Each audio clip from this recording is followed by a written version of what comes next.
Number 20. Live wire. When inmate Michael Godwin had his death penalty commuted to a life sentence, he was grateful to be able to walk away from death row. But it seems that karma had other plans. One night in 1989, he discovered the television in his cell was broken, and deciding to fix it himself, embarked on a little DIY. Foolishly, he thought it would be a great idea to use his teeth instead of a wire cutter. Biting down on a live wire, he electrocuted himself, not helped by the fact that he was sitting on a metal toilet at the time. Godwin may have escaped the electric chair, but it seems destiny was intent on seeing him die by electrocution. Number 19. Airless airhead. When a Brazilian farmer discovered a beehive on his property in 2002, he knew precisely two things. Bees can sting, and they need to be removed with fire. No one knows why he decided that fire was his best option. All we do know is that he fashioned a makeshift helmet from a plastic bag to save himself from both the smoke and the bee stings. But besides all his careful planning, he didn't bother to think that he might have to breathe, and failed to poke air holes into the plastic bag. When he didn't return home, his wife set out to find him and soon discovered him suffocated beneath the beehive. He was untouched by the bees though. Number 18. Chimney grenade. One afternoon in 2005, Marco decided to clean the chimney in his workshop, but when he tried to use a simple broom, he realized it was too small for the job. Clearly, he had to improvise. He decided what he needed was a chain to pull the broom through the chimney and a heavy object to weigh it down. Looking in his workshop, he thought he'd found the perfect thing: a grenade. All he had to do now was weld it to the broom and chain. Except he failed to think about what could happen as he switched on his welding equipment. As soon as the flame met the grenade, it exploded, killing him instantly. The chimney, however, was left completely untouched by the blast. Number 17. Behind enema lines. Texas shop owner Michael was an alcoholic, but not an ordinary one. Due to a painful throat condition, he couldn't drink through his mouth. This meant he had to find other ways to consume his liquor, and his wife said he soon became addicted to enemas. This popular method is far more dangerous, as alcohol is absorbed directly through the capillaries in the rectum. So one night he wanted to get blind drunk and decided the only way to do it was to pour 100 fluid ounces of sherry up his rear end. What he didn't know was that after he'd passed out, the alcohol kept absorbing and he was dead by the morning. The toxicology report stated he had a blood alcohol level of 0.47%, meaning he'd pretty much embalmed himself. Number 16. Parking brake fail. When we're constantly reminded to recycle, plastic bags can be a source of annoyance. So when a 58-year-old Australian woman was driving to the grocery store and thought she'd forgotten her plastic bags, she promptly stopped her car to check the trunk. If only she was more worried about her parking than she was about her grocery bags, she would have remembered to put the handbrake on. As she checked the trunk, the car began rolling backwards, crushing her to death. Somehow she managed to run herself over.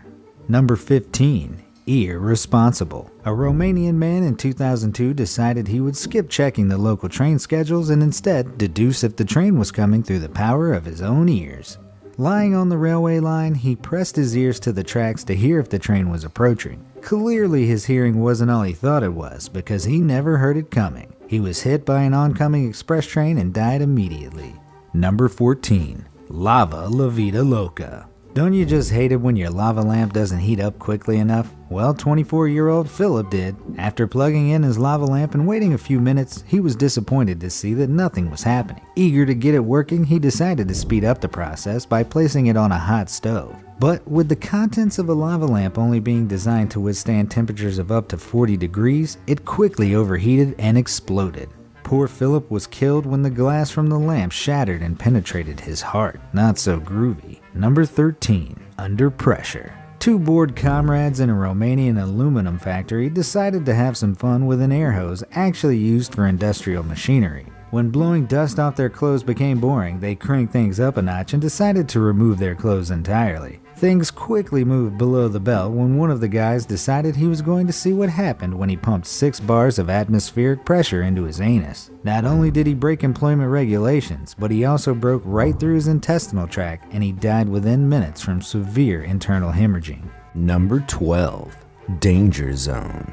In 2017, two United States Navy pilots got a little too carried away with Top Gun when they decided to completely abandon safety regulations to perform daredevilish stunts. Reaching astonishing speeds while flying as low as 210 feet, a good 300 feet below their minimum permitted altitude, things were bound to take a downward turn as they swapped controls back and forth. Descending too low and slow, one of the pilots traded off controls to his co-pilot, but it was too late. The T-45C Goshawk crashed before they could safely eject themselves. Instructing pilot Lieutenant Birch was fond of the phrase, "There are old pilots and there are bold pilots." He failed to mention that there are also outrageously dumb ones. Number 11. Cruise control. The fastest human can run over 27 miles per hour, but that's only after accelerating during a run-up. A Dutch teenager in 2004 thought he could do better than that and get close to that speed straight away. In a bid to impress his friends, he set his car to cruise control at 20 miles per hour and told them he was going to jump out and run alongside the car before jumping back in and driving away. But his shocked friends could only look on as he stepped out the moving car and immediately smashed his head on the tarmac. He died the following day. Number 10. Treasure hunt. Described as the world's largest treasure hunt, the geocaching app allows people to follow online clues and find small treasure boxes, known as geocaches, hidden in their area. Sounds like harmless fun until someone decides to head down a flooded waterway in search of trinkets. When meteorologists warned the Czech Republic of impending rainstorms, most people paid attention, but not this group of geocachers who thought it would be clever to climb into an underground waterworks tunnel. Although 2 members of the group survived, 2 others were swept away, with 1 young man still reported missing. Number 9. Dying for a smoke. Nobody likes long bus journeys. They're cramped and boring, not to mention you're basically sharing a tin can with dozens of strangers and their farts. One Scottish woman especially hated the idea of spending 12 hours stuck on a coach from Glasgow to London without a cigarette. Passengers reported that she grew increasingly agitated and watched in horror as she began throwing herself at the passenger door. The bus was traveling at 60 miles per hour when she tumbled out into the road before falling under the wheels of the bus. Smoking really does kill. Number 8. Footrest. Most people go to the movies to see the drama unfold on the screen, not beside them. When a local man booked tickets in the VIP area of the cinema complex, he was hoping for a good time. What he got instead was a ticket to the Darwin Awards. After dropping his phone beneath his seat, he tried to retrieve it, only to get his head wedged inside the footrest. If this wasn't bad enough, he then suffered a cardiac arrest and died in hospital. Number 7. Victoria Falls. 50-year-old Michael was a clever man. Not only was he a college headmaster, he was also a respected geography lecturer on the conferences circuit. While on a trip to the Victoria Falls Bridge, he was happily taking photos of his girlfriend when he dropped his glasses over the edge. Thinking he wouldn't be able to enjoy the view of the glorious Victoria Falls without them, he tried to retrieve them, only to fall 40 feet to his death. Number 6. Killer whalebone. This historic entry into the Darwin Awards sees another clever man, founding father of the USA, Gouverneur Morris, come to an untimely end through an eye-watering DIY medical procedure. When Morris began suffering from a blockage in his urethra, he took matters into his own hands. Inserting a whalebone into his urethra, all he managed to do was give himself a deadly infection. He died November 6, 1816, probably feeling pretty silly. Number 5. Distracted driver. 58-year-old Clifford Jones was driving without a seatbelt. He was also driving without pants. When a regular drive just wasn't interesting enough, he decided to watch a bit of adult content on his phone and have some fun. If only he'd kept his hands on the wheel. With the blood rushing away from his head, he grew increasingly distracted and lost control of his car. As it crashed, he hurtled through the sunroof and died on impact. Number 4. Posing with a grenade. Faking a smile, posing with angry animals, posing with a primed grenade. All things people will do for attention online. Yes, you heard me right. In 2017, Alexander Sasha Chechik from Russia pulled the pin out of a hand grenade while in his car and posted photographs of himself holding it to his girlfriend, probably as a way to show off his balls of brainless steel. A source who spoke to the Russian news service reporting the incident said, "The guy didn't manage to insert the hand grenade pin back in. The pin is the safety mechanism. It's the lever on the side of the firing mechanism that activates the grenade when released. However, it's still not worth risking it by removing the pin. Police categorized his death as an accident and not suicide, as they believed he thought it wouldn't explode as long as he didn't throw it. Number 3. Bear selfie. Prabhu Bhattara from India was on his way home from a wedding when he spotted a black bear. Seeing this as a great photo opportunity, he got close to the bear and attempted to take a selfie with it. As he did, the bear mauled him. He died shortly after due to his injuries. My advice, stay far away from bears. They may be cute, but if you photograph them at an angle that makes them look fat, it's game over. Number 2. Sawing into a grenade. 2 pathologists at a German symposium dinner told the tale of a man who stumbled across a World War II grenade. Instead of staying well clear, he wanted to open it up to see how it worked. Back home, he placed it inside a vise and tried to saw it perfectly in half. The saw detonated the grenade and the man died from a fatal head injury. Upon post-mortem, it was discovered there was very little brain matter left inside his skull, although the 2 pathologists joked that there couldn't have been much to start with. Before we get to our number 1 dumbest Darwin Award, here are a few honorable mentions. There's this man who planked on a tiger. There's no way he walked away from that one. Then there's this guy who bit a tiger's tail. Wait, is that the same guy? Poor tiger. Oh, and this woman who got something stuck in her handgun. Nice. Okay, so back to the final award in our countdown. Number 1. Smoking Hot. Gary Banning from North Carolina was at his friend's house when he spotted a mysterious jar of tasty-looking liquid. Assuming it was hot sauce and without bothering to check, he flipped off the lid and started to drink it. But he soon discovered it wasn't hot sauce at all, but a jar of gasoline. The shock of chugging gasoline was too much for Gary, so he spat it out, then tried to calm down with a cigarette. As soon as he lit it, he caught fire and died the next day from his injuries. Number 20. Way too hot spring. Have you ever fancied a dip in a hot spring? I know I have, especially when clothing is optional. Maybe this is what Colin Scott was thinking when he strayed off the trail at Yellowstone in 2016 to go swimming in one of its famous hot springs. This activity is forbidden by park rules, but Colin, a former nature reserve volunteer, thought he knew better. That is, until he slipped into the Norris Geyser Basin, a thermal bath of boiling acidic water with below surface temperatures of up to 459 degrees. I've heard that some like it hot, but that's just ridiculous. Sadly for Colin, the only remains found were his wallet and flip-flops. Number 19. Safety first. If there's one thing I know about safes, it's that they're heavy. I guess someone should have told this hapless burglar from Indiana, who broke into a man's garage and tried to lift an antique 900-pound safe suspended on a floor jack. When the homeowner returned to check his garage, he found the unlucky thief crushed to death. The owner of the safe said that stealing the safe would have been pointless because it was completely empty. Crushed to death by an empty safe. I'm sure there's a lesson here somewhere, and I think it's safe to say this burglar learned it. Number 18. Don't forget your pen. There are few things more satisfying than when bullies get what they deserve, especially big ones. Cambodian military policeman Kim Sakhorn, nicknamed Big Giant, got exactly that when he tried to extort money and crystal meth from a local dealer. To scare the dealer, Kim pulled the pen from a grenade.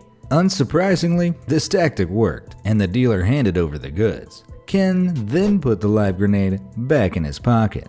Did it ever cross Kim's mind how dumb this was? By the time this massive mobster reached his motorcycle, the grenade exploded, blasting the Big Giant into tiny little pieces. Number 17. Runway cyclist.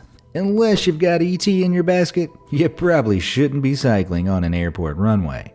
This advice never reached Brazilian cyclist Marcelo, who was crossing an airfield near Sao Paulo while listening to his Walkman. Yes, it was 1997, but that's no excuse. The 25-year-old was totally clueless as he collided with the propeller of a landing plane, mangling the blades and damaging the wing in the process. I'd usually say, wear a helmet, folks, but in this case, I'm not sure that would have helped. Number 16. Fast food fatality. In an attempt to rip off their workplace, 2 managers at Burger King cooked up a whopper of a plan. Staging a fake robbery and arson in order to steal over $4,000 from the restaurant, 22-year-old night manager Lisa was bound with duct tape and shut into the walk-in cooler by her accomplice. Unluckily for Lisa, the fire department didn't show up until the morning, when she was found freezing and semi-conscious. She later died in the hospital from hypothermia. According to investigators, Lisa could have easily freed herself from her bindings and escaped the unlocked refrigerator, which is exactly why she makes the list. Number 15. Tiger Toy. Playing with your food is an unattractive habit, but some creatures just can't help it. A mugger in South Africa found this out the hard way after robbing a couple at knife point. The mugger fled the scene and clambered over a nearby fence. What he'd forgotten was that he was at Bloemfontein Zoo, and the fences were there for a reason. Suddenly, an ambush of bored Bengal tigers was upon him, and he quickly became their new plaything. After the body was found, a zoo spokesperson said the tigers had been fed the previous afternoon. Otherwise, there would have been nothing left. Number 14. A head for chemistry. In the age of pipe blockages and fatbergs, we should know by now not to mess with the sewers. In 2008, a biology teacher from Sofia, Bulgaria was driving home with two friends. Bystanders saw her car come to a sudden stop, and all three passengers got out and started pouring leftover jars of chemicals down a manhole. These noxious chemicals included diethyl ether and methanol, both highly flammable liquids. The cocktail of chemicals in the enclosed space of the sewers caused an explosion so powerful that the manhole cover was launched into the air, instantly decapitating the polluting teacher. The moral of the story? Don't mess with chemicals, or you could lose your head. Number 13. Flaming rodeo. If this isn't an example of you should have known better, I don't know what is. In Washington in 2010, during the American Sprint Car Series, two crew members dreamed up an insane thrill ride. They poured 4 gallons of methanol into a 55-gallon barrel, sat on the barrel, then lit the bung hole. These two bright sparks thought the barrel would shoot across the parking lot like a rocket in some kind of fiery rodeo. What they'd actually created was a makeshift bomb, which quickly blew them sky high. Both men ended up in the hospital and one of them died. Not sure I want to think about the aftermath between their legs. Number 12. Suddenly sluggish. Most people wouldn't have the guts to eat a slug. Turns out this guy didn't either. A young rugby player called Sam from Sydney, Australia was at a party in 2010 when the slug sped across the table. His friends dared him to eat it, and he did. Not long afterwards, Sam contracted a rat lungworm, a parasitic worm spread by rodents. The parasite infested Sam's brain, putting him in a coma and leaving him paralyzed. Several years later, he died as a result of this prank gone wrong. I'm not sure I even have to tell you this, folks, but seriously, don't eat slugs. Number 11. Headless chickens. In 1997, a group of co-workers in Holland were on a tour bus, and some of the bolder employees stuck their heads out of the window to enjoy the air. You'd think you'd notice a tunnel approaching down the road, but two men kept their heads out as the bus entered a viaduct, and by this point, it was too late. The two men were not decapitated, but suffered severe head trauma and snapped necks, killing them both instantly. Way to ruin the field trip, guys. Number 10. Fatal footsie. We've all heard stories of idiots playing Russian roulette, but this one tops them all. In 1999, Cambodia was littered with all kinds of discarded weaponry after decades of armed conflict. In a place called Svay Rieng, 3 friends had spent the evening drinking. After hours of arguing, one of the men pulled out a 25-year-old unexploded anti-tank mine he'd found in his backyard. The man then tossed it under the table, and the 3 men began taking turns to first drink, then stomp on the mine. Other villagers fled in terror, and minutes later, an enormous explosion occurred, killing all 3 men. Personally, I think the gene pool might have benefited from this one, don't you? Number 9. Domestic disturbance. Arguing with your partner can be an emotional roller coaster, but this man's reaction was shocking. In Buenos Aires, Argentina in 1998, a man decided that the best way to win an argument with his wife was to pick her up and throw her off the balcony. They were 8 floors up, but bizarrely, the woman became entangled in the power lines below. In what may have been an effort to save her, or maybe finish her off, the man leapt from the balcony, aiming for the wires. The airborne abuser missed the wires completely, plunging to his death. Somehow, his wife managed to swing to a nearby balcony and was subsequently rescued. I'm no Buddhist, but that's karma. Number 8. Gaso-clean. Keeping box fresh trainers clean is a must, but this method might be going too far. In 1998, 67-year-old Texan Reva Nix was washing her tennis shoes. Wait for it, with gasoline. When the shoes, which she was still wearing, were ignited by a nearby candle. Reva had to run with flaming feet to her neighbor's house, who quickly doused her feet with a hose. It was too late, however, and Reva later died from her burns. The local sheriff warned others against using gasoline in this way, since it was apparently common practice. Well, I guess that's Texas for you. Number 7. Considerate car thief. Some people have pretty twisted moral codes, but this car thief from Pittsburgh had a bit of logic to his larceny. Randy Nestor stole plenty of cars, and whenever a stolen vehicle became hot, he'd torch it, reasoning that the fire damage would help the owners collect on the insurance. Pretty thoughtful, right? It turns out Randy was the victim of his own virtue when he set fire to a van that he was still inside. On trying to escape, Randy found that the driver's side handle was broken and the door locked. Randy burned up inside the van and was pretty much killed by his own kindness and stupidity.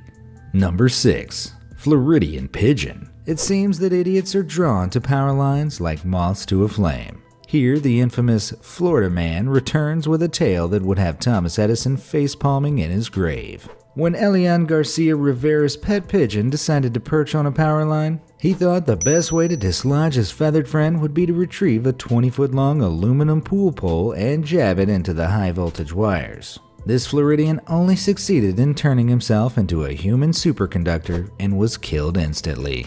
If only this Florida man had listened a little more in science class. Number 5. Time zone terrorists. Daylight savings time causes a lot of confusion, but in this instance, it proved fatal. In 1999, Israel turned the clocks back a day early, but Palestinians refused to accept this Zionist time, except for 4 terrorists who'd planned a bombing that day.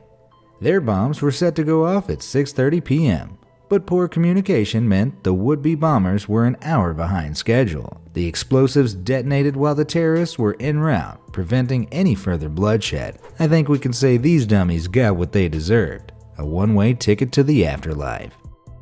Number 4. Faithful flotation. I'll admit, I've tried to walk on water. Anyone who says they haven't taken a run at a pool with the hopes of making it across is probably lying. So when in 2016 a Zimbabwean pastor promised he would walk out into a river and rise above the water, his congregation were intrigued. After fasting for a week, the pastor waded 30 meters into a river known as Crocodile River. You'd think the name might have put him off, but no, Pastor Jonathan was devoured by 3 hungry crocodiles before he even had the chance to perform his miracle. So much for divine intervention. Number 3. Peeping Tom. People love to catch a glimpse of something they're not supposed to see, like this Calgary man who died in a shopping mall last year. Though his motives were unknown, I think it's pretty obvious what this guy was up to when he climbed through a vent in order to access the area behind a wall in the women's bathrooms. The man became trapped there and was found dead 3 days later. Police have not revealed the cause of death, but it's safe to say this peeping Tom got a little more excitement than he bargained for. Number 2. Just buy a ticket. There are smart ways to save money, and there are dumb ways to save money. And then there's this guy. Mr. Zhang was visiting Ningbo Younger Zoo in China with his family when he realized he couldn't afford the $20 to buy a ticket for himself. So he doubled back and decided to scale the fence in order to access the zoo. After a successful climb, Mr. Zhang landed in the tiger enclosure and was set up by a trio of tigers who quickly ripped him to pieces. I guess he paid the price after all.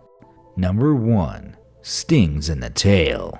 The Asian giant hornet is the world's biggest hornet, and it's the stuff of nightmares. Large, aggressive, and venomous, a swarm of these insects can kill a human, and they do. Around 40 people are killed in Japan each year by hornet stings. So the last thing you should do is bug them. In this hilarious yet shocking video, a Chinese man is shown dancing with a hornet's nest and throwing it about after removing it. If you want to elicit stings from dangerous flying creatures, tearing their house down and juggling with it is a sure way to do it. Even with his protective suit, the man suffers multiple stings and is later shown being carried off on a stretcher, his body stiff and full of venom. I think he needed a better suit. Number 16. Death by beard.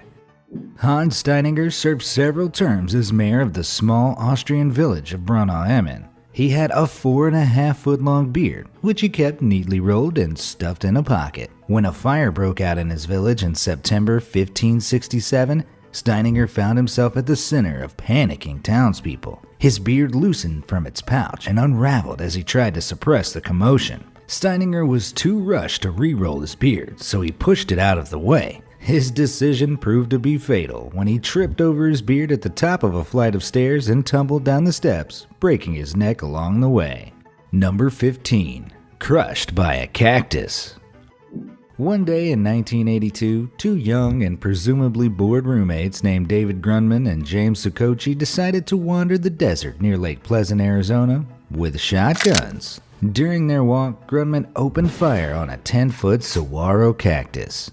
It quickly toppled, and Grundman then shot 2 rounds into a 27-foot tall cactus, causing a large and heavy arm of the plant to fall off. Grundman was crushed to death by the spiny, long saguaro arm. Saguaros are only found in the Sonoran Desert and are protected by Arizona law. In the case of David Grundman's unlawful behavior, he received a death sentence, courtesy of the cactus he shot. Number 14. Fatal Test Run.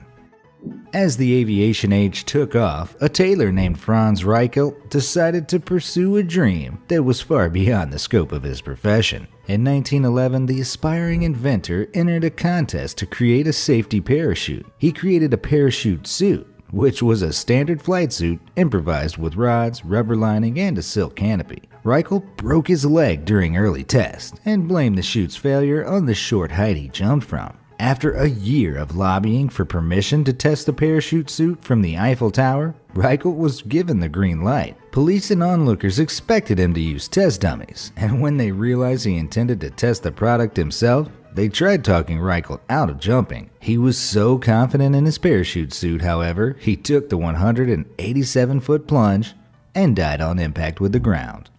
Number 13. Shopping Cart Catastrophe. One day in 2008, 18-year-old Cameron Bieberly took a joyride in a shopping cart that was attached to the bumper of a car.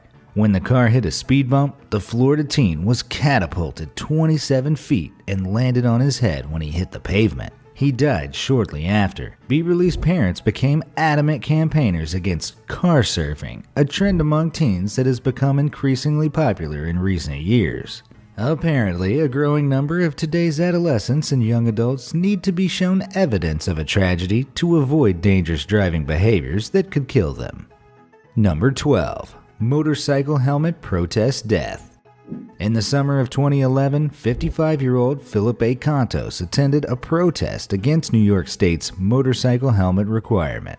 Around 550 motorcycle enthusiasts rode together without their helmets in a show of solidarity against the safety law. During the demonstration, Contos' 1983 Harley-Davidson fishtailed when he hit the brakes and he was thrown over the handlebars. He hit his head on the pavement and was pronounced dead at the hospital. The medical expert who pronounced Contos dead believed he would have undoubtedly survived the accident if he had been wearing a helmet. Abate, the organization that sponsored the ride, maintained their view that motorcyclists should have a choice of whether or not to wear a helmet.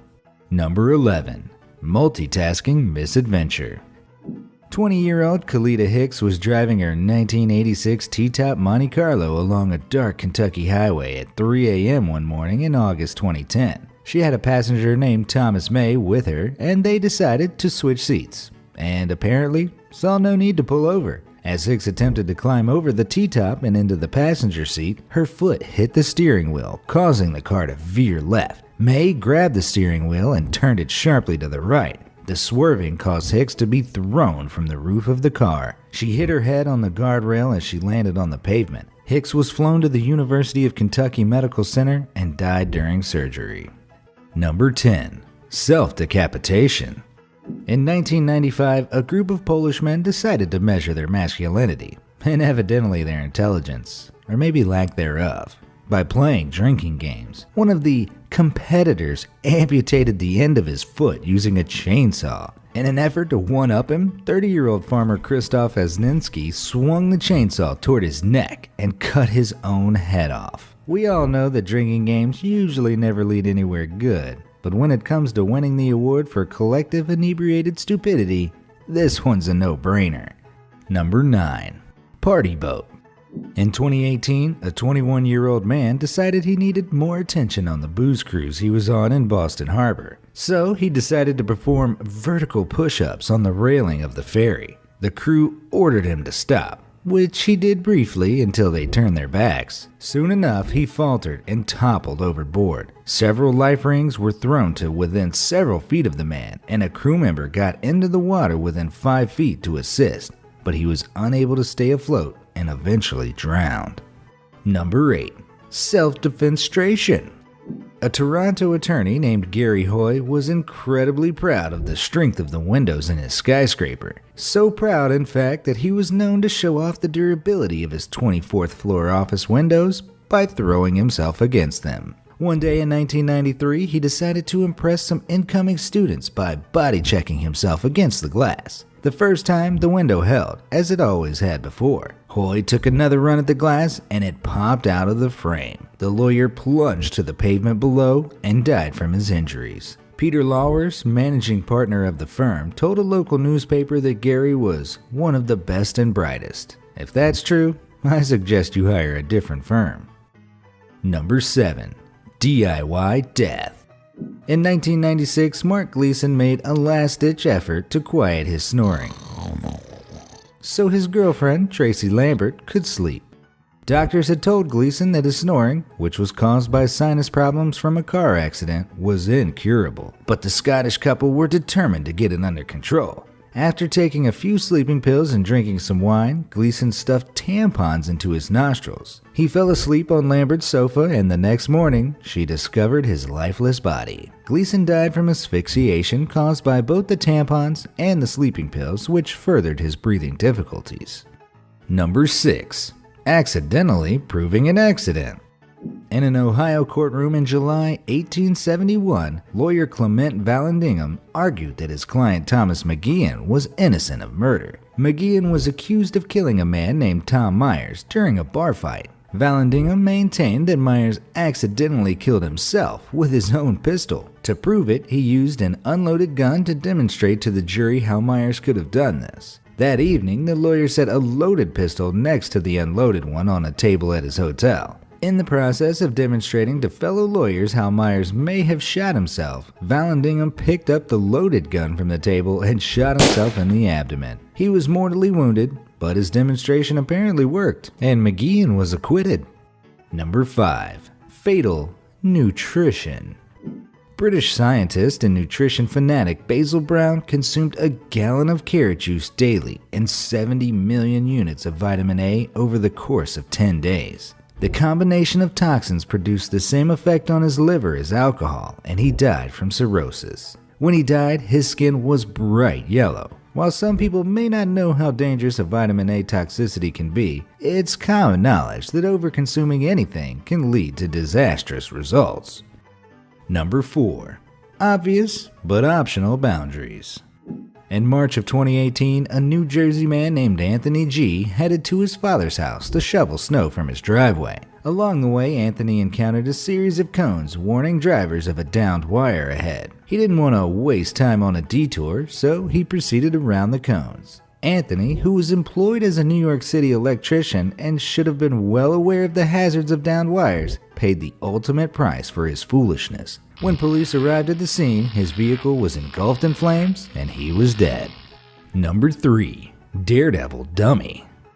Wang Yangying was a famous Chinese daredevil known for his death-defying stunts atop skyscrapers. Some of his famed acts included doing push-ups on the side of a skyscraper, walking along rooftops, and hanging from high-rise buildings. Eventually, Youngning's risky behavior caught up to him, and he fell from a 62-story skyscraper. His body was found the next day, along with the camera that filmed him losing his grip. The moral of Youngning's tragedy is that there are much safer ways to gain stardom, success, and an adrenaline rush. Number 2. Crushed by car. When you're fixing a heavy object, don't sit under it if it's propped up precariously. One slight wrong move, and it's game over. Sarunas Masionis learned this lesson the hard way. In mid-2018, he attempted to repair his car while propping it up on a tire and a jack with a wooden block underneath it. The car crushed Masionis. His partner noticed he was blue, and a neighbor unsuccessfully tried lifting the car. Efforts to save the man's life were in vain, and he died from asphyxia caused by the fatal chest compression. Number 1. Wheelchair elevator tantrum.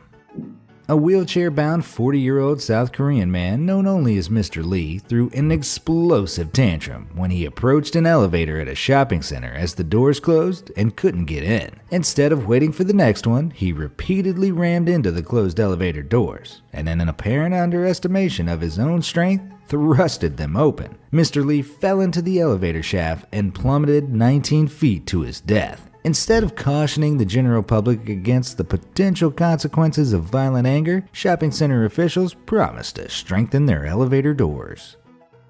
Garbage day. No one likes having to take out the trash for collection.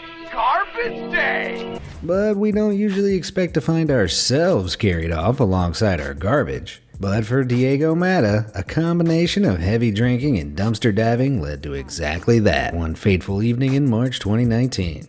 CCTV footage taken on the night in Rosemont, Illinois' entertainment district captured the 31-year-old drunkenly climbing into a dumpster around 4 a.m. An hour later, the garbage truck arrived, tipping the contents of the dumpster, including Mata, into its powerful mechanical jaws.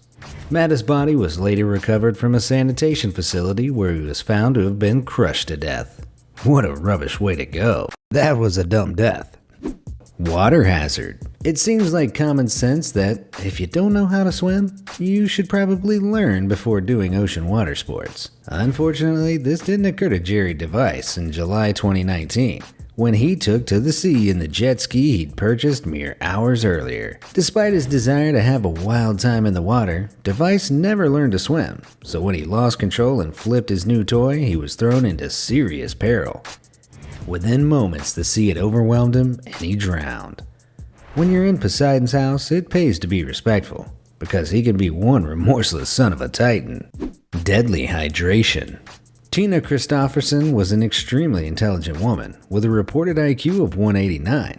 Unfortunately, irrational fear affects even the smartest minds, and a specific fear of stomach cancer was responsible for Tina's demise. She'd seen her mother suffer an agonizing death from the disease, which drove her to obsess over avoiding that fate for herself. She became convinced that she could avoid stomach cancer by intermittently fasting for extended periods, in which she would only consume water. During these fasts, she would drink as much as 4 gallons of water a day. The extended strain of this practice pushed her kidneys into failure, causing water to migrate to her lungs. Despite being on solid ground, the water in Tina's lungs caused her to drown. In the end, her neurotic desperation to avoid death had, in fact, killed her. So remember kids, stay hydrated. But not too hydrated, okay? Black Death dining.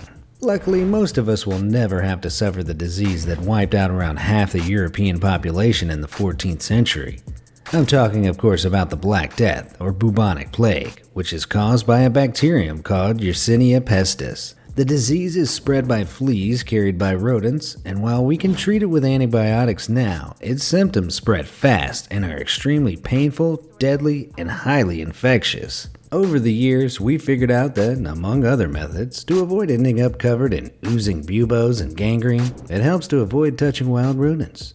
But not only did a Mongolian couple miss the memo in May 2019, they took their ignorance to the next level by consuming the raw kidney of a rodent known as a marmot. Believing the meat to be good for their health, consuming it actually gave both of them bubonic plague. Not only did they both die, they caused a 6-day quarantine of locals and tourists who had come into contact with the couple. Clearly, there are worse ways to make people suffer from your eating habits than microwaving stanky fish in the office break room. I'd take stinky seafood or pungent cheese over deadly bacterial rodent disease any day. Pain in the neck. On a cold night in September 1927, famous French-American dancer Isadora Duncan was preparing for an evening out in a friend's sports car. On their parting, another friend implored Isadora to put a warm cape over her shoulders as the open-top car would run a substantial breeze during the drive. Isadora decided that some stylish neckwear would be sufficient, so she wrapped a long flowing silk scarf around her neck and was ready to go. The driver began to drive off while Isadora said what would indeed be her final goodbyes. But to the horror of her onlooking friends, the scarf was whipped up in the wind and drifted over the edge of the car. It had soon wrapped itself around the open spokes of the vehicle's wheels and was rapidly pulling Isadora onto a shorter and shorter leash. She was yanked out of the vehicle, into the road, and under the car. The wheel ran over her neck, breaking it instantly, and she was left wedged in between the wheel and mudguard. A gruesome end and a timeless example of the dangers of putting fashion first. The Bad Boys Burning Bed. Charles the Bad certainly lived up to his name during his reign as King of Navarre between 1349 and 1387. He was a big fan of cruelty, deception, and murder, either carried out by his own hands or those of assassins. Oh boy, here I go killing again. But his life of narcissism, backstabbing, violence, and hatred took its toll, and by the time he was 54, his health had deteriorated to a point where he could barely move his limbs. With death looming closer by the day, his doting physicians, armed with the highest caliber of medical knowledge at the time, which basically amounted to nothing at all, tried one final experimental method to restore his health. Like some sickly royal Christmas pudding, they wrapped him up tightly in linen cloth that had been soaked in brandy, hoping the strong alcohol would restore some vigor. Unfortunately, the servant tasked with stitching the linen together found she'd used more thread than needed for the process, but instead of cutting and knotting the extra at the end, she decided to burn it with a candle. The alcohol caught alight and the king went up in flames, burning to death shortly after. Whether the servant was a bumbling idiot or trained assassin, Charles made a fatal mistake in going along with such unusual and hazardous practices. Practices that would leave him more than a little hot under the collar. The dangers of fast food. Everybody knows too much fast food is bad for us, but in his last moments on Earth, Charles Wood Jr. of Velda City, Missouri learned the real dangers of the drive-thru experience. Wood placed his order at a local Jack in the Box and pulled up to the collection window.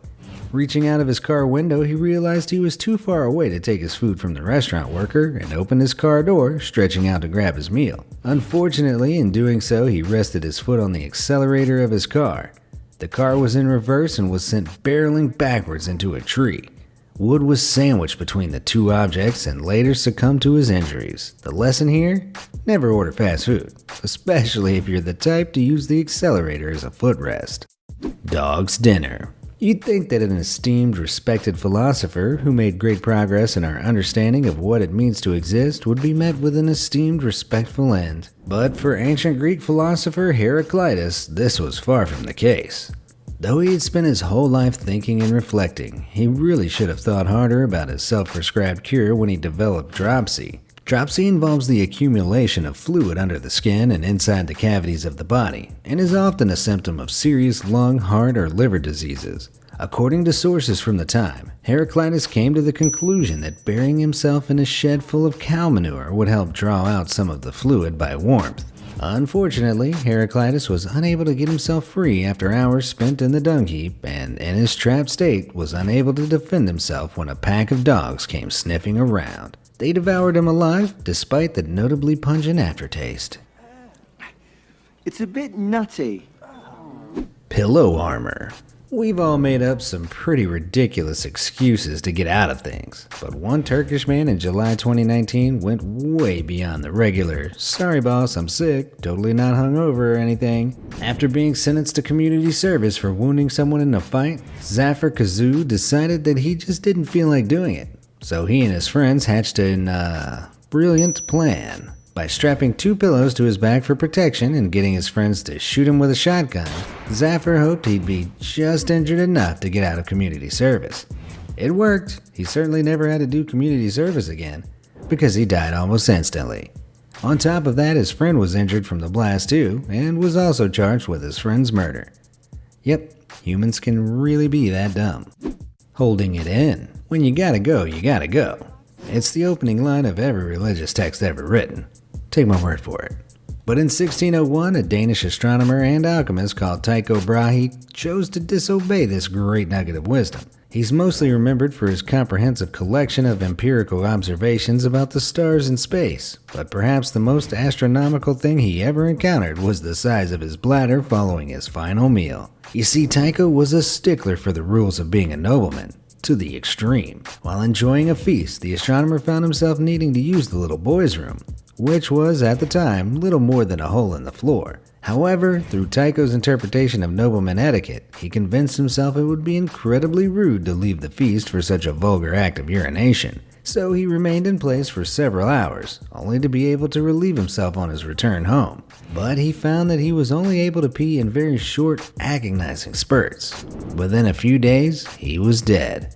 Holding it in too long had led Tycho's bladder to burst, resulting in a very painful death. Rather than worrying about both his P's and Q's, perhaps he should have just stuck to the P's. Kill it with fire! In May 2019, a 63-year-old man discovered that his basement was infested with bugs. Fancying himself a bit of a DIY exterminator, he located the source of the infestation and entered the crawlspace with a propane torch in hand. Shooting flames willy-nilly like a dragon with allergies, he soon found that more than the bugs were catching alight. As the flammable materials lining the crawlspace caught alight, he found himself unable to stop, drop, and roll, as the space was far too tight for such gymnastics, and he was burnt to a crisp. In the process, he also caused $60,000 of damage to his house. But hey, at least the bugs are gone, right? Smack-talking the gators. While it's true that some people can't help being stupid, other people are willingly stupid with an infuriating dash of arrogance thrown in. After a 10-foot alligator had been spotted in a Texas marina, staff put up a warning sign. This was not enough to scare off one local man on a night in July 2015, and neither were the repeated verbal warnings issued by a marina employee. The employee looked on in horror as the man responded with, "F the alligators," and jumped straight into the marina. Almost immediately, he screamed out for help, but it was too late. Within minutes, the man was floating, motionless, face down on the surface, dead. Clearly, alligators take profanity very seriously. Watch your profanity. How to hypnotize an elephant. If you're an animal hypnotist in training, test your skills on your cat, or a neighbor's dog, or even a zoo animal safely behind protective glass. Don't try to hypnotize a wild elephant. It seems unbelievable, but in January 2019, a Sri Lankan man did exactly that. The man was traveling with his family when he spotted the huge animal grazing in a field.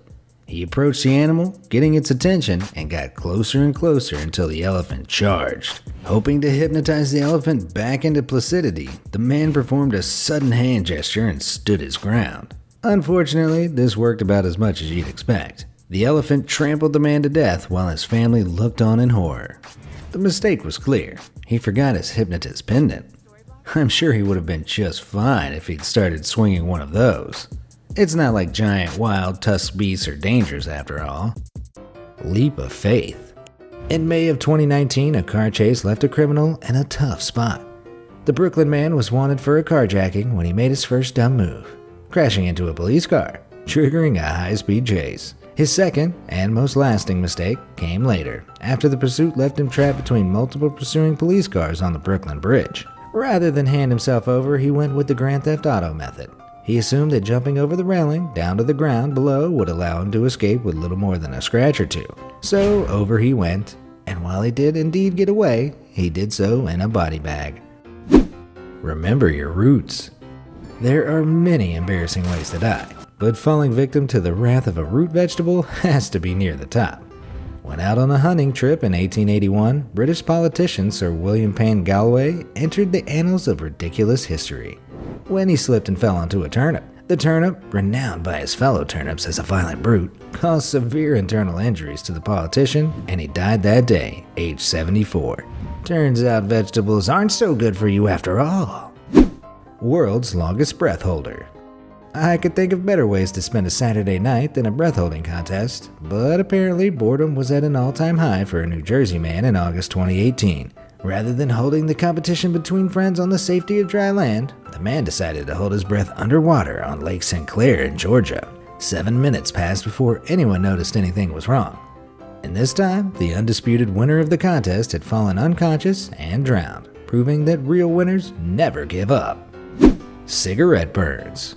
Hospitals are usually safe places for treatment and recovery, but a questionable decision made by an elderly lady in Haltern am See, Germany, brought a quick end to her own treatment plan in 2018. The lady, who was wheelchair-bound from sickness, wheeled herself outside for a nice, relaxing smoke. She seemed to forget that she was wearing an oxygen ventilator, which ignited when she lit her cigarette, setting fire to the plastic upholstery of her wheelchair. She was engulfed in deadly flames and scorching plastic and died soon after. Everyone knows smoking's bad for your health, but usually its effects aren't so explosive. Not the bees! Picture this relaxing scene. You're lying down on a comfy massage table, enjoying some nice therapeutic music, when someone forcibly stings you with multiple bees. Surprisingly, this is something people willingly go through on a regular basis, supposedly to relieve stress and muscle tension, and is a form of alternative medicine known as live bee acupuncture. All the bees that are used die in the process, but in 2018, they finally got their own revenge. You see, every time a person is stung by a bee, their chances of suffering an allergic reaction increase. But for one woman who was unaware of this fact, her reaction came as a total surprise after having the treatment so many times. The woman immediately lost consciousness following one of the stings, and soon died of a severe allergic reaction. Don't mess with bees. Nick Cage knows this, and so should you. Escalator to heaven. You've heard of the stairway to heaven, but what about the fast track version? The only catch is, you never actually get to the top. This is the fate that met the guitar player from a heavy metal band whose name is so obscene YouTube would implode if I were to say it. A musical career dedicated to causing as much controversy as possible culminated in a rather unclimactic end when he attempted to ride his way along the rail of an escalator. He lost his balance, plummeted over the edge, and died on impact. His head struck a food court table, presumably turning some unfortunate kid's Happy Meal into a horror meal. Taking selfies to new heights. Some people go to great lengths for that perfect selfie, but apparently these great lengths should never exceed 99 feet. The world learned this fact in 2018 when a British woman and her Australian boyfriend were found dead on a beach in Portugal. Piecing the evidence together, police concluded that the couple had been sat atop a 100-foot wall overlooking the beach when they dropped the phone they'd been snapping vacation pics on. They both reached to grab the phone, which had landed on a ledge just below them. Unfortunately, they both lost their balance and plunged the full distance to the ground below. As if to symbolize technology's inevitable takeover of the human race, the phone the couple gave their lives trying to save remained on the wall, unscathed. Trouble in the tub. We're taught from a young age that water and electricity don't mix, but for some people, this never quite sinks in. For some, the comfort of having an electronic device on hand at all times overrides the need to, remain alive. A Londoner learned the error of this mindset in 2017 when he tried charging his phone while in the bath. As he relaxed in the tub, he balanced an extension cord on his chest, keeping it out of the water. What happened next is unclear, but the situation isn't too hard to fathom. Whether he slipped or whether he absentmindedly dunked his phone in the water, he was killed by the ensuing shock. Fussy eater. Everybody loves the hearty goodness of a home-cooked meal, assuming at least one person in the house can cook. But renowned mathematician Kurt Gödel took his love of his wife's home cooking to ridiculous levels. Despite, or perhaps because of, his brilliance as a mathematician, Gödel was an extremely paranoid man. His paranoia grew to the point where in his later years he refused to eat anything that hadn't first been tasted or prepared by his wife. Believing himself to be at the center of a poisoning plot, when his wife was hospitalized for 6 weeks in 1977 and hence was unable to cook for her husband, Gödel stopped eating. By the end of January 1978, he had died of malnutrition, weighing only 65 pounds when he died. In the end, through his desperation to avoid being murdered, he was the one responsible for his own death. It really goes to show, if you want something done right, do it yourself. Hungry for more? While some dumb deaths are caused by no eating at all, occasionally someone will kick the bucket because of the total opposite. In this case, the bucket was filled to the brim with sticky, delicious sweet rolls. Adolf Fredrik, King of Sweden from 1751 to 1771, wasn't a particularly good king. He was regarded as lacking the aptitude, fortitude, and integrity necessary for successful kingship. But what he lacked as a king, he made up for with his appetite. He was a lover of food with a sweet tooth, and it can never be said that his eyes were bigger than his belly. But while the amount of food he consumed on his last meal in February 1771 did exceed the limitations of his large belly, he finished it nonetheless. After a heaping feast of seafood, sauerkraut, and champagne, he moved on to dessert. This consisted of no less than 14 Swedish sweet rolls, all dipped in hot milk flavored with cinnamon and raisins. While he was reportedly stockpiling for the Christian tradition of Lent, he clearly overshot his mark as his digestive system completely shut down and he died. Just goes to show, death by cake isn't as sweet as it sounds. A cut above the vest. Nobody wants to be conned when making a purchase. Indeed, being sold a stab-proof vest that offers the protection of a wet noodle is hardly an ideal scenario. But it should go without saying that testing the stabability of such vests should be done with at least one qualifying factor: taking the vest off first. Unfortunately, that first rule of Stab Club whistled in one ear, through the empty skull cavity, and out the other ear of one Englishman in 2018. Mistakenly believing his jacket was stab-proof, the man took a knife and plunged it into his jacket while at the kitchen table. It turned out the jacket wasn't stab-proof, and funnily enough, neither was he. Before I get to the dumbest death magnets of the bunch, let's take a look at some contenders who somehow managed to avoid qualifying for a Darwin Award by surviving their stupidity. This electrician clearly trained with the best, because after all, there's no better insulator than a nice cool puddle of muddy water. Another top-of-the-class graduate of the Elite Electricians Academy is this fellow, who's also in on the secret that water and electricity are actually a great mix. But the rubber industry doesn't want you to know that. For any Darwin Award nominees watching, that was a joke. Anyway, this next close contender seems to be pulling a prank with a fuel-depleted chainsaw held alarmingly close to his nether region. But the risk-to-reward ratio of this particular prank earns this guy a firm position in the at-risk Darwin Award Survivors Club. That's just no place for a chainsaw, joke or not. The final at-risk survivor is this fellow who let rage overcome any shred of rational thought. While his friend drives, he takes the noble position of car puncher, hanging out of the car window and attacking the hard walls of another vehicle with his bare hands. Like the genius he so clearly is. As his car swerves, he accidentally opens his door and tumbles gracefully onto the highway. Hey, at least he stuck the landing. Though if this is his reaction to a bit of road rage, I feel like his Darwin Award isn't too far away over the horizon. A bridge too far. Video games, movies, and TV shows have led us all to believe that clearing a rising drawbridge in a car is a viable feat. It isn't. But that realization never occurred to a couple of wannabe Texan stuntmen who put their inflated senses of their own abilities to the test in May 2019. Witnesses reported seeing a car's passenger lift the barrier of the Black Bayou drawbridge in Louisiana before the car sped off up the rising ramp. Now admittedly, some people do occasionally survive these jumps, like this distracted driver who didn't even realize the bridge had begun to rise before cruising over the top to the other side. But these people are the minority and should be taken as representative of the majority. Because the majority, like our Texan friends, follow a learning curve that's steeper than the downward path of their car. However, any learning was short-lived in this case, as the Texan pair were trapped in their car after it failed to make the jump to the other side. They sank and soon drowned. Put simply, they were neither fast nor furious enough. Quick exit. As far as humanity's greatest intellectuals are concerned, it's fair to assume none of them have been regular participants in eating contests. But while the whole concept is pretty dumb, one Indian man learned in 2019 that it can also be fatal. After a disagreement took place between the man and his friend in a marketplace in India's Jaunpur district, they decided there was only one way to settle it: an egg eating contest. With a $30 bet on the table for whoever could eat 50 the fastest, the men began scoffing hard-boiled eggs. But while devouring his 42nd egg, one of the eaters collapsed and fell unconscious, and died soon afterwards in the hospital. His body couldn't deal with the dense load of 42 eggs, which could have weighed as much as 6 pounds. So remember, if you want a really filling breakfast that won't kill you, don't exceed 41 eggs. Bird-brained idea.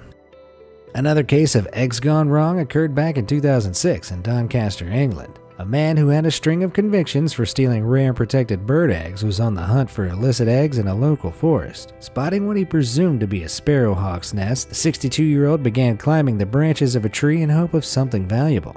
As he approached the top, however, an avoidable disaster struck. You see, this bird egg bandit had long-standing issues with high blood pressure, which often led to dizzy spells and fainting. Why he'd choose a career that involved climbing up precarious tree branches while battling a tendency to randomly pass out is anybody's guess. But it doesn't take too much guessing to figure out what happened next. At the top of the tree, he passed out, plummeting to the ground, breaking his ribs and having his heart punctured by branches on the way down. Karma was clearly on the bird's side because the egg thief died soon afterwards.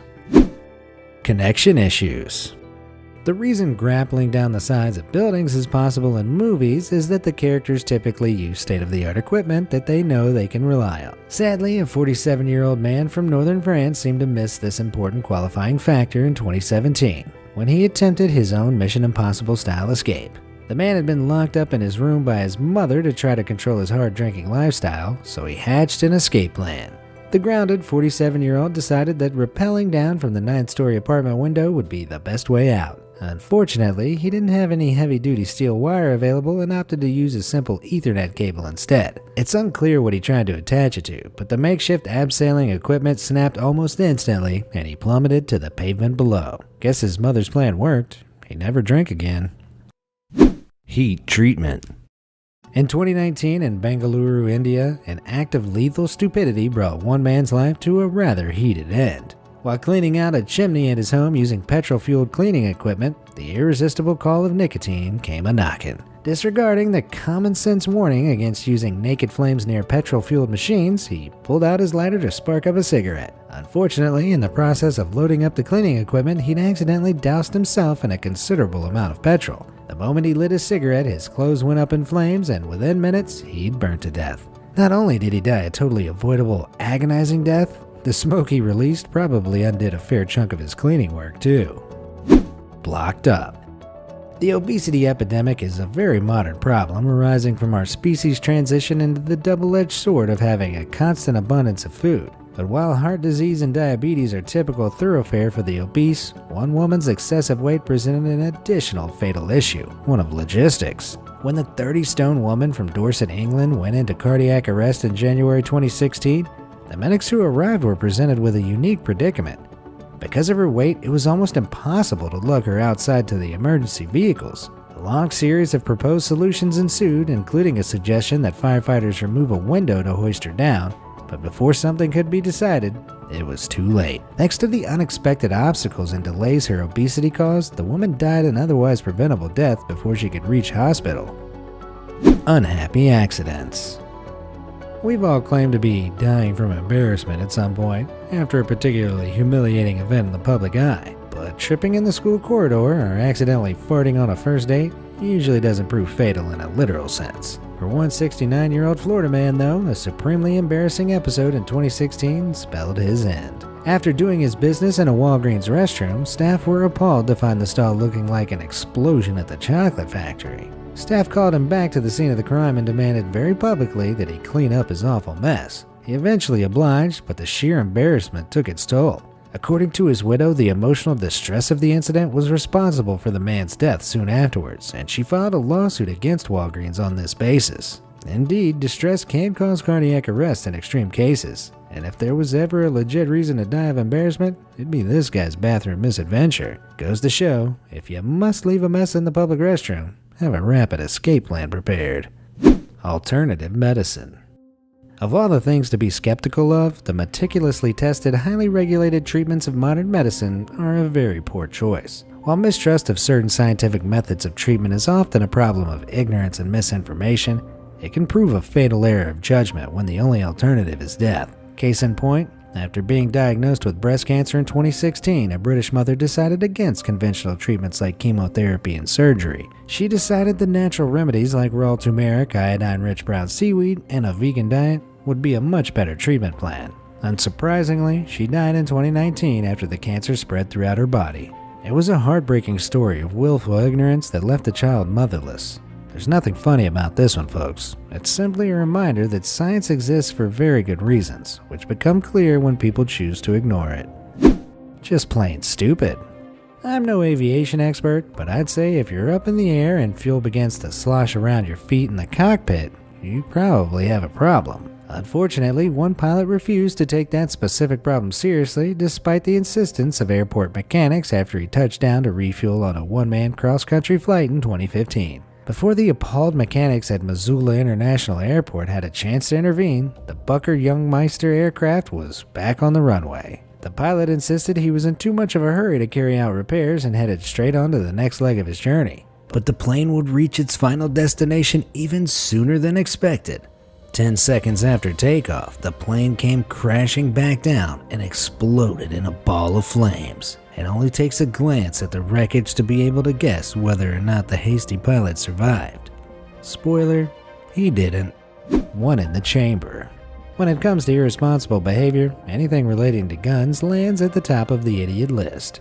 But the level of stupidity in this story will blow your mind. While enjoying a few beers in Brevard County, Florida, a man and his friend began playing around with a handgun. After removing the magazine from the gun, the owner wanted to be extra safe and make sure there wasn't still a bullet in the chamber. After all, you can never be too careful. To test this, he jokingly held the gun up to his temple, presumably certain he'd already unloaded it. In a lighthearted jest, he pulled the trigger. With a bang, that party was over. The bright spark was dead by the time police arrived on scene. If there was ever a poster child for gun safety, it'd be this guy. Off-roading. In 2018, a Florida woman learned the hard way that trains don't play fair in a race. While the guardrails were down at a newly built crossing, the lady made a serious error of judgment, deciding she could cross the tracks before the train reached her. But as you probably guessed, guardrails are there for a reason.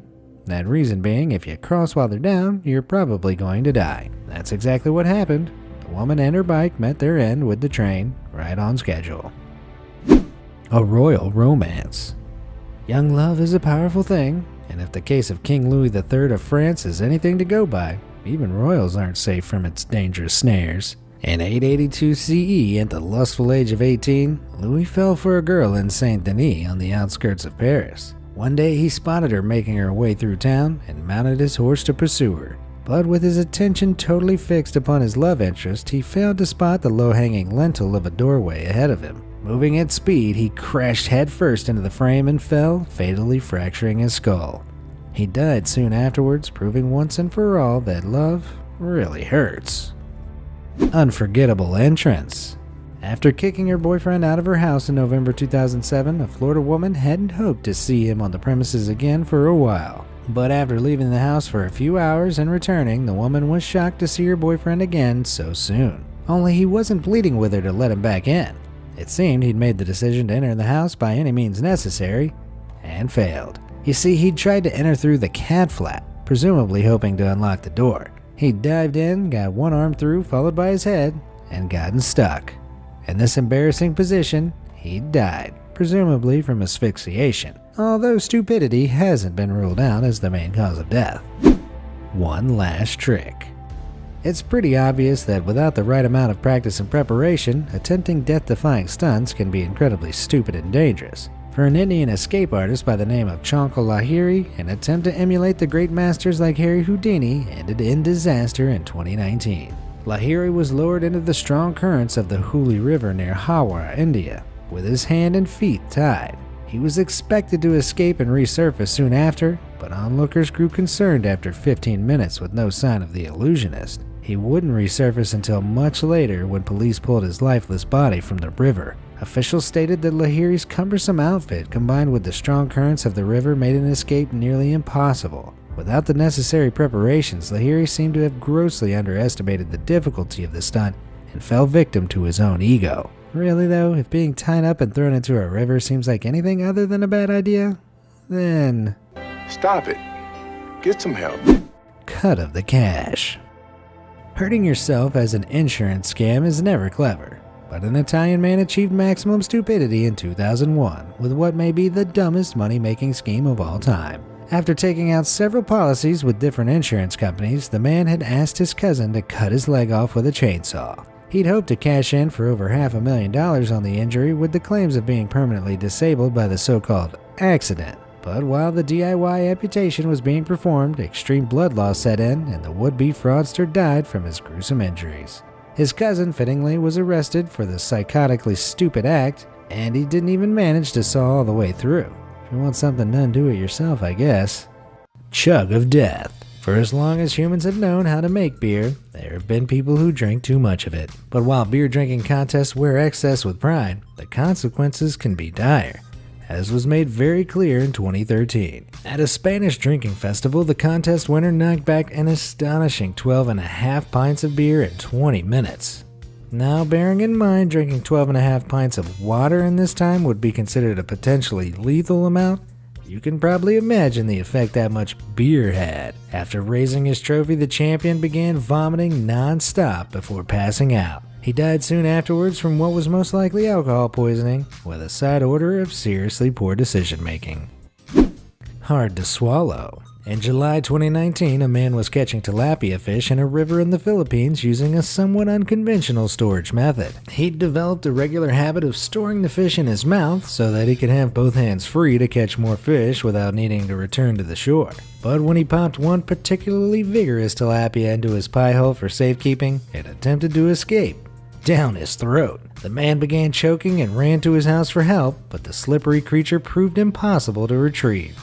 He died soon after, but his tale lives on as a reminder of why we invented handy little things known as boxes and baskets. Fatal strain. For decades now, an old legend has floated around the toilets of the world that Elvis Presley died from overstraining on the loo. Many have been understandably skeptical of the legend, but in January 2020, a Chinese man's death brought that skepticism into question. The 72-year-old from Wenzhou, China, went into cardiac arrest after a bout of chronic constipation, during which he reportedly overdid it. Overstraining isn't usually fatal, but the man's history of heart disease meant his blood pressure dropped to lethally low levels and his heart stopped. But at least he died on a throne, even if it was porcelain. Over in a flash. In August 2019, when a housekeeper at an Atlanta hotel entered a room for tidying, she was shocked when the man inside exposed himself to her. Disgusted, she called security. But when security confronted the man, he fled, attempting to jump from his balcony to another. Seeing as he was 10 stories up, this probably should have raised alarm bells for him. But in the least surprising twist of the century, his escape plan failed, and he plummeted 10 floors onto the pavement below. What a chilling expose. Deadliest catch. In 2017, a 67-year-old Pokemon Go user in Singapore took the excitement of catching a new pocket monster to another level. Mere moments after catching Lapras and Granbull as new additions to his 200 Pokemon-strong collection, he keeled over in the throes of a heart attack. He died soon afterwards, and an investigation revealed that the poor fellow's pre-existing heart condition had left him vulnerable to overstimulation and overexertion that scurrying around for Pokemon can induce. While he's not the first person to die while using Pokemon Go, he is, quite possibly, the first to die from the excitement of a catch. It seems Gotta Catch 'em All might need to be revised to Gotta Catch Some of 'em calmly and at a leisurely pace. Fangtastic. What's the saying? An eye for an eye? Well, how about a tooth for a fang? The latter saying proved more fitting in a village in Gujarat, India in July 2019. While a group of villagers were gathering maize from a field, a snake slithered onto the path. Most of them distanced themselves from the reptile, but one man stood strong, determined to dispatch the scaly fiend. He grabbed the snake, which instantly began biting him on the hands and face. Shocked but not defeated, the man played the ultimate alpha move. He bit the snake right back, killing it. But while the man won the battle, he lost the war and died from the snake's potent venom later that day. Whether it was a badass or simply stupid way to die, I'll leave that up to you guys in the comments below to decide. Rooftop Rail Rider. In 2019, a self-proclaimed Russian daredevil train surfer mounted the roof of a high-speed service from St. Petersburg to Moscow. Atop the train, which reached speeds of 155 miles per hour, the thrill-seeker accidentally made contact with the high-voltage overhead apparatus that provides the train with power. Before he knew it, 4,000 volts were scorching through him, setting both him and the carriage roof ablaze. On the bright side, he would have died almost instantly, But let's be honest, with a hobby like transurfing, the end was never going to be pretty for this bright spark. 3-story slip and slide. Lawyers are often considered to be some of the brightest folks in society, but alcohol has a phenomenal ability to turn book smarts into, ouch, that's smarts. At a private party event at the Brooklyn Museum in 2019, an up-and-coming lawyer had a not-so-bright idea while enjoying the fun and frivolities. For whatever reason, he decided to slide down the banisters of a 3rd-story stairwell with his motor functions notably impaired. In one swift motion, he slipped over the railing and plunged to the ground below. The fall proved fatal and also proved that 3rd-story stairway slip and slides are never a good idea. Action Woman. Action-packed Hollywood blockbusters are great and all, but when people try to apply that kind of high-octane activity to their own lives, it rarely ends well. Unfortunately, a woman from Georgia realized that a little too late in August 2019. The craziest day of her life began at 7:30 a.m. when she stole a truck, which soon ran out of gas. Shortly after pulling over, a kind stranger stopped to help the stranded woman, a helpful gesture that resulted in the woman stealing the stranger's car. She cruised off like a maniac, crashing into several vehicles until the car could no longer be driven. With a newfound taste for auto theft of the grandest kind, she attempted to steal another car. She had to abandon the attempt after realizing the car she'd taken had a manual transmission, and she was an automatic kind of gal. With closing in, the incompetent criminal went for the big finish. She leapt onto a passing semi-truck for a quick escape. Unfortunately, Vin Diesel movies make this type of thing look much easier than it is, and the woman lost her grip, slipping under the trailer and being immediately fatally crushed. For unhinged criminals, reality eventually hits like a truck. The price of theft. When a man stole a shirt in Puerto Rico in 2019, his hasty attempts to remove the security tag when he got home proved unexpectedly lethal. His tool of choice was a knife, and he decided to try to pop the tag off while still wearing the shirt. This unwise decision resulted in the knife slipping and plunging into his side. By the time his horrified wife found him, he was already dead. Who would have thought shoplifting could escalate to self-inflicted murder so quickly? Story of a lifetime. In this age of rampant obsession with social media, the stupidity of desperate attention-seeking is increasingly resulting in utterly idiotic, easily avoidable deaths. Like in Australia in 2019, when a group of young, overly excited women broadcast their antics over Snapchat while driving on the highway. The 2 passengers could be seen distracting the driver and encouraging her to drive erratically, which she did, intentionally veering into oncoming traffic. The girls all seemed to be having a heck of a laugh at the expense of other drivers. That is, until the laughter turned to screams. While the driver was distracted by her passengers, she veered off again into oncoming traffic, this time unintentionally. Seconds later, she crashed head-on with another car. While the people in the other car, as well as her passengers, survived, the girl driving was killed on impact. It's a lesson that really shouldn't need to be said. Don't tempt fate with exceedingly dangerous and dumb behavior, especially behind the wheel of a car. Tenderizing beef. Cows probably don't like to be eaten, but if this story from June 2019 is anything to go by, they hate being stolen even more. When an Indian man stole a cow from a village in Karnataka, he managed to lead it over a mile away without detection, and proudly thought he'd got off scot-free. But when he tried to load the animal into his vehicle, it became clear that the cow had different plans. With a swift, brutal kick directly to the danglers, the cow caused internal trauma and rupturing so severe, the man was dead by the time authorities found him. If this case of testicular tenderization could teach us anything, it's that cow thieves should probably wear iron jockstraps. Sharpshooter. By the time you reach the age of 47, you think you'd have picked up a decent amount of common sense. But at a party in 1998, a man proved that notion wrong when he bet that his 47-year-old buddy couldn't shoot a can off his head. Confident in his abilities, the friend took up the bet. He loaded the handgun, took aim, and fired. I'm sure you can put the pieces together of what happened next. Let's just say the man with the can was left distinctly lacking in the face department, while the friend was left facing a murder charge. Roach dinner. While eating insects is an increasingly common practice around the world, and not inherently stupid, it's hard to deny the underlying idiocy of an insect-eating contest. When one such contest was held at a Florida reptile store in 2012, the grand prize was a mighty python worth $850. One Florida man stepped up to the task with victory on his mind and scoffed down dozens of cockroaches and worms. He He won, but his victory was cut short when he staggered outside, vomiting and struggling to breathe. Eventually, he fell to the ground and was taken to the hospital, where he was pronounced dead. It wasn't the quality of the insects that killed him. They were bred to regulation standards for consumption. It was the quantity he ate, which, when he started to vomit, came back up and clogged his airways, choking him to death. So remember, if you're going to nom on those cockroaches in your garage, limit yourself to a bowlful. Railway to Heaven.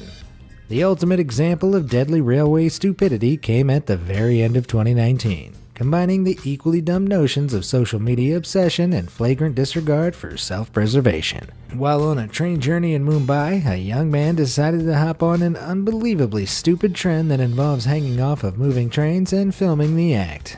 Unfortunately for him, after feeling the breeze on his face for a moment, he soon felt something much harder. A metal girder from a bridge the train passed over smashed him straight back into the carriage with unbelievable force. By the time his friends got him to a hospital, he was DOA. I sure hope it was worth it. Having a blast. It would be dishonest to pretend fatal stupidity is a new thing. It's just that with the rapid sharing of information nowadays, we get to hear cases of it more often. But a story from the diary of a First World War soldier may take the cake for one of the most unbelievable acts of deadly dumbness of all time. The soldier recounts the story of a division making their way through enemy land when one of the men finds an unexploded mortar shell. Instead of wisely running as far away as possible, the soldier decided to pick it up and play with it. As others looked on, somehow forgetting the very real danger at hand, they cheered for him to drop it on its nose. And like a good soldier, he did as he was told. He dropped the mortar and it exploded. 25 men were killed and 31 more were wounded. And thanks to this soldier, thousands more people will have suffered facial injuries from face palming with excessive force. Labels? What labels? Whenever blowtorches fall into the hands of the less than brightest members of our species, it's always best to take a few steps back, by which I mean move to the next country over. If this piece of common sense wasn't already obvious, a man from Topeka, Kansas certainly made it clear in June 2019. When he stumbled upon what appeared to be an empty metal drum, the inquisitive fellow thought best to cut the thing open with a blowtorch. What he was hoping to use the divided drum for is anyone's guess, as it exploded violently before the fellow got the chance to finish his task. Apparently, he'd ignored the bold warnings that the drum contained methanol, a highly volatile compound. For people like this, instructions to keep away from naked flame must sound like a challenge. The only reward, of course, is a Darwin Award for removing yourself from the gene pool. Whether he read the labels or not, this guy's overeager blowtorch trigger finger cost him his life. Disney's other Dumbo. In Disney's Beauty and the Beast, Gaston is an incredibly arrogant character with an endless supply of misplaced self-confidence. So perhaps the man who played the role of Gaston at Disney World Orlando was still in character when he brought about his own explosive demise in 2015. It would seem so because he clearly placed too much confidence in the strength of his own skull when he launched a firework from atop his head. He'd been drinking and joking around with the idea when the firework accidentally caught alight. Within seconds, the mortar tube exploded in a colorful, fiery explosion that no amount of beer could take the edge off. Needless to say, Disney World had to find a new Gaston, but hopefully the new one was less of a method actor. Stay in your lane. Riding in a bicycle lane can be dangerous enough sometimes, but riding a bicycle on a highway? For most people, this obvious no-no should speak for itself. But one man in September 2019 was clearly different from most people, as he decided to take a late-night bike ride along the 405 freeway in Long Beach, California. He trundled along in the auxiliary lane, which is designed to allow drivers to speed up or slow down, on the 60-mile-per-hour highway in the dark, unaware of the danger.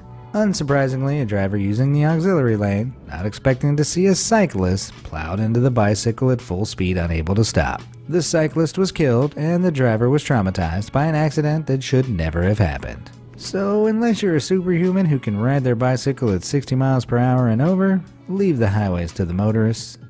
Boredom cure.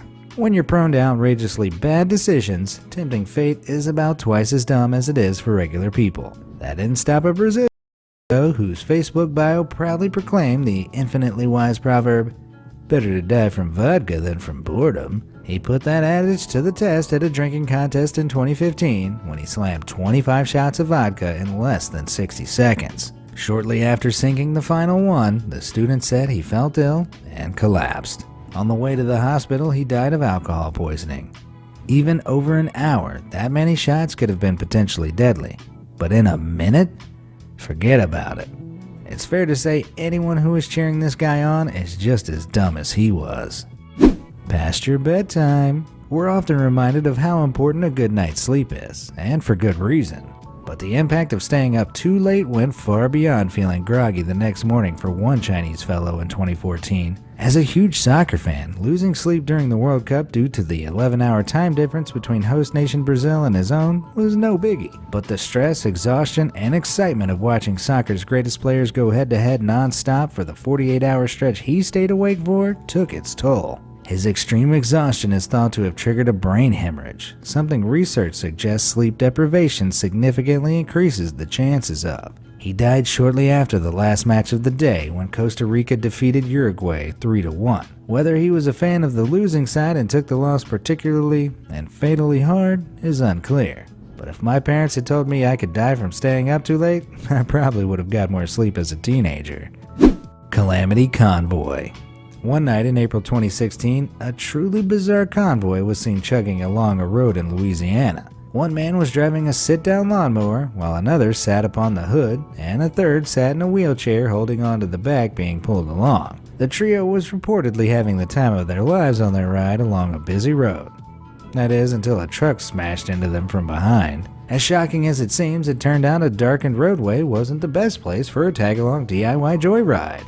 Miraculously, the only person to die in the incident was the man behind the wheel of the lawnmower, who had seemingly instigated the ridiculous activity. Hopefully his friends will keep their mowers firmly on the grass from now on. Shotgun wedding.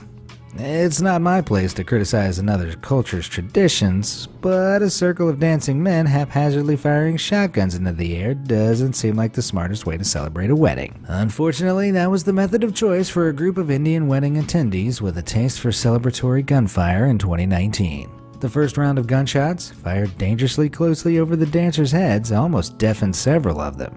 But the next round, fired without any regard to things like, aiming, resulted in one shotgun-wielding guest receiving a direct hit to the face. Unaware, the oblivious reveler continued to gleefully fire shots until he was made aware of what he'd done. Needless to say, after he'd finally decided to look around him, the festivities were over. From now on, how about we stick to wedding bells rather than shotgun shells, eh?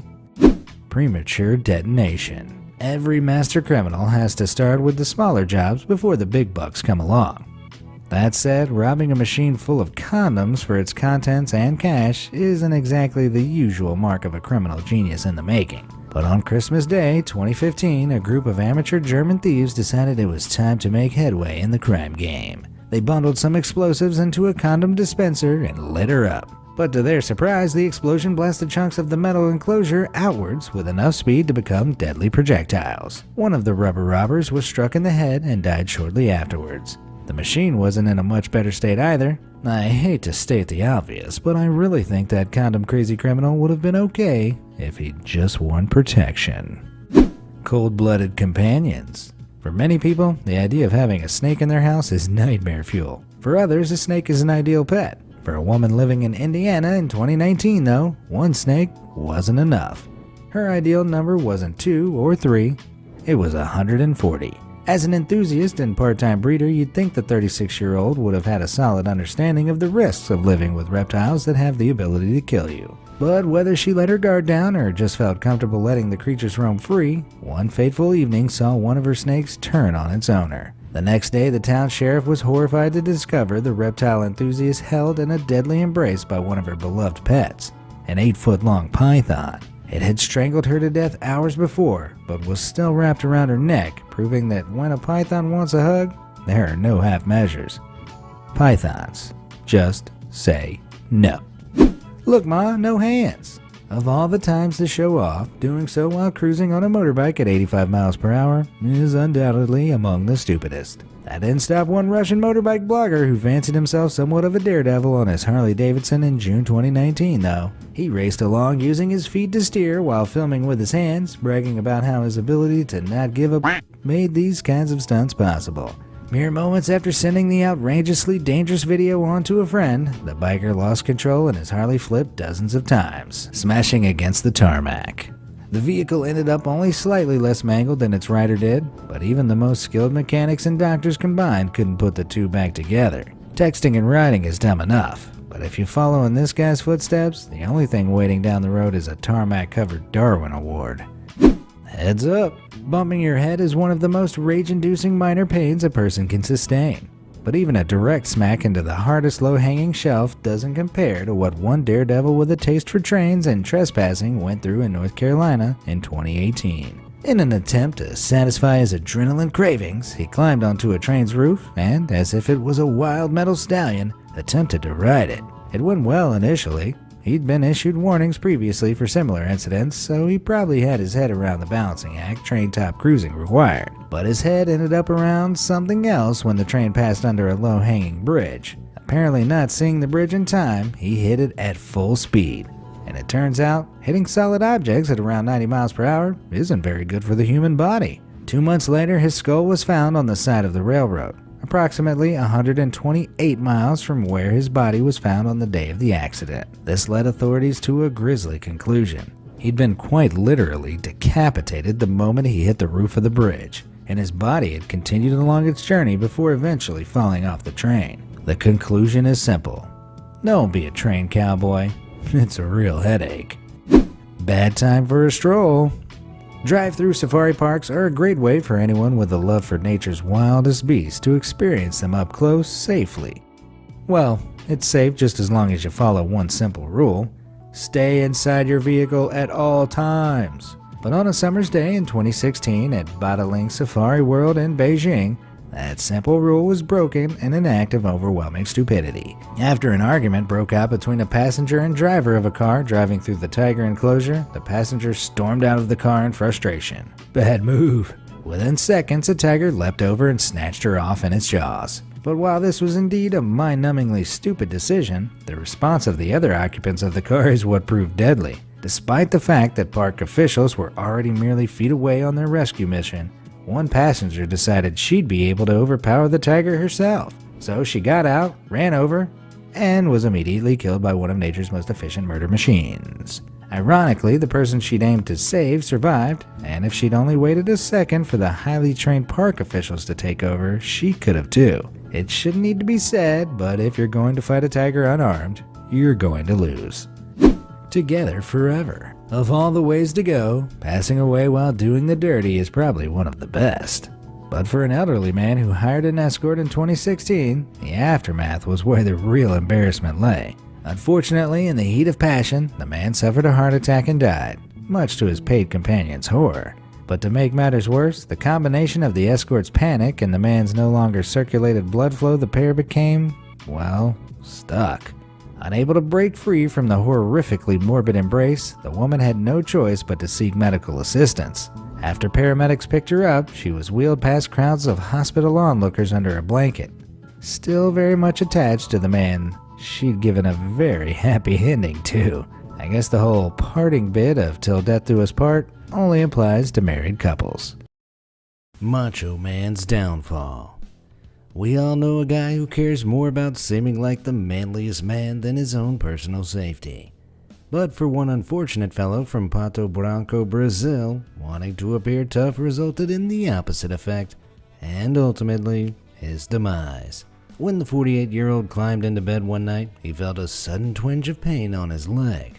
Pulling back the sheets, he spotted a Brazilian brown spider, which, upon being joined in bed uninvited, had bitten him. These little critters might not look as scary as some of our planet's other arachnids, but their venom packs a seriously painful punch. If left untreated, Brazilian brown spider bites can lead to infections and serious health problems. For this man, though, despite the intense pain, the other symptoms weren't so obvious. At first. Not that he paid his symptoms any mind anyway, as despite his family's insistence, he refused to get the bite checked out by a doctor. Within a matter of days, however, his body had begun to swell up, his legs became virtually unresponsive, and his kidneys began to fail. By the time he finally put his ego aside, it was too late. He died in the hospital, leaving behind a clear lesson to all macho men. You can outmuscle many things in life, brother, but a venomous spider bite ain't one of them. Gnarly bail, dude. There's nothing wrong with being a thrill seeker, just as long as the thrills you seek aren't laced with total stupidity. Unfortunately, the thrills this next Darwin Award recipient sought out contained lethal doses of idiocy, far exceeding the government's daily recommendations of a single spoonful. While hitting the slopes at Bogus Basin in Idaho, one snowboarder decided the allocated ski areas just weren't exciting enough, and decided to up the thrill factor in a supremely stupid way. Without taking any precautions to check for traffic, he decided to attempt to jump over the main road leading to the top of the mountain. Unfortunately, this particular road happened to be in regular use, but the bird-brained boarder attempted to clear it anyway. But when the trick proved to be an utter failure, the snowboarder didn't just have the embarrassment to contend with. He also had the SUV coming directly at him with no time to react and nowhere to swerve to worry about. But he didn't have to worry for too long because he wasn't wearing a helmet, and the impact the SUV made was so severe it killed him almost instantly. Gnarly. Holy moly. There are many things that can go wrong in a burglary attempt. The homeowners might catch you in the act, there might be an angry Doberman with a taste for burglars waiting for you inside. You might even fall through the ceiling 24 feet to the floor below. Well, that last one is a little less likely, but it's exactly what happened to one burglar in Nevada in 2019. While trying to cut himself an entry point into the roof of a hair salon in Carson City, he lost his footing, falling straight into the hole he'd just made. With the ceiling being over 20 feet high as he fell, the burglar must have been hoping he'd land in the comfort of a barber's chair rather than on an upturned pair of scissors. But neither outcome occurred, as instead he crashed straight down onto the cold, hard floor and was killed instantly. Needless to say, there are better ways to get a free haircut, and none of them involve cutting holes in ceilings. Having a blast. There are many ways a person can annoy their neighbors when living in a small apartment complex. Loud music, annoying pets, and parties are the usual problems. But for an apartment block in Tiraspol, Moldova, one problematic neighbor made a bang that was more than just noisy. On a quiet afternoon in February 2019, residents of the apartment complex were suddenly met with an almighty boom. As glass exploded out from one apartment window into the street below, the emergency services were called to investigate. When police arrived, the apartment block's gas was shut off, as it was initially assumed a gas leak had caused the explosion. But as the police began to piece the mystery together, a gas explosion was quickly ruled out in favor of something much more ridiculous. It turned out the owner of the apartment in which the explosion had occurred was somewhat of a military enthusiast. He had a large assortment of weapons in his room, including grenades, and had somehow managed to set one off while perusing his collection. The blast from the hand grenade obliterated his apartment, but miraculously left the rest of the complex largely untouched. Unsurprisingly though, the grenade-toting apartment owner himself was very much dead when the police arrived. Hand grenades. Not even once. Felt cute. Might delete myself. Certain people will go to great lengths nowadays for the perfect Instagram photo opportunity. After all, how are people going to know how much fun their lives are without plastering it all over social media? Sarcastic though my tone may be, this mindset is very much real for some folk. And what's more, desperation for a great pic at any cost has forcibly removed a select few from the gene pool in recent years. One such case happened to a student at Fordham University in New York back in 2019. Late one night, she and her friends had the not-so-bright idea to climb an off-limits clock tower on campus, hoping to snap a few Insta-worthy pics at the top. But whether it was the excitement of a photo op or just the darkness of the evening, during the ascent, the student made a fatal mistake. Somehow, she managed to fall out of an open alcove and over the edge, plummeting to the lower roof of the building. With serious injuries sustained from her fall, she died shortly afterwards. She did reportedly manage to snap a few pics before falling, but she never even got to share them with the world. Was it worth it? Unless those pics ever get released, we'll never know for sure. But I'm betting on a firm no. Ride of your life. Some ideas are so dumb, even just hearing about them makes you feel slightly less intelligent. One such idea was brought to life in the city of Zevenaar in the Netherlands in June 2020. A young man and his friend, perhaps after watching the televised antics of Johnny Knoxville, Bam Margera and co. decided to tie a shopping cart to a car and go for a ride. Clearly pulling the short straw, one of them clambered into the cart, while the other took the much less treacherous role of driver. As the engine roared into life, the cart rider hesitantly stood up in his humble chariot and prepared to feel the wind in his hair. While he was reportedly able to engage in this unconventional style of surfing for a little while, it wasn't long before the cart began to lose stability. Before he knew it, the shopping cart tamer was buckarooed right off, traveling at a significant speed, and landed in a crumpled heap on the tarmac, dying instantly. I could never condone partaking in a joyride of this kind, but if you're dumb enough to insist, at least wear a helmet and protective gear, because as this guy learned in the split second before his annihilation, high speeds, tarmac, and human faces are not a pleasant mix. Is this thing loaded? In June 2020, an incident of such outrageous stupidity occurred, it would seem more at place in a wacky cartoon than in real life. At a birthday celebration in the town of Shahapur in the Indian state of Maharashtra, a 28-year-old man decided to take a look through the party host's belongings. Finding what was quite obviously a very real revolver and mistaking it for a toy, he jokingly pointed it at himself. Sensing no danger whatsoever and committed to the gag, he pulled the trigger. As a gunshot cut through the fun atmosphere of the party, guests poured in from other rooms and saw the aftermath. It wasn't pretty. The guests were left shocked and disturbed by the incident and were forced to confront 3 very important lessons. Firstly, if you own guns, don't leave them lying around loaded when you throw a party. Secondly, don't invite people to your party with less than 3 brain cells. And thirdly, even if you suspect a gun to be fake, never hold it up to yourself and open fire before you've double, triple, and quadruple checked with the owner. Treat every gun like it's loaded. Otherwise, at the very least, you may ruin a perfectly good party. And nobody likes a party pooper. Rapid exit. Every once in a while, in the process of accidentally removing themselves from the gene pool in spectacularly embarrassing ways, people actually end up saving lives. For one unlucky man from Somalia, though, saving lives was far from his intention, yet he somehow managed it anyway. The man in question boarded a commercial flight from Abdinati International Airport in Mogadishu, Somalia on February 2, 2016, with diabolical intentions.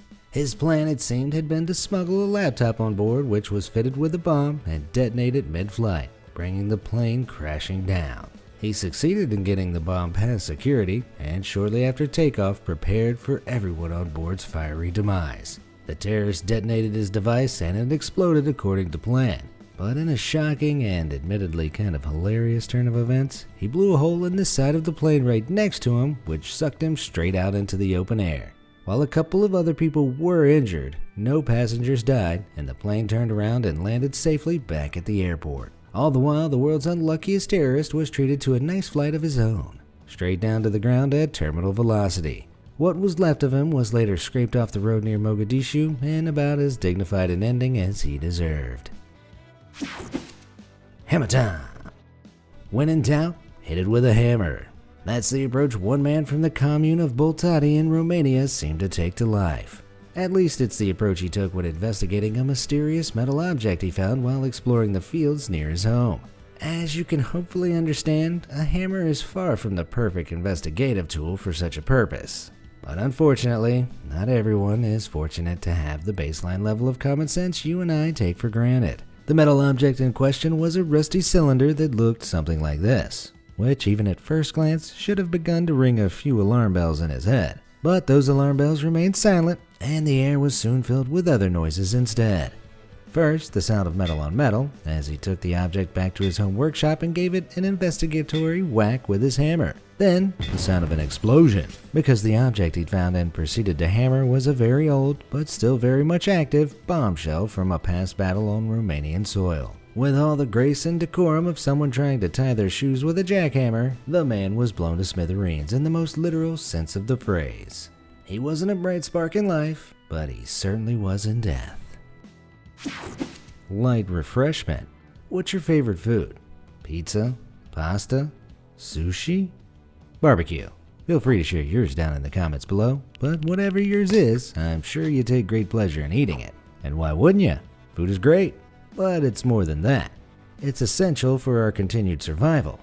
Most people never forget this fact of life, but one Swiss woman chose to, well, simply ignore it when she ventured forth on an incredibly questionable spiritual journey back in 2011. After watching a documentary about an Indian guru who allegedly survived for 70 years consuming no food, living off sunlight alone, the woman decided to try her hand at the challenge. Now, you might be thinking, but what if the documentary was lying? And you'd be right to do so, because that tale was almost certainly little more than a myth, or at the very least, an exaggeration, as the whole idea goes against every shred of evidence biological science presents us with. But what does science matter when you have faith, right? Well, that's the viewpoint this woman adopted, and she decided to stop eating and drinking altogether. When that proved too tough, she began drinking water again, but continued to resist food. After a few weeks of the practice, she was found in her apartment, dead of starvation. It shouldn't need to be said, but no matter how much you believe otherwise, the human body needs food to keep living. Once your body runs out of food, it begins digesting itself. Eventually, this stops the vital organs from functioning, and death soon follows.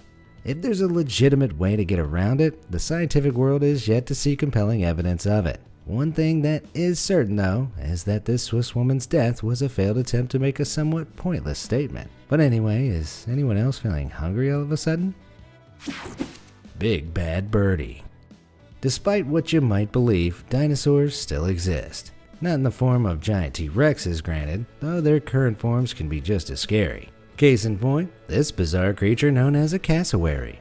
Found across Indonesia and northeastern Australia, it's one of the largest birds on Earth, reaching up to 6 feet tall and weighing as much as 130 pounds. If you don't believe my dinosaur claim, just check out their claws. Scary, right? Well, it's those 4-inch long claws that make up the focal point of this next tale of one man's unfortunate, yet avoidable, demise. While cassowaries are certainly fascinating to look at, they're known for being incredibly territorial. This is something one Florida man should have been aware of, considering he bred them on his property near Gainesville. But for reasons unknown, one day the breeder let his guard down while walking in the enclosure housing one of his cassowaries. In a stroke of misfortune, he fell, and seeing an opportunity to attack, the cassowary leapt forth with those dagger-like claws. Had the breeder been smart like this guy, he would have taken something into the enclosure to put between the bird and himself in the event of an attack. Anything to absorb some of the powerful kick's impact, and most importantly, keep those claws away from his vulnerable body would have made all the difference. But unfortunately, that wasn't the case. The bird overpowered the unlucky breeder and kicked him to death. It's certainly a tragedy and proves that around dangerous animals, letting your guard down even once can be a death sentence. But on the other hand, I would argue that killed by a living dinosaur is a pretty cool thing to have on your gravestone. Digging an early grave. You don't need to look far on the internet to see examples of people with dangerous jobs throwing all safety measures to the wind. Like this guy, who successfully completed his digging unharmed in spite of his very unstable looking DIY support beams. Or this genius, whose choice of propping tools are one sudden movement away from crumbling like breadsticks, with a side of crushed human for dipping. Not everyone is so lucky, however, and it turns out the most dangerous type of support beam is none at all. That was precisely the construction style chosen by one man in 2018 when he decided to dig a tunnel into a sand dune at a beach in St. Augustine, Florida. He wormed his way several feet into the side of the sand dune and seemed to be having fun, until his unsupported makeshift tunnel suddenly collapsed on him. The collapse covered him in several feet of sand, suffocating him, and the sudden shock triggered a fatal heart attack, finishing him off. And that, folks, is why even these types of support beams are better than none at all when it comes to digging yourself out of, or into, trouble. Reptile road trip. No matter how many people fall victim to agonizing and often fatal bites, people just don't seem to get the message to not mess with snakes. Like the bizarre Indian trend of snapping selfies with cobras, or this Florida man whose decision to kiss a venomous water moccasin temporarily turned his face into a marshmallow. But even those folks are basically Einstein-level geniuses compared to one man from the Kuala Lumpur district of Malaysia who took a wild python for a motorcycle ride in January 2018. Having passed the 11-foot-long reptile on his return from work, he grabbed a pair of gloves and a sickle from home before returning to catch it. While his motivations for doing so remain unclear, he picked up the snake, holding it by its head to avoid being bitten, and hopped back on his motorbike. Shortly after beginning their road trip, however, the snake began coiling around its chauffeur. Before long, it had constricted enough to pull him off his bike, and despite passersby attempting to pull him free, the python had soon squeezed all of the life out of him. So if you ever take a reptile on a road trip, take it in a nice car. Because if this story is anything to go by, pythons really seem to hate riding motorbikes. Geocaching out. For those with a love for the activity, geocaching is a great way to get outdoors and put their exploration skills to the test. The rules are simple. Use some form of GPS alongside other navigational techniques to find hidden geotag containers in the great outdoors. Once the container is found, you sign the logbook inside and hide it ready for the next geocacher to find. Sounds enjoyable, but for 4 geocachers in the Czech Republic in 2018, their lack of common sense turned fun into fatalities. According to reports, weather warnings of storms and torrential rains weren't enough to stop this group heading out on their exploration, which wouldn't be so bad had their destination not been this extremely long underground waterway. I wouldn't even go in there in the sunshine. But the group still ventured in, and when the storm pushed a huge wave through the tunnel, the extent of their mistake quickly became apparent. While 2 of the explorers survived being swept down the tunnel, the other 2 weren't so lucky. Carried away into a powerful river, they soon drowned and were later found washed up along the shoreline. Worst of all, they never found the geocache. Going on a treacherous trip like that, they should have known they were taking a one-way path to geocaching out.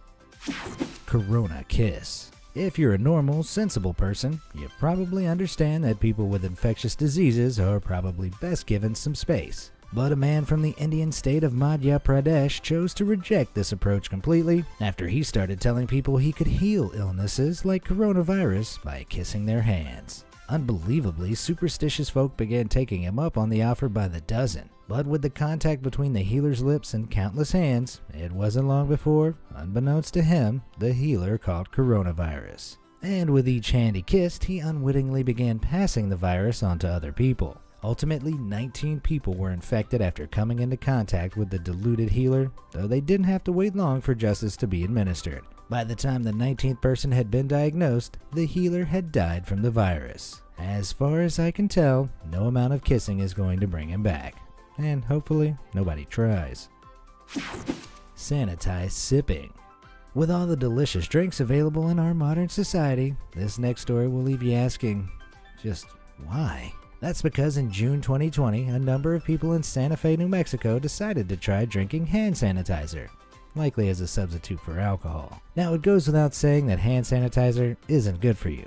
But unlike most sanitizers, this particular brand happened to contain methanol, a highly toxic substance. Out of the individuals who were found to have consumed the sanitizer, 1 was left permanently blinded by methanol poisoning, 3 were in critical condition, and 3 more died almost immediately. So unless you want an agonizingly painful death where your insides feel like they're on fire, opt for a tequila shot, not a sanitizer slammer. Eccentric tastes. Ridiculous deaths are nothing new for humans. Indeed, the ability to die in a ridiculous manner seems to go beyond any particular era. This is proven by the story of one man who died on July 14, 1908 in Goldfield, Nevada. The man, whose name remains unknown, was found dead in the street next to an empty tub of library paste. This was a type of glue-like adhesive used to bind paper and was mostly made of water and flour. Apparently being unable or unwilling to acquire an alternative food source, he'd tucked into the paste, eating most of it. Unfortunately though, the batch that this fellow had fished out of a trash can appeared to have turned bad, or possibly even solidified in his body while he ate it. Not that it's advisable to consume library paste in the first place, but this guy's meal choice ultimately cost him his life. His unusual demise is commemorated in a gravestone referred to by Goldfield's locals as the Paste Eater's Grave. While truthfully the guy was probably just super hungry, it doesn't change the fact that this is one seriously embarrassing way to be memorialized. Needing to vent. When the staff at 17th Street Market in Delhi in Knoxville, Tennessee opened up shop one morning in June 2019, they expected a day like any other. However, when they turned the in-store stove on, ready for the day's hot food, they never expected the screaming that began coming from inside the building's ventilation duct. When police arrived soon after, they were able to figure out who the source of the screams were. It turned out a heavily intoxicated man had climbed onto the store's roof the night before and attempted to climb down the vent and into the store. But horrifyingly, the vent proved to be too small to fit through and he became thoroughly wedged. When the morning crew came into work and started the cooker, the heat transferred up the vent, making the metal walls incredibly hot. By the time the police pulled him out, he was already badly burnt and unconscious, and he expired in the hospital a few days later. Whatever's waiting for him on the other side, at least it can't be much worse than the way he went out. Spray paint pariah. You don't have to be smart to be a criminal, but it certainly helps if you're planning to stay alive for a while. But smarts were not the strong suit of a man from South Carolina who robbed a Sprint phone shop back in 2009. Moments before the robbery took place, the man spray painted the entirety of his face in an attempt at a disguise. Naturally, there's a reason robbers tend to favor balaclavas and masks over this unique approach. Neither of those two other options are lethal to breathe in. And while the burglary itself went off without a hitch, the spray-painted robber began having trouble breathing once it was over. Before long, he was dead, having been choked out by the noxious paint fumes. You'd think it'd be obvious, but if you're getting your robbery fashion tips from this guy, you're asking for trouble. Final trick. If you ever find yourself inclined to make the claim that you're immortal, you should think twice before attempting to prove it. If you don't, you might end up like one psychic medium from Chiang Mai, Thailand. His downfall came during an attempt to carry out so-called proof that he couldn't be killed by plunging a sword into his chest. Now, it transpired that he'd performed this supposedly supernatural feat a number of times before and had made it out alive. But that was only because he was actually a big phony and used swords that were designed to break on impact, making it appear like his skin couldn't be pierced. But when he tried the trick again in April 2017, the weapon failed to break and instead penetrated straight into his chest. Unsurprisingly, the human body doesn't tend to appreciate that sort of thing, and he died shortly after in the hospital, making both his fakery and stupidity public all at once. But at least he didn't have to face the embarrassment, I guess. Fashion no-no.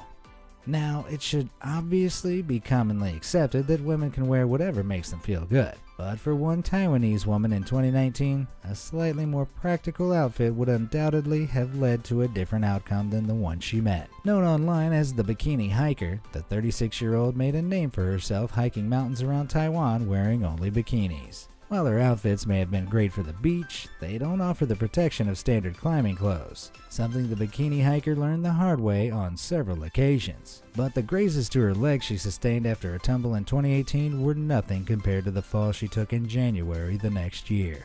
Hiking alone in Yushan National Park in the snowy coldness of winter, she fell down a ravine and was unable to climb out. She called for help on her satellite phone, but poor weather caused delays in the rescue, and by the time help arrived, she was frozen to death. It goes to show, if you want to get online attention, try to avoid doing something with a high risk of becoming a human ice cube, unless you're the real ice cube, of course. No stealing. When some people leave this mortal coil, they leave behind a mystery so bizarre, it truly does seem stranger than fiction. Like when a resident of Calhoun County, Alabama, spotted a skull in their front yard in 2019. Initially, it was unclear where it had come from, until a burnt to a crisp headless body was found at the bottom of a utility pole, badly decomposed, a fifth of a mile away. Though initially baffled, the police soon put the puzzle pieces together, revealing the utterly crazy truth. The man had been attempting to illegally wire up his home to the street's electricity to get it for free. Unfortunately, though, he didn't seem to have the first clue what he was doing, nor did he understand how dangerous playing around with power lines was. At some point during the attempt, the man made contact with the live wire, shocking himself to death. But how did his head end up so far down the road? Here's the weirdest part of all. The neighbor who discovered the skull claimed his dog has dragged it there, apparently having torn it from the electricity-fried body. Pretty shocking, right? Pain for fame. In the world of online entertainment, it takes a lot of work to make great content and get it seen by as many people as possible. Trust me, I know. And sometimes you have to take risks to reap the rewards. But one Spanish YouTuber tried to reach too high too soon by taking a risk that most definitely didn't pay off. Breaking into a cement factory in the dead of night with a friend, the YouTuber hoped to kick up his numbers from the 6 subscribers he had with an extreme stunt. While wearing a parachute, he climbed to the top of a 165-foot tower, and when the moment was right, he jumped. But disaster struck as he realized his parachute wasn't opening. With nothing he could do, his friend watched on in horror as the reckless attempt at online recognition ended with a loud thud. Ouch. The YouTuber didn't survive, so obviously that's not a good way to get subscribers. But if you're interested in learning more about how to avoid a humiliating demise, subscribing to Be Amazed is the best way to do it.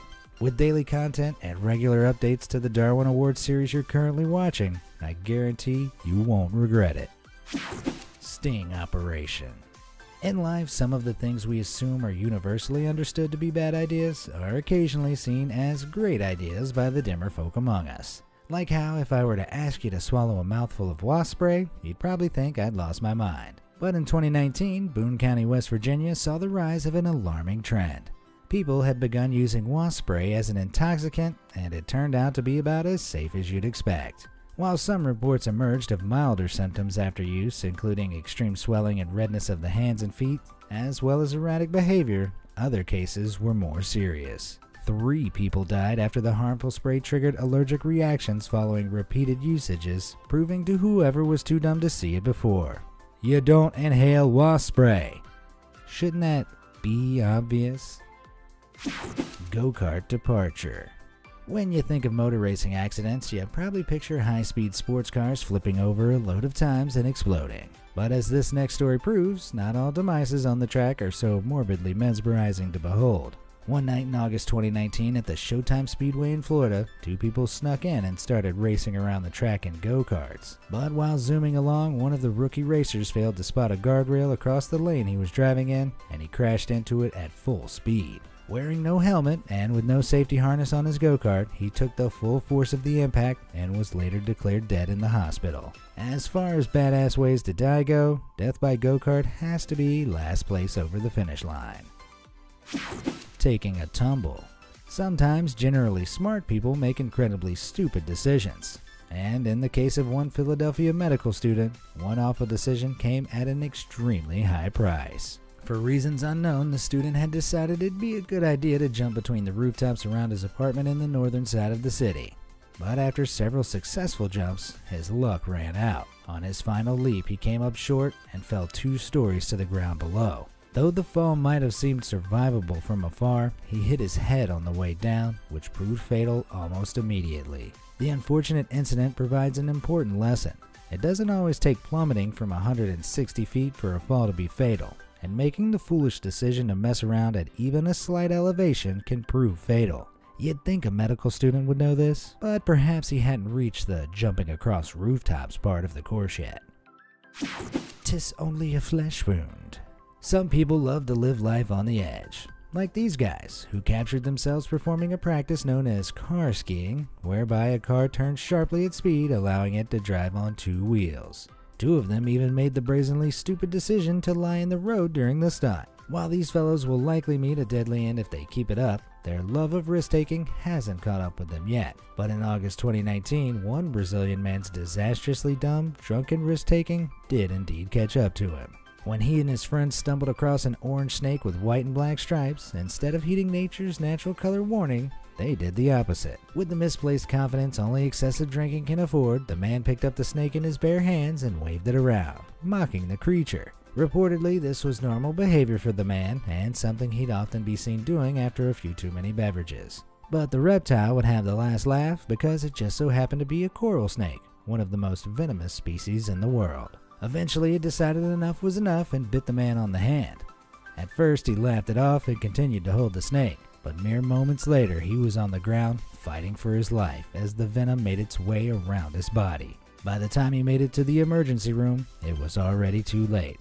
I don't know what they taught this guy in school, but I can tell you one thing, first-hand experience is absolutely not the best way of learning about how snake venom works. Don't make a scene. For many people who have done bad things in their life, there's often a turning point at which they begin to seek redemption. On the other side of the coin, some people are total pieces of work right up until their final moments. Like one unpleasant man from Cornamont, France, whose drunken plan to hassle the customers and staff of a kebab restaurant one evening in May 2019 proved a fatal mistake. After shouting obscenities, insults, and threats at the people in the restaurant, he proceeded to punch through the front window, severely injuring himself in the process. His lacerations were so bad that within minutes he was on the floor, quickly growing pale. But even as his final moments of consciousness slowly faded away, he continued his barrage of verbal abuse of the people around him. Going out with a bang is a desire for many people, but I wonder how many hope that bang's followed by the smashing of glass and a dictionary's worth of swear words. French swear words at that. Sacre bleu. Weight problem. It's a very real fear for many people that one day they'll bend over and their pants will split from having gained too much weight, or that a chair will collapse when they sit on it. Of course, neither of those are necessarily fatal, but what one unfortunate Canadian tourist experienced in his final moments in Chiang Mai, Thailand can be described as true fatal embarrassment. Disaster struck for the Canadian when he attempted to ride a zip line across a forested creek. While the recommended max weight for zipliners at the spot was 275 pounds, the man reportedly weighed upwards of 300 pounds. It remains uncertain whether he disclosed his full weight or whether the organizers decided to turn a blind eye to his obesity. But regardless, the outcome proved a man of his size should never have been allowed to take the plunge. That's because the moment he leapt from the platform, the rope and safety locks pulled tight and immediately broke, sending him plummeting 160 feet into the forest below. As you can imagine, it was far from a soft landing and ultimately proved fatal. Of course, the accident wasn't entirely this man's fault. There was clearly some serious negligence on the part of the people running the zip line, but there's no denying being obese enough to snap a harness and fall to your death is one of the most humiliating ends imaginable. A dangerous mix. It doesn't take a genius to know that mixing flammable compounds together without understanding the effects is an outrageously dumb idea. But unfortunately, that realization never occurred for one man from New Zealand back in 2018. In an attempt to improve the efficiency of his metal welding setup, the man decided to try his hand at a little chemistry. Modifying a gas container, he attempted to mix oxygen with acetylene, a highly flammable gas. Usually, these two are kept in separate containers, though of course that doesn't keep them completely safe when there are fate tempters like this around. But in the case of the New Zealand welder, his DIY redesigned container meant that the usual measures for controlling gas flow and stopping too much oxygen being added were absent. This meant that when he attached a welding torch to the container and sparked her up, boom! In a flash, the shed he'd been working in was flattened to the ground and he was killed in the explosion. Rule number 1 of explosive compounds? Don't use them as your personal chemistry experiment. Questionable cure. If someone commanded you to guzzle down a mouthful of bleach, you'd probably throw it right back in their face. But unfortunately, religion can make people do some crazy things in the name of faith, as demonstrated by a disturbingly stupid event that occurred in Zambia in 2019. At a particularly faith-focused church, the congregants gathered one April day for what they assumed would be a normal service. But soon their clergyman, who referred to himself as a prophet of God, proposed a new way of purging his congregation of their demons. Insisting it would be an act of faith, he commanded his followers to drink from a bottle of bleach. And with the pressure of their faith overpowering any senses of reason or self-preservation, an alarming number of the congregants drank up right on command. As a result of blindly following a man who, by all means, appeared to be insane, 27 of the churchgoers died, and another 18 were put in critical condition. The lesson here is clear. If your local spiritual leader asks you to do something this dangerous, tell him where to stick it. Call the police and find yourself a new way to worship that doesn't involve guzzling cleaning products. Angle grinder investigation. If on your travels you found a metal object that looked kinda like a bomb, you'd probably get as far away from it as possible, right? Well, when one man from the Polva municipality of Estonia stumbled across an old rusted cylinder that looked remarkably like an artillery shell, he failed to make the connection. Instead, his curiosity was piqued, and he nonchalantly picked the object up and took it home for investigation. But rather than taking the utmost care to avoid triggering the thing, his seemingly total unawareness of what it might be led him to a much more invasive approach. Firing up his angle grinder, the man set to work on cutting the thing open to see what was inside. But seeing as the object was indeed a bomb from a war of the past, the inside became the outside very quickly, because it exploded, killing the man. The phrase "curiosity killed the cat" comes to mind, though I don't imagine the person who coined that phrase envisioned the cat being killed in the fiery explosion. But then again, cats don't tend to make the supremely bad decision to cut open bombs with angle grinders. That kind of stupidity is reserved solely for us humans. Dumpster drank. Of all the places you should never gather a nice refreshing drink from, a landfill site is pretty high on the list. Or at least it should be. But for one couple from Belarus, a landfill seemed just as good as a convenience store for acquiring drinks back in October 2020. While scouring the local dump, as you do, a man found this bottle, filled with a mysterious murky liquid, and took the bottle home to share its contents with his wife. It seemed the pair assumed it contained some perfectly safe-to-drink homemade hooch, and like a nice bottle of wine after a hard day's work, popped it open to share. Unsurprisingly, the next day, the couple became extremely ill, and while emergency services were called, it proved too late. The concoction in the bottle, it turned out, had indeed been homemade alcohol, but its owner had seemingly disposed of it after realizing it wasn't very good at all. In fact, it was completely poisonous. As a result, the couple kicked the bucket together, after what might be considered the worst romantic dinner of all time. Pretty dumb, right? Well, I'll tell you what most certainly isn't dumb, doing yourself the favor of liking this video and subscribing to be amazed. With fascinating and funny content posted daily, it might just be the smartest thing you do today. Now, back to some folk who are the opposite of smart. On the fence. Some people will go to great lengths to protect their personal possessions, but one Brazilian man's desperation to keep his car safe from thieves back in 2010 proved to be his downfall. As robberies were becoming increasingly frequent in his local area, the fellow decided to keep his car protected by building a miniature electric fence around it. Only this wasn't any old touch it and get a slightly uncomfortable warning shock kind of fence. This one was amped up and designed to hurt a lot. For a while, it seemed to work well, seeing as nobody stole the car. But things soon came to a shocking conclusion. When, on one occasion, he forgot he'd left the electric fence turned on when he attempted to move it aside to get into his car. He was electrocuted, and he'd built his contraption with such a high current that it killed him. Talk about being your own worst enemy. A refreshing swim. How far would you go to save your phone? Would you be crazy enough to dive into an icy, partially frozen river to retrieve it? Well, one man from Detroit did exactly that in February 2020. While fishing through a large hole he'd cut out of the ice, the fellow accidentally dropped his phone into the water. Clearly lacking in any notion of self-preservation, he dove straight into the hole after it. Unfortunately, he failed to realize that sudden submersion in ice-cold water can be pretty bad for the human body. It can send you into shock, can instantly paralyze your muscles if you haven't received training beforehand, and can even cause a heart attack due to intense constriction of your blood vessels. Whether one of these physiological problems took hold or whether he simply became disoriented under the ice remains unclear. All we know for sure is that he didn't re-emerge until several hours later, when emergency responders pulled his lifeless body from the water. We can only assume he must have had a glorious collection of cute animal pics on his phone to make jumping into icy doom seem worth it. Lesson not learned. As the COVID-19 pandemic came into full swing in 2020, it brought a lot of Darwin Award contenders out of the woodwork. One example occurred at a Serbian Orthodox church in November 2020, following the death of a high-ranking bishop. The bishop's death had been caused by coronavirus, yet the funeral held at the church showed no regard at all for the types of conditions that led to such an infection.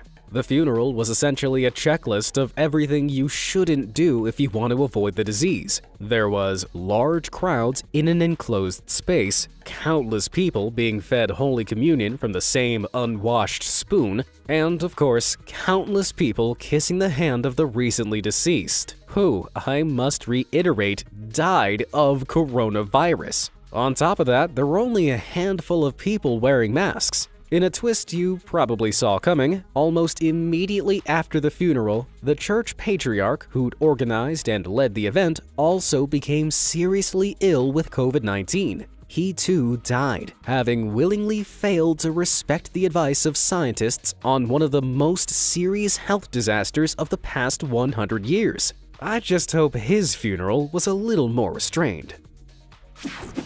Clotheslined.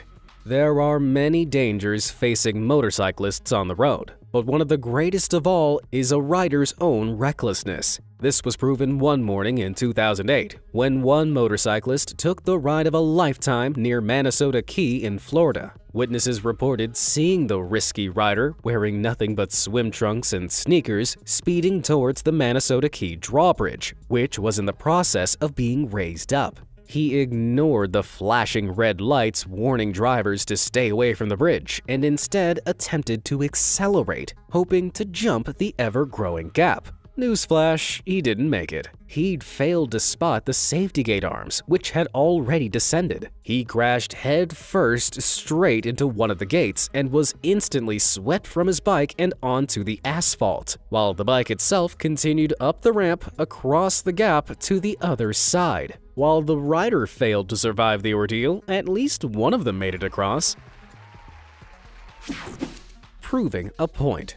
On May 19, 1885, a man named Robert Emmett Odlum set out to be the first man to jump into New York City's East River from the Brooklyn Bridge. His reasons for this strange aspiration were surprisingly well-meaning for the most part. First and foremost, he sought to prove that, against the commonly held beliefs of the time, people did not die by simply falling through the air. He hoped this demonstration would encourage people to be willing to jump from burning buildings into a safety net in the incident of a fire, as people were too distrusting of this idea at the time. He also hoped to achieve some fame in proving it was safe. But unfortunately, any hopes he'd had of reassuring people about the safety of leaping from great heights were soon dashed when it came time to jump. As Odlum leapt from the bridge's roadway 130 feet up, he attempted to stay straight in the air, but a strong wind blew him into a diagonal angle of descent. This meant when he eventually struck the water, the angle of impact caused some serious damage. Slapping the water at approximately 62 miles per hour, it exerted enough force to rupture his spleen, liver, and kidneys, and break several of his ribs.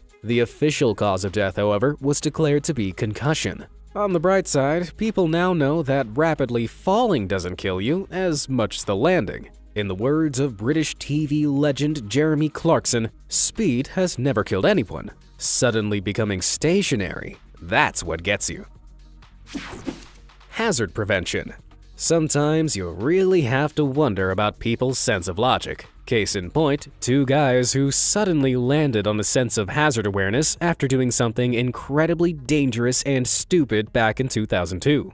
In a farm field in Pennsylvania, two friends were practicing their marksmanship by shooting, not at bottles or cans, but the electrical insulators holding power lines aloft overhead. After shooting 6 of the insulators off of 2 utility poles, a live, high-voltage wire fell to the ground, risking setting the entire surrounding field ablaze. Suddenly seized by an uncharacteristic sense of health and safety, one of the men rushed over to the wire and attempted to pick it up to move it to prevent danger. The instant he seized it in his hand, the powerful current passed through him and he was fatally electrocuted. The lesson? If you're going to suddenly grow a conscience, maybe try doing it before you do something lethally stupid. Safety first. The saying, "practice what you preach," has never been more ironically fitting than in the case of one man who met his untimely demise in Australia in 2017. While filming a forklift safety video, the owner of a safety training school was thrown from the forklift he was driving and fatally crushed by his payload. An investigation revealed that despite what the intentions of the video had been, the man had broken several crucial rules to forklift safety. He was driving over rough, uneven terrain at high speed, all while not wearing a seatbelt. Alongside an unhealthy sprinkling of driver error, it proved that sometimes you really should listen to your own advice. Don't go chasing waterfalls. As most rational people can easily conclude, safety advice displayed at dangerous locations tend to be there for a reason. Not so bright people, however, often seem to have problems grasping this idea. This was proven by one woman on a pleasure trip to a natural waterfall at a tourist hotspot in Cauca, Colombia in January 2020. While searching for the perfect selfie angle, the woman ignored safety warnings about wandering too close to the edge of the waterfall. Paying more attention to her phone than where she was headed, she ended up plummeting over the waterfall's edge, straight down into the boulder and rock-filled pool below. The hard landing caused enough damage to her skull to set her expiry date to right there, right then. How many misguided lives will be lost before people finally learn selfies are never worth dying over? Vending fatality. At some point, you may have heard you shouldn't shake a vending machine because it might fall on you, but nobody ever believes that's ever actually happened, right? Well, as it turns out, it actually did happen back in 1984 in Safety Harbor, Florida. As a newspaper article from the time recounts, a man had been attempting to get a can of soda from the vending machine in his apartment complex's recreation center. Whether he paid his cash and the machine failed to dispense his goods, or whether he just decided to shake it to try and get a free drink, remains unclear to this day. All that's known for sure is that an hour later, the thirsty fella was found utterly crushed with the vending machine on top of him. Yeesh. Going by this tale, if you want to stay safe, Safety Harbor is not the place to go, especially if you're thirsty. Troublesome transport. In 2020, a poorly chosen seating arrangement on a bus resulted in the unexpected demise of several people in Manatu, India.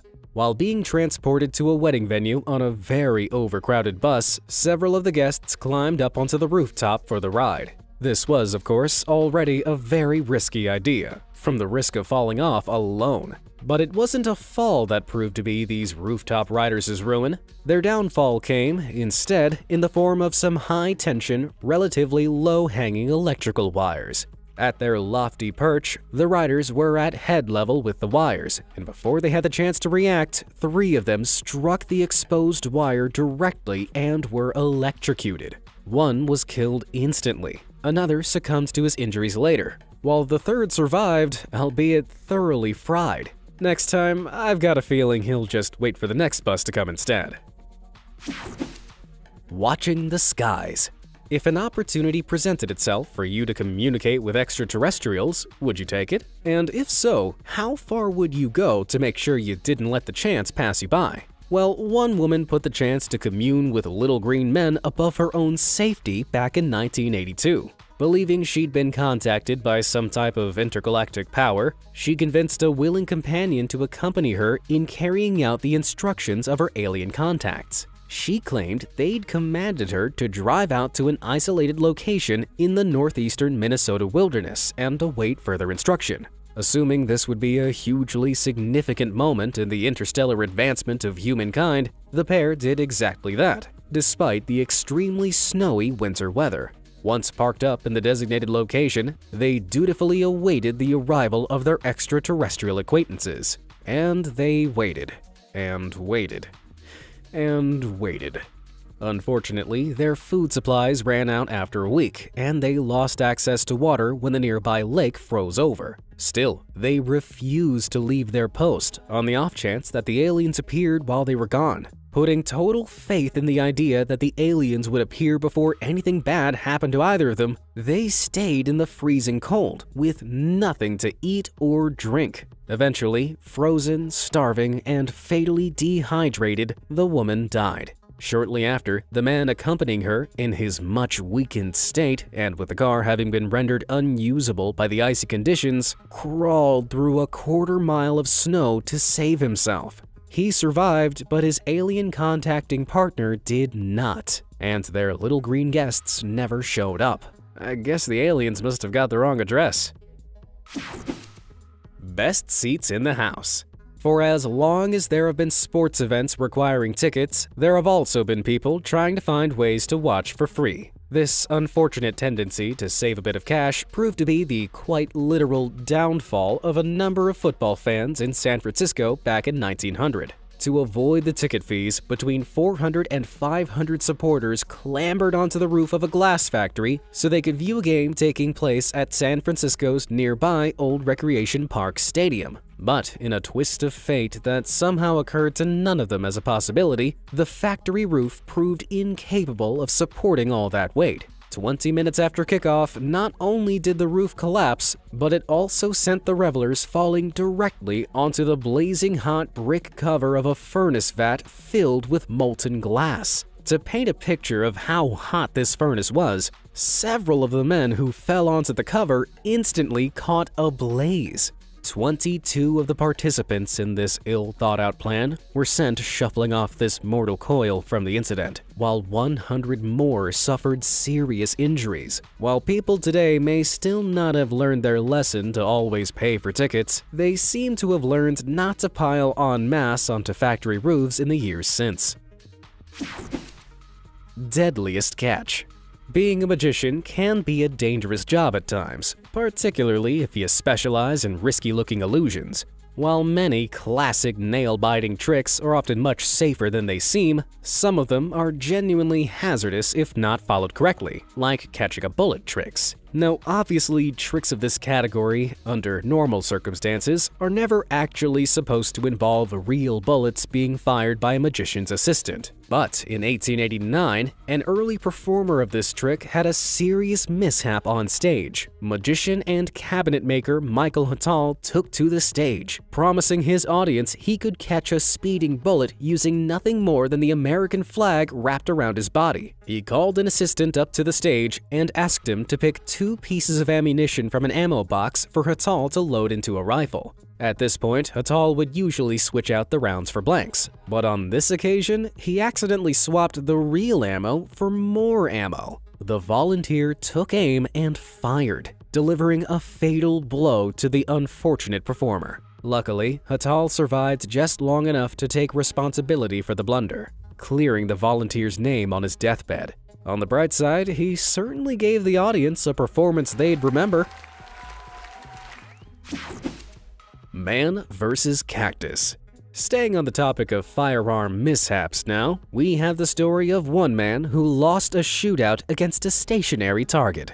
In 1982, a couple of petty criminals headed out into Arizona's Sonoran Desert for a decidedly dumb purpose: shooting at cacti. Their targets of choice were the local saguaro cacti, which can grow well over 40 feet tall, a fact which should have probably raised some alarm bells. But it didn't, and the tremendous size and weight of each cactus only made them more appealing targets. The first cactus was shot down without incident, thanks to the powerful blast of a 16-gauge shotgun. But the second target was larger, at almost 30 feet tall. One of the cactus vandals moved into point-blank range to deliver the kill shot, pulled the trigger, and brought huge chunks of the 2-ton spiky behemoth raining down upon himself. He was killed almost instantly by the weight of the spiky chunks that landed on him, while his buddy lived to share the tale. I suppose the moral of the story is, don't bring a gun to a cactus fight. Something to lean on.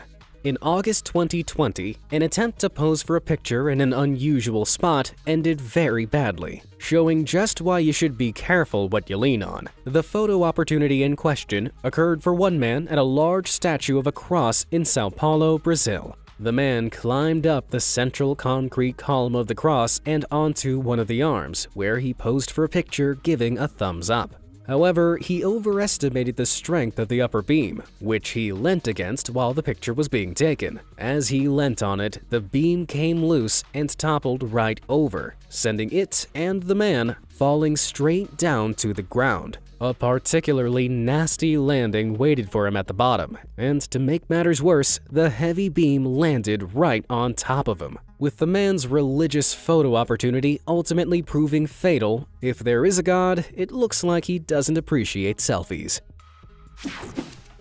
Alligator affection.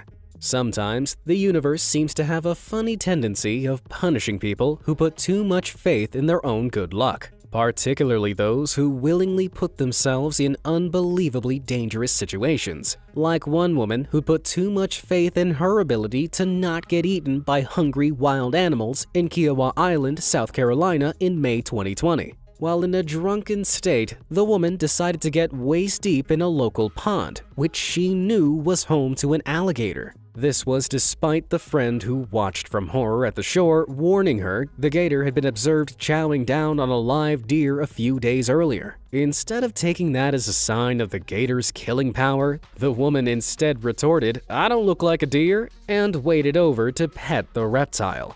The gator, of course, wasn't too keen on this idea and grabbed her with its powerful jaws. Miraculously, the woman managed to break free and began wading back to the shore, telling her friend, "I guess I won't do that again." And she was technically right, because she wouldn't have the chance.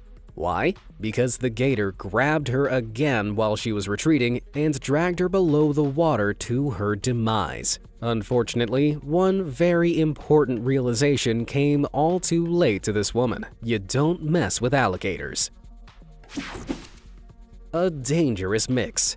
In the world of lethal combinations, there are few dangerous pairings more obvious than water and electricity. But some people totally failed to grasp that fact. Like one man in New York who grew impatient after a storm damaged some power lines along his street, leaving him without electricity. Somehow, he'd landed on the idea that he'd be able to fix the problem easily if he could just remove the downed wires and replace them himself. Assuming he knew better than the emergency workers guarding the downed wires to keep the public safe, the man repeatedly attempted to gain access to them. But after being shooed away several times, he decided to wait until the cover of darkness, at which point he returned to the site. With plastic bags on his feet for what he must have assumed was total protection from any electric threats, he began his idea of a fix. Attempting to fast-track the repairs, he tried to cut off part of the downed wire with an industrial power saw, while absent-mindedly standing on the wet, puddle-covered floor left by the storm. As his saw reached the metal core of the wire, which he'd failed to realize was still live, his body and the wet puddle his feet were in provided the perfect circuit to the ground. He was electrocuted with a full force of 4,800 volts. Needless to say, while his determination to help was commendable, a human body just wasn't made to endure that kind of a shock. In a moment of lethal stupidity, the DIY moment proved fatal, well and truly earning this man a Darwin Award. Permanent bedhead. Moving a mattress is no easy task. With the average mattress weighing up to 150 pounds and being pretty bulky, they need to be well strapped down when being transported on top of a van or car. This is kinda obviously to stop the wind catching them and tearing them off. Although this is some pretty basic thinking that didn't occur to a certain 20-year-old woman back in 2016.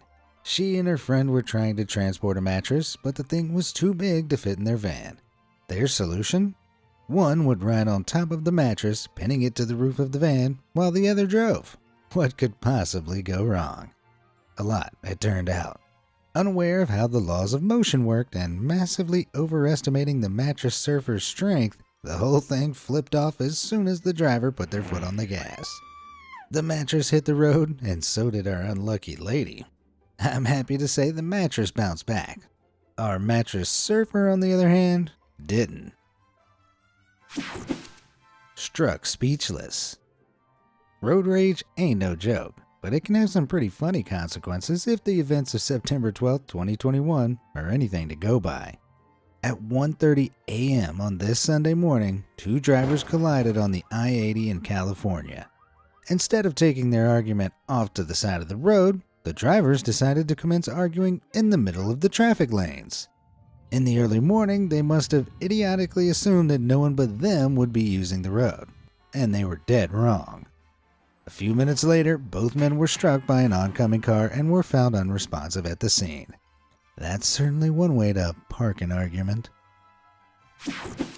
Scrap idea.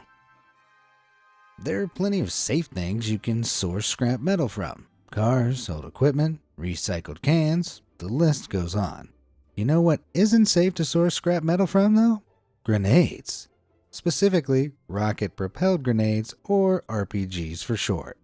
But this didn't occur to a man in Rio de Janeiro back in 2006 who was so hell-bent on getting his hands on some scrap metal, he'd do anything to crack open an old disused RPG he'd found.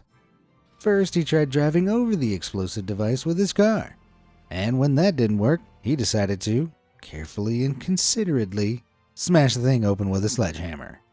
To no one's surprise, the sledgehammer worked in a manner. Not only did it manage to open the grenade, but the force of the resulting explosion also opened up our man, 6 cars, and the repair shop he'd been working in. When police showed up, they found a phenomenal 14 more of these stored nearby. So even if that one hadn't exploded, there was a good chance one of the others would have. Talk about being destined for a Darwin Award. Now, like I said, this is part 12 of a series. If you like it so far and want a part 13, be sure to hit those like and subscribe buttons down below. All done? Great. What incredible act of idiocy do we have next? Is it a bird? Is it a plane? No, it's a lawyer? There are smart people, there are intelligent people, and then there are lawyers. Studying for a law degree and passing the bar exam are 2 of the hardest academic achievements anyone can accomplish, so you kinda assume they're the brightest of the bunch. But not always. Back in 1984, a young lawyer was attending an early 4th of July party at his office in Chicago. Apparently, he got into a heated debate with one of his colleagues about the Olympics, and to settle their dispute, they agreed to have a race down a corridor of their building. Seems like a fun, safe solution, right? Well, I should mention that our young lawyer needed glasses to see long distances because he had taken them off before the race so they didn't fall off his face. Oh, and also that his office was in a glass-paned high-rise building and the pair were racing around the 39th floor. You see where this is heading, yeah? Well, our lawyer definitely didn't. As he was running headlong down the corridor, the young lawyer lost his perspective and went crashing through one of the plate glass window panes. While he may have lost the race, he did make the 400-foot journey from the 39th floor to the ground floor in just 6 seconds. That's gotta be a new record, right? Dodging debts. Nobody likes getting to the end of the night in their local bar and realizing they have to pay their tab. Ordering drinks for everybody seemed like such a good idea 4 hours ago.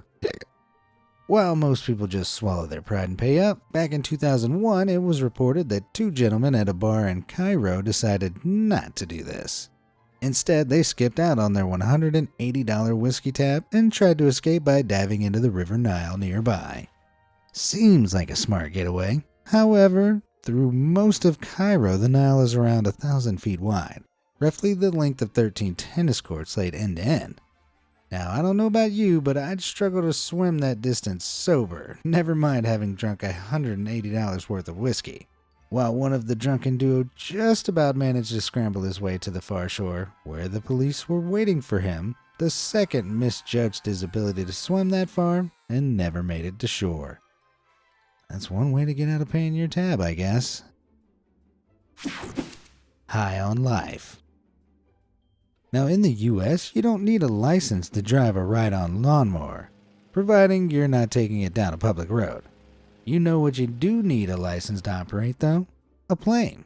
I mean, seeing how complicated flying can be, you can all see why, right? Well, this clearly wasn't something that occurred to a father and son gardening duo, who back in 2000 had been hired to trim the fields over at New Mexico's Tucumcari Municipal Airport. But instead of riding their lawnmowers, the duo came up with the bright idea to take one of the aircraft for a joyride. So while left unsupervised, they sneakily stole a small 2-person Ercoupe plane, filled up the tanks, and then took off from the runway. They made it 150 feet into their ascent when suddenly the plane started to wobble. Now most pilots would know what to do in this situation. Unfortunately, neither the father nor son was a pilot. Neither did they have any type of pilot training or, to anyone's knowledge, any experience of flying a plane whatsoever. As such, the plane nosedived into the ground and burst into flames, taking both idiots with it. Were they really dumb enough to think it'd just be like driving a mower, but in the air? Well, whatever they thought, this joyride ended in flames. A real firecracker. Here's a question for you. If you wanted some firecrackers, the little explosives that make a real loud banging noise, how would you go about acquiring some? You just buy some, right? Like a normal person? Well, according to an unconfirmed report from 2002, one man over in Croatia thought the idea of paying for firecrackers was far too safe and decided to make his own for some New Year's celebrations. How? By using whatever he had to hand, which turned out to be a chainsaw and a hand grenade. I don't think I have to explain that sawing into an explosive device is a really bad idea, one that cost this idiot his life. But it won him a Darwin Award, so at least he still had something to celebrate. Gone fishing. Have you ever heard of blast fishing? Like the name suggests, it's where people use explosives to stun or kill entire schools of fish out in open water for easy pickings. It's a very dangerous and largely illegal practice. But it'd take more than that to stop a couple of Illinois idiots from indulging in a little illegal Sunday afternoon blast fishing back in 1998. The two friends hopped in a 14-foot aluminum boat and sailed out onto the waters of Fox Lake. Once they were far enough out, they lit up a quarter stick of dynamite, threw it into the water, and waited for the fish to float up to them. What they hadn't realized was that they'd thrown the dynamite downwind of the boat. So a few seconds later, their boat was blown right over the dynamite. The explosion ripped a huge hole in their boat, sinking it about 100 yards from shore. Now, it's unclear whether one of them was knocked unconscious by the blast or more likely couldn't swim, but either way, he never made it back to shore.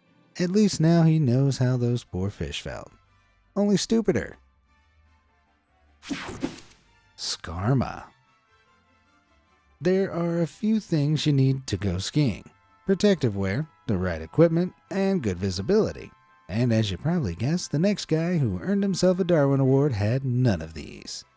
Back in 2002, a 22-year-old idiot and a few of his friends decided to hike up Mammoth Mountain in Nevada at 3 a.m. for a little out-of-hours skiing session. Being a spur-of-the-moment decision, our spontaneous skier hadn't brought anything to ski down on. So he decided to improvise by ripping some of the safety padding off of one of the ski lift towers, which usually protects skiers that accidentally hit the big metal poles on their way down the slope. Padding in hand, he made the huge hike to the top, hopped on, and sled down. He was having the time of his life, right up until he came to a dead stop. Literally. It turned out our stupid sledder in the pitch black had slammed straight into the lift tower he'd removed the pad from. Gee, if only there'd been, some sort of protective padding there so that this exact thing didn't happen. Honestly, I despair. I really do. Check what you're taking. Now, I've never stolen as much as a stick of gum in my entire life, but even I know that if you're going to steal something, you should probably double check what you're stealing first.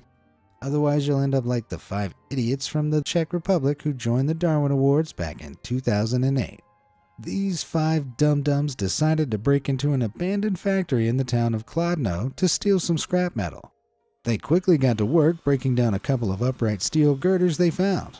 What they hadn't realized is that these girders were the only thing supporting the factory's roof above them. Once dismantled, the roof, obviously, collapsed, crushing 2 of the thieves and injuring the 3 others. So if after that story you're still set on a life of scrap metal crime, remember, gravity doesn't care if it's an accident or if you're just an idiot. Bad bungee. Have you ever been bungee jumping? It's an exhilarating experience, but jumping off a bridge or a cliff with nothing but a big elastic cord attached to your ankles to stop you from hitting the ground is pretty dangerous. Which is why you should always do it with professionals that have all the right gear, licenses, and insurance. The exact opposite of what one thrill seeker did back in 1997. This 22-year-old fast food worker from Fairfax County, Virginia decided to seek some cheap thrills by bungeeing off a 70-foot railroad trestle bridge. The only problem was that he didn't have access to a professionally made super thick bungee cord, so he just made one himself. Can you guess what he made it out of, though? Bungee cords. You know, the little elastic straps you use to keep car trunks closed or hook a sleeping bag to a backpack. Yeah, those. Somehow he thought strapping a bunch of them together would be enough to hold his weight when he jumped off the trestle. And you know what? It might have been, had he made the rope short enough. In an astonishingly moronic move, our thrill seeker made the rope too long and ended up making very close friends with the pavement 70 foot below. Pancake style, if you know what I mean. A tough act to swallow. Back in 1999, the most amazing Darwin Award of all time, in my opinion, was given out to an unnamed performer from Bonn, Germany. The performer was apparently a professional sword swallower and was able to swallow a wide range of long, ridiculous objects, like swords, balloons, and even large umbrellas. Except one day, while he was showing off his skills with an umbrella, he apparently hit the automatic release button on the umbrella's handle. The umbrella opened while still lodged in his throat, and the avid entertainer didn't live to perform an encore. It almost sounds plausible, and while the performer earned an official Darwin Award, there are several holes in the story. For a start, the first report of this surfaced in 1997, not 1999. Since then, multiple reports of the same story have surfaced in different years, with the exact same scenario happening to a poor performer named Boris in New Jersey back in 2007. Except there are no obituaries or records to suggest any of these stories are real. The sword-swallowing community even came together to claim it's just not possible to fit a folded umbrella down one's esophagus, as it would be too wide. As such, this is almost definitely an urban legend. That said, have you ever seen someone swallow a whole umbrella tip first? Maybe you have a photo of it? If you do, send it through to stories@beamazed.com and I'll be sure to feature you in an upcoming video, providing we don't yeet ourselves out of the gene pool before then. Speaking of which, zippity-doo-dah. Brits abroad don't have the greatest reputation. Stereotypically, they can be loud, obnoxious, and, on occasion, so stupid that they end up earning themselves a Darwin Award. At least that's what one Brit did up in the Italian Alps back in 2002. The 49-year-old climber was with his family enjoying the incredible views from the mountains near Belluno in northern Italy. And then, in what I can only describe as an utterly insane move, he snapped his mountain climbing clasp onto a disused cable car cable and tried to slide down it using his hands. For some reason, he seemed to think he'd be able to control his super steep descent using only his hands, and while everyone around him, even passersby, tried to stop him, he ignored them and did it anyways. Perhaps the cable still had a layer of grease on it from its old cable car days, or maybe he just didn't have the strength he thought he did. Well, whatever it was, he quickly lost control, which saw him smash into several rocky outcrops before coming to a dead and sticky stop on a metal support pylon about 650 feet down the cable. Yeah, when you're about to do something so dumb that a bunch of strangers butt in to try and stop you, that's probably the point at which you should reevaluate your life choices. Unless you're gunning for a Darwin Award, that is. Jailbird learns to fly. Jailbreaks look really cool in films and are almost always pulled off without a hitch. But in reality, they're much more dangerous and foolish than they appear on the big screen, as proven by an Allegheny County jail inmate back in 1997. He decided that instead of staying to face the music, he needed to make a speedy exit. So he tied together a couple of bed sheets he'd pilfered from other inmates, broke the supposedly shatterproof window of his cell, and then used the bedsheet rope to rappel down the outer jail wall. But there were just two problems with his plan. The first was that his makeshift rope was about 60 feet long, but his cell was on the 17th story, so his rope was roughly 90 feet short of the ground. The second was that he hadn't cleared the window frame of the remaining glass shards, and these cut the bed sheets as he was climbing down, eventually shearing his makeshift rope in two and sending him plummeting more than 8 stories to his dumb demise. Talk about being criminally stupid. Slide of his life. So we've established that people can be pretty dumb, but you know what makes them even more dumb? Alcohol. And it was this devil juice that saw a 25-year-old man from Calgary, Canada, given a Darwin Award back in the year 2000. He and his buddies had been out drinking, and they decided to continue the party at a friend's apartment complex. That's when one of them challenged the rest of the group by saying, "Who's gonna ride the in-house water slide?" Spoiler alert, it was not in fact a water slide, but the complex's garbage chute. Unfortunately, our man of the hour drunkenly took up the offer. What he obviously didn't realize in his drunken state was that there would be an industrial trash compactor waiting for him at the other end. Although that was the least of his worries, as the chute down was a near vertical 12-story drop, over 100 feet. Well, by winning a Darwin Award, at least his passing didn't go to waste, unlike his body. God help us. There's nothing wrong with following a faith, but following one to your death isn't worth it, as Pastor Jonathan Mthethwa supposedly discovered. According to multiple tabloids back in 2017, this pastor of the Saint of the Last Days Church in White River, Mpumalanga, promised his congregation he would demonstrate the strength of his faith by walking on water.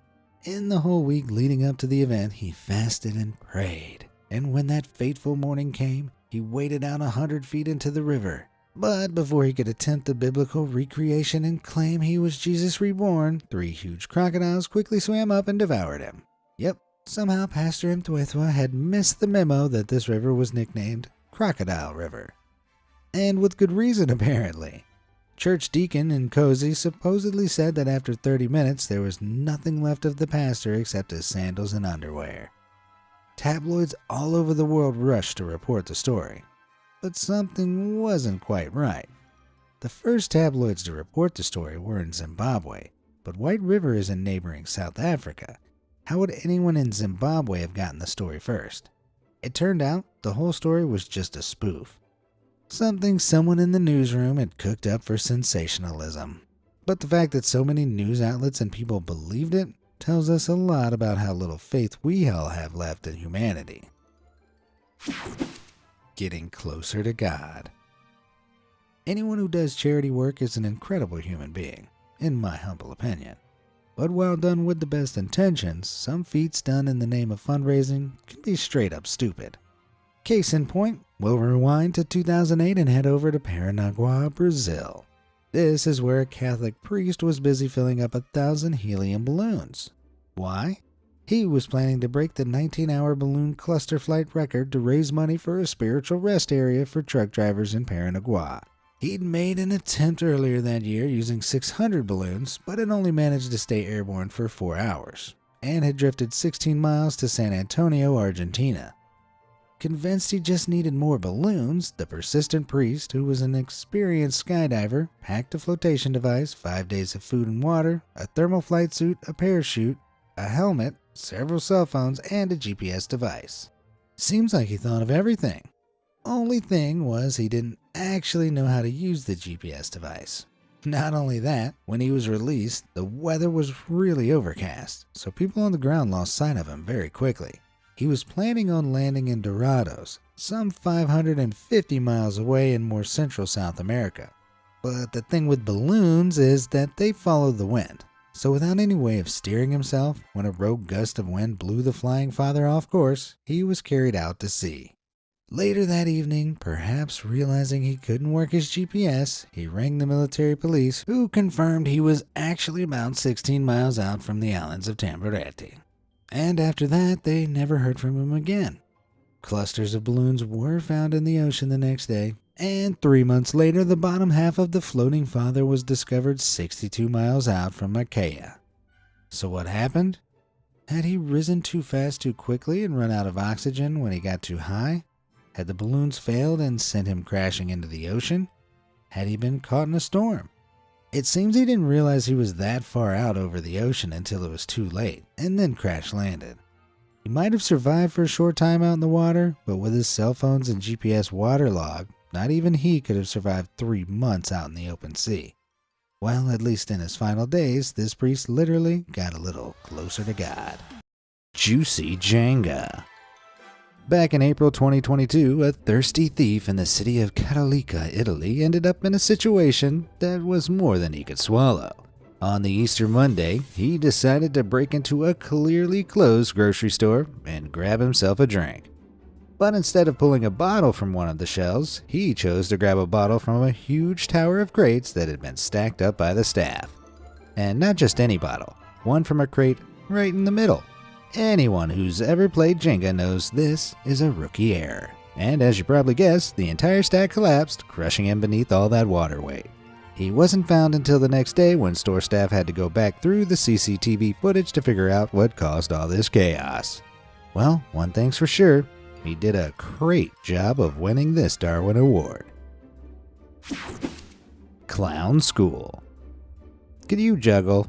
No matter how many times I've tried, I always end up with more balls on the floor than there are in the air. Now, I've seen juggling masters that can yeet swords, fire sticks, even chainsaws up into the air with confidence. Worst comes to worst, they can only really risk hurting themselves. Me? I'll use little beanbags, balls, maybe even eggs if I'm feeling extra spicy. But you know what smart people, and even experts, won't touch? Grenades. I mean, juggling grenades, that's the dumbest thing I think I've ever heard. No one would be dumb enough to do that, right? Right? Let's rewind to 2001 and head over to Vidovic, Croatia, where a bunch of college students were having a big old party. One of them decided to try and impress his friends by juggling a few items, one of which was, you guessed it, a hand grenade. I'm honestly struggling to follow the logic here, but having pulled the pin, he proceeded to juggle with the live explosive. Now, grenades work via a chemical reaction, giving the thrower a few precious seconds to get out of range before it explodes.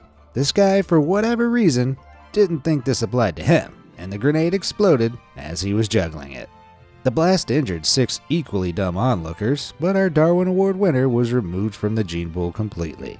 Well, he might have been acting like a clown, but this guy ended up proving he was the entire circus. You know what you can do for kicks that's less dangerous than pulling the pin on a grenade for clout? Hitting those like and subscribe buttons. I promise, they won't explode. All done? Alright. What moronic move have we got next? Car wash cretin. Chances are you've been through an automated car wash before, right? Okay, what's the first rule of using an automated car wash? No, it isn't record a TikTok. It's don't get out of the car. No, seriously, machinery in some of these places is incredibly powerful and can cause serious injuries or worse. Back in April 2022 in San Diego, a man drove into an automated car wash and then, without starting up the cycle, tried to get out of his vehicle while his car was still in gear. Apparently dragged by the vehicle, he ended up fatally pinned in between the left side of his car and the car wash machinery. But here's the thing, no one can explain why he decided to get out of the car. Was there a bee in there with him? Did he think the automated part of the wash meant he didn't need to be in his vehicle? Whatever it was, his car came out the other side of the washer much messier than before. Pretty fly for a dead guy. Back in November 2021, a student pilot from Houston, Texas was allowed by his instructor to fly solo in a Cessna 172 light aircraft for the first time ever. Absolutely exhilarated by the experience, he went out and bought himself a brand new plane, a Piper PA-28140, despite not having a full license yet. His instructor clearly told him that he still needed more tutorage before he'd be able to fly solo regularly, and even more so before he could fly his new plane. However, our student wasn't one for rules. It turns out there are quite a few things student pilots can't do. These include fly with a passenger in the aircraft, fly at night, without endorsement from the instructor, fly when it's foggy with limited visibility, and fly a different model of aircraft than what's on their license and less specifically endorsed by their instructor.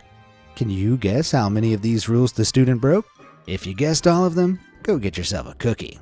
Yep, one very foggy evening, he decided to take a friend of his up in his brand new aircraft without telling his instructor.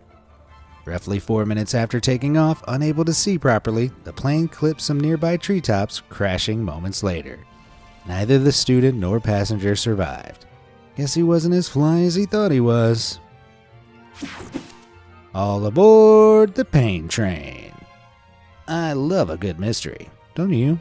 Well, back on the 15th of December 2009, that's exactly what the staff of Germany's U2 subway were faced with. A subway driver was trundling along in his train car when suddenly he spotted the body of a man laying over the tracks. After getting over the shock, Confusion set in. How had he gotten here? With the regularity of the trains, there was no way he could have hopped off a platform, run down the tracks, and made it as far as he did. Had he jumped off the back of a moving subway car? And if he had, then why? It didn't make any sense. Because there was no surveillance footage at the location, the police were stumped. But then they discovered that one of the cars on the subway train that had passed over the tracks before the driver discovered the body had a single smashed window.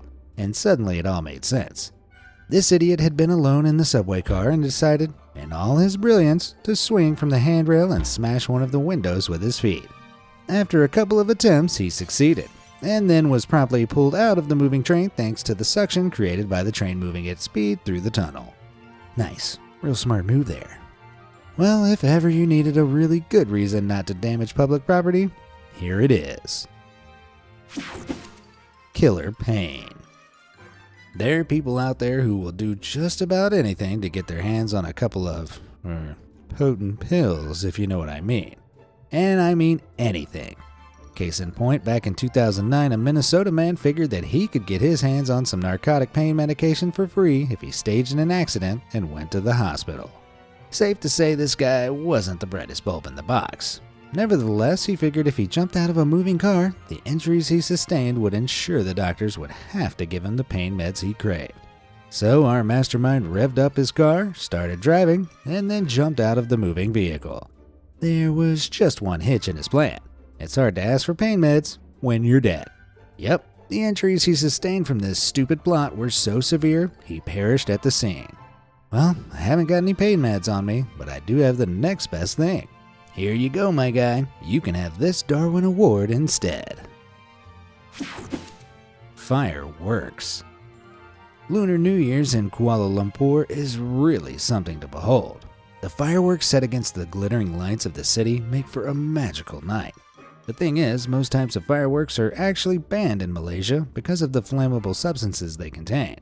This means most fireworks displays are done illegally, and a lot of the locals don't know how they work, or how to use the industrial scale ones they can illicitly get their hands on.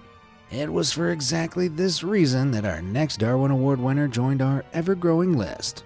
On 2005's Lunar New Year, a man was watching people set off industrial scale fireworks that shot more than 150 feet into the air outside a club in suburban Kuala Lumpur. Curious, the man decided to get a better look at these powerful fireworks and bent face first over one of the launching tubes they were shooting out of. He was peering down the tube when one came screeching out into his face, sending him flying 30 feet backwards and giving him a few fatal head injuries. Now that's what you call a celebratory send-off. Need a lift? There's nothing wrong with going above and beyond for your job, but sometimes you have to watch just how far you go, as one janitor back in 1999 discovered. He was cleaning his building's elevator one day when he noticed something dripping from the ceiling. So eager to do a good job, he rode the second elevator up the shaft, climbed out a hidden service door, and stepped onto the roof of the first elevator. He began mopping up the puddle when all of a sudden, the elevator jolted. In his rush to get to the leak, he'd forgotten to immobilize the first elevator. Unable to do anything, the first elevator rose to the very top of the shaft, crushing him at the top. I don't envy the next janitor that had to clean up that mess. Saw that coming. Copper theft is a huge problem all over the world. Because of its ability to conduct electricity, it's become an incredibly sought-after building material, especially in the last few years. From January 2020 to May 2021, copper prices in the UK soared by an average of 74%, increasing from around £6,100 to about £10,750 per ton. This hasn't gone unnoticed by thieves, who have taken to stripping construction sites, buildings, even railways of the valuable material however they can. But not all these thieves work with Mission Impossible levels of precision during their raids, as one Scottish man proved back in 2001. The electric trains running across Glasgow collect power from an overhead cable. Any excess electricity is transmitted through a solid copper cable lining the rails, which is then routed to a distribution box. Our man, who appeared to have a good knowledge of these electrical systems, planned to saw this cable up in the time between the trains passing when no electricity was traveling through it. pretty well thought out, and he might have gotten away with it as well were it not for one small, tiny, insignificant issue. The timetable he'd based his brilliant plan on was out of date. As he was sawing, the train began approaching 10 minutes before he'd expected it to. Thousands of volts of electricity suddenly jolted through his body, charring him to a crisp. Let's hope would-be thieves out there take this as a sign. A pretty shocking one at that. Cop shot.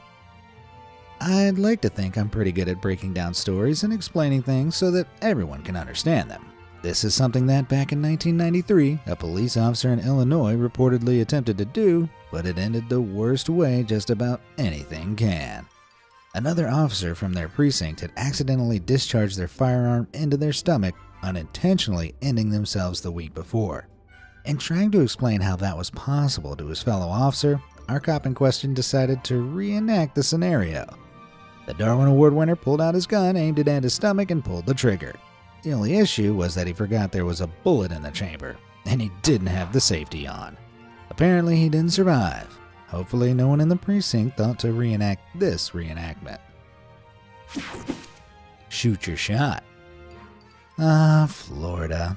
Any American worth their salt knows that the citizens of this state are, without a doubt, some of the weirdest in the entire country. From organizing mass Facebook events to shoot down hurricanes, to painting political messages on crabs, their bizarreness knows no bounds. Seriously, if it's a dumb idea, someone in Florida has probably tried it. Which is what brings us to our next entrant.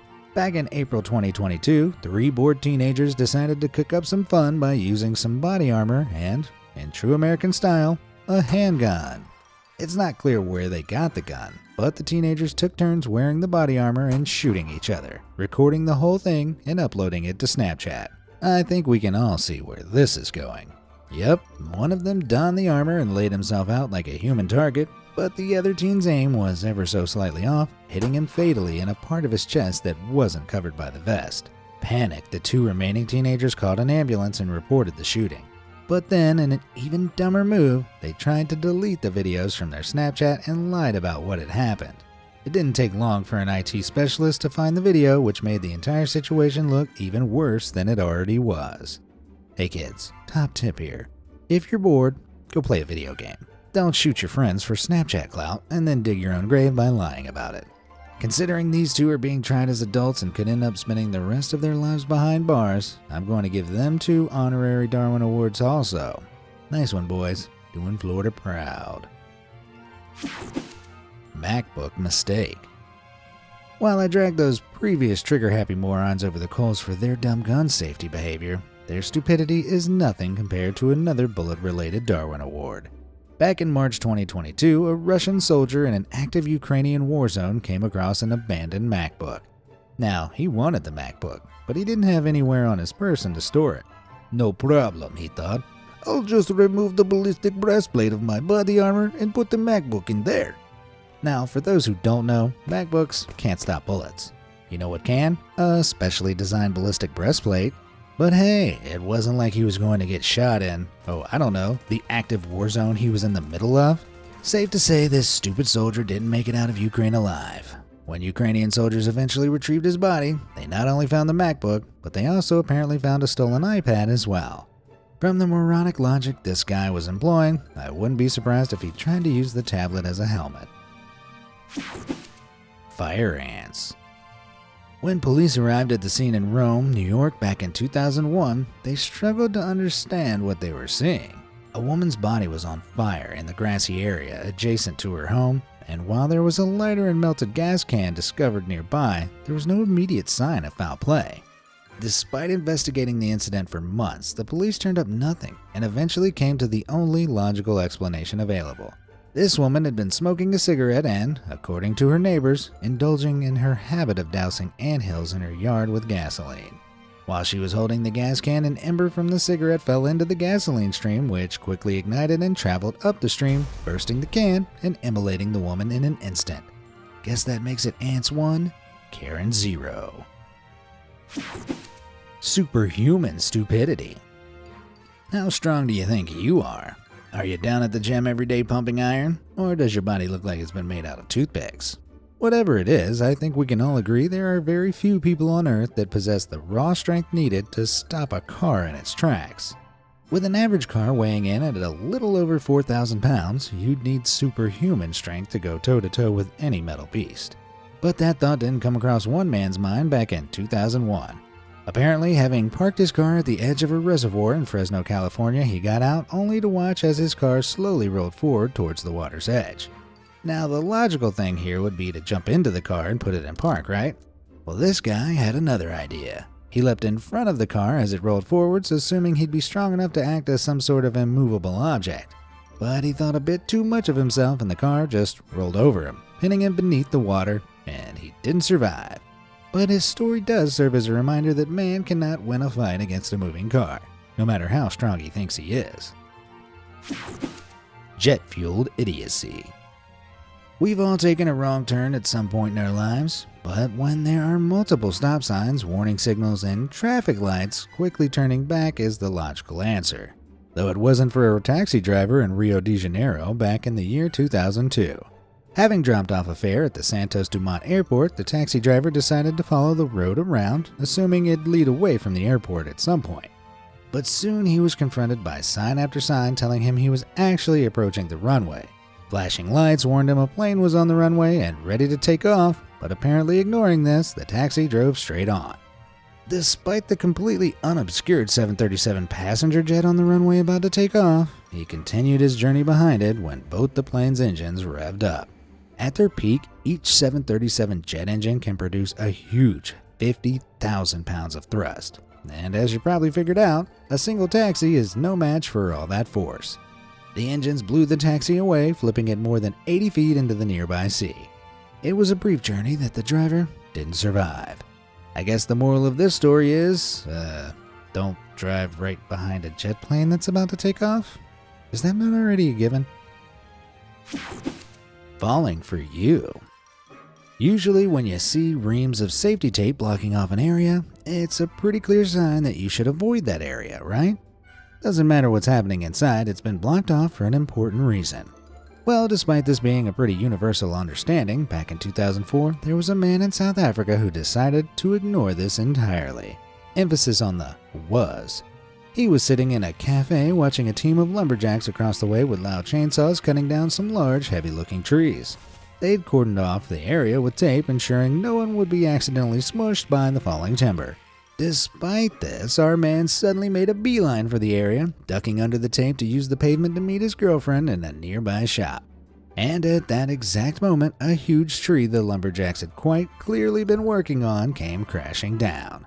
Despite their frantic shouts, the guy ignored them and kept walking forward and was, and obviously, crushed by the tree. Crushed on the way to meet his crush. If it weren't so stupid, it'd almost be poetic. All natural causes.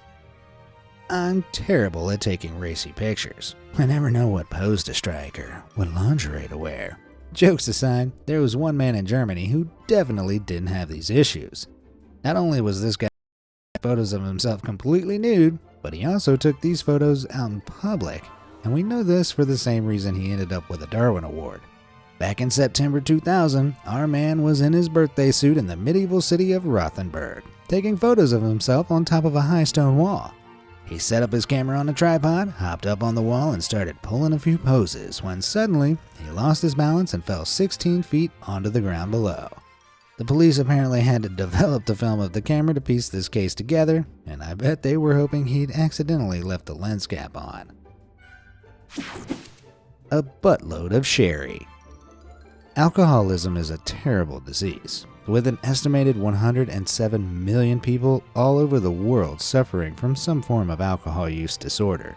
But back in 2004, a man from Texas found a unique way to take his disorder to a whole other level. He had a throat ailment, which meant that swallowing anything acidic was quite a painful process. So he opted to take his liquor, rectally. Yep, this guy would give himself alcohol enemas. An enema is where you inject liquid into the rectum to stimulate the cleaning of the bowel. However, these liquids can also be taken into the body by way of the bloodstream, which is how our man opted to consume his spirits. One night he was planning to have one hell of a party by buying 2 1.5-liter bottles of sherry and hooking them up for a, I guess, butt chug? Now usually when we've had enough to drink, we just stop drinking, or we pass out. Well, our guy had definitely had enough and passed out mid-alcohol enema. However, there was still a lot of sherry all up in his junk, which continued to be absorbed into his bloodstream long after he fell unconscious. By the next morning, he'd basically embalmed himself. Now, it's legal to drive if your blood alcohol content is below 0.08%. That's roughly 1 drink. At about 6 to 10 standard drinks in, your blood alcohol level is around 0.20%, and you generally need assistance walking. Vomiting and blacking out is also on the cards. Alcohol poisoning and a loss of consciousness sets in when your blood alcohol content is at around 0.25%, which is like consuming 20 to 30 standard drinks. At 0.40%, your body begins to shut down irreversibly. And our Darwin Award winners' blood alcohol content was a staggering 0.47%. Wow, this guy must have had bowels of steel. Butt of the joke. I don't often get to pick favorites, but as far as dumb decisions go, this is probably the funniest dumb decision I've ever heard of. Back in 2009 in Pennsylvania, USA, a 17-year-old boy was rushed to A&E after claiming bullies had planted an explosive in his backpack. Obviously, the police were called, but the injuries he sustained didn't match his story. It was only then that the teen revealed what had actually happened. He'd gone rifling through his grandmother's possessions and found an M80 explosive, an American class of very large firecracker containing some 80 grams of flash powder. They were often used by the U.S. military to simulate grenade explosions, but they were banned for sale in 1966 by the Child Protection Act. And we're about to find out why. This idiot had taken the firecracker up to his room and, in a stunningly stupid move, began to repeatedly light and extinguish the fuse. However, during one of these insane cycles, he lit it up and couldn't put it out. Instead of throwing the explosive out of a window or as far away as possible, he instead jammed the thing between his thighs and put his hands over it to muffle the sound of the explosion. Big mistake. The resulting blast cost him his right hand, right leg, and most of his junk. Meaning while he survived, he lost the ability to reproduce and thus removed any future DNA of his from the gene pool. Ha! I think I just saw Darwin give this story a thumbs up from his grave. Up in flames. There are some jobs that are obviously a little more dangerous than others. And back in 1819, no one had a riskier or more fantastical job than Sophie Blanchard. Also known as Madame Blanchard, she was a French aeronaut and was the first woman to work as a professional balloonist. She would ascend in a chair attached to hydrogen balloons to entertain huge crowds of people below her. Well, this was a time before the internet. I guess the French had very limited entertainment options. Sophie would regularly perform in the Tivoli Gardens, sometimes using pyrotechnics called blue light or bingle fire to really spice up her high-flying act. The only problem is that hydrogen is incredibly flammable, and people knew this, regularly warning Sophie about the danger of using pyrotechnics in her shows. But Sophie would not be deterred. And so on the 6th of July, 1819, a particularly gusty day, Sophie ascended. She struck up her fiery display and waved down to the crowds when, all of a sudden, her balloon caught alight. The fire spread quickly, Hindenburg style, and she began to descend rapidly. She seemed calm, but then the wind caught her draft, blowing it out of the gardens and into the side of several nearby buildings, which is when she fell, fatally. Not exactly the blaze of glory she was aiming for, I bet. Can it? It's not often that you guys send me your own stories for this series, but one Be Amazed viewer called Collie Carney got in touch with a tale that definitely deserves a Darwin Award of its own. Back in 2015, Collie's neighbor was bored. So bored that the only thing they could think of to alleviate their boredom was to grab their trash can, lay it down on the road, and hop inside it. They then used it to sled down the street like the world's worst toboggan. However, unlike a toboggan track, a road has cars, which Collie's neighbor quickly discovered. Their trash can soon collided with an oncoming car and was yeeted into the side of someone's house. They didn't survive, but they did prove that sometimes the trash takes itself out. Do you have any Darwin Award-winning stories of your own? Let me know down below, or if it's a bit lengthy, send me a message at stories@beamazed.com. Who knows, you might make it into the inevitable next part of this series. Bearing all. I live my life by a few very simple rules. and one of those is not to make any big decisions after I've had a few drinks. This is a lesson that a Serbian gentleman could have benefited from back in 2007. One evening during the Belgrade Beer Festival, this guy, who was assumed to be absolutely wasted, proceeded to head over to the Belgrade Zoo, broke in, stripped down until he was butt naked, and then climbed into the bear enclosure. Okay, I can understand being drunk enough to text your ex or drunk enough to order $100 of fast food, but this is another level of drunk, and one that didn't last long. The bears, Masha and Misha, wasted no time making a meal of the idiot, and it was only in the morning that the zookeepers discovered him, half-eaten and wholly dead. They figured that he must have been under the influence because, in their words, only an idiot would walk into the bear enclosure. Well, stuff can be two things. What's to say this guy wasn't drunk and an idiot? Good boy. Back in 2002, on the 29th of July, a TV channel in Ukraine reported on a story from the suburbs of Luhansk that nobody watching could believe. Late that evening, a deputy of the local administration board had been out walking his dog when he encountered a young police cadet. The cadet was escorting two women home in the dark and noticed the dog wasn't on a lead or wearing a muzzle. So doing his duty, the cadet informed the deputy that what he was doing was illegal. The deputy, having been upstaged so publicly, began to argue with the cadet. Things were getting tense, but the situation really escalated when the deputy suddenly revealed he had an RGD-5 grenade, pulled the pin, and hurled it at the cadet. Very rational response there. But because his dog wasn't on a lead or wearing a muzzle, the deputy's faithful four-legged friend ran to retrieve the grenade like a ball and brought it right back to him. The master and dog, sadly, both met an explosive fate. Man, that's rough. Hot shot. There aren't enough considerate car thieves in this world, if you ask me, unlike our next Darwin Award winner. Rather than just stealing cars and abandoning them when they were reported stolen, one car thief in Pittsburgh would also set fire to them, reasoning that this helped the owners claim insurance. But this horrendous habit would eventually become his own downfall. Back in 1998, our arsonist and a few friends decided to steal an old van that wasn't in the best of shape.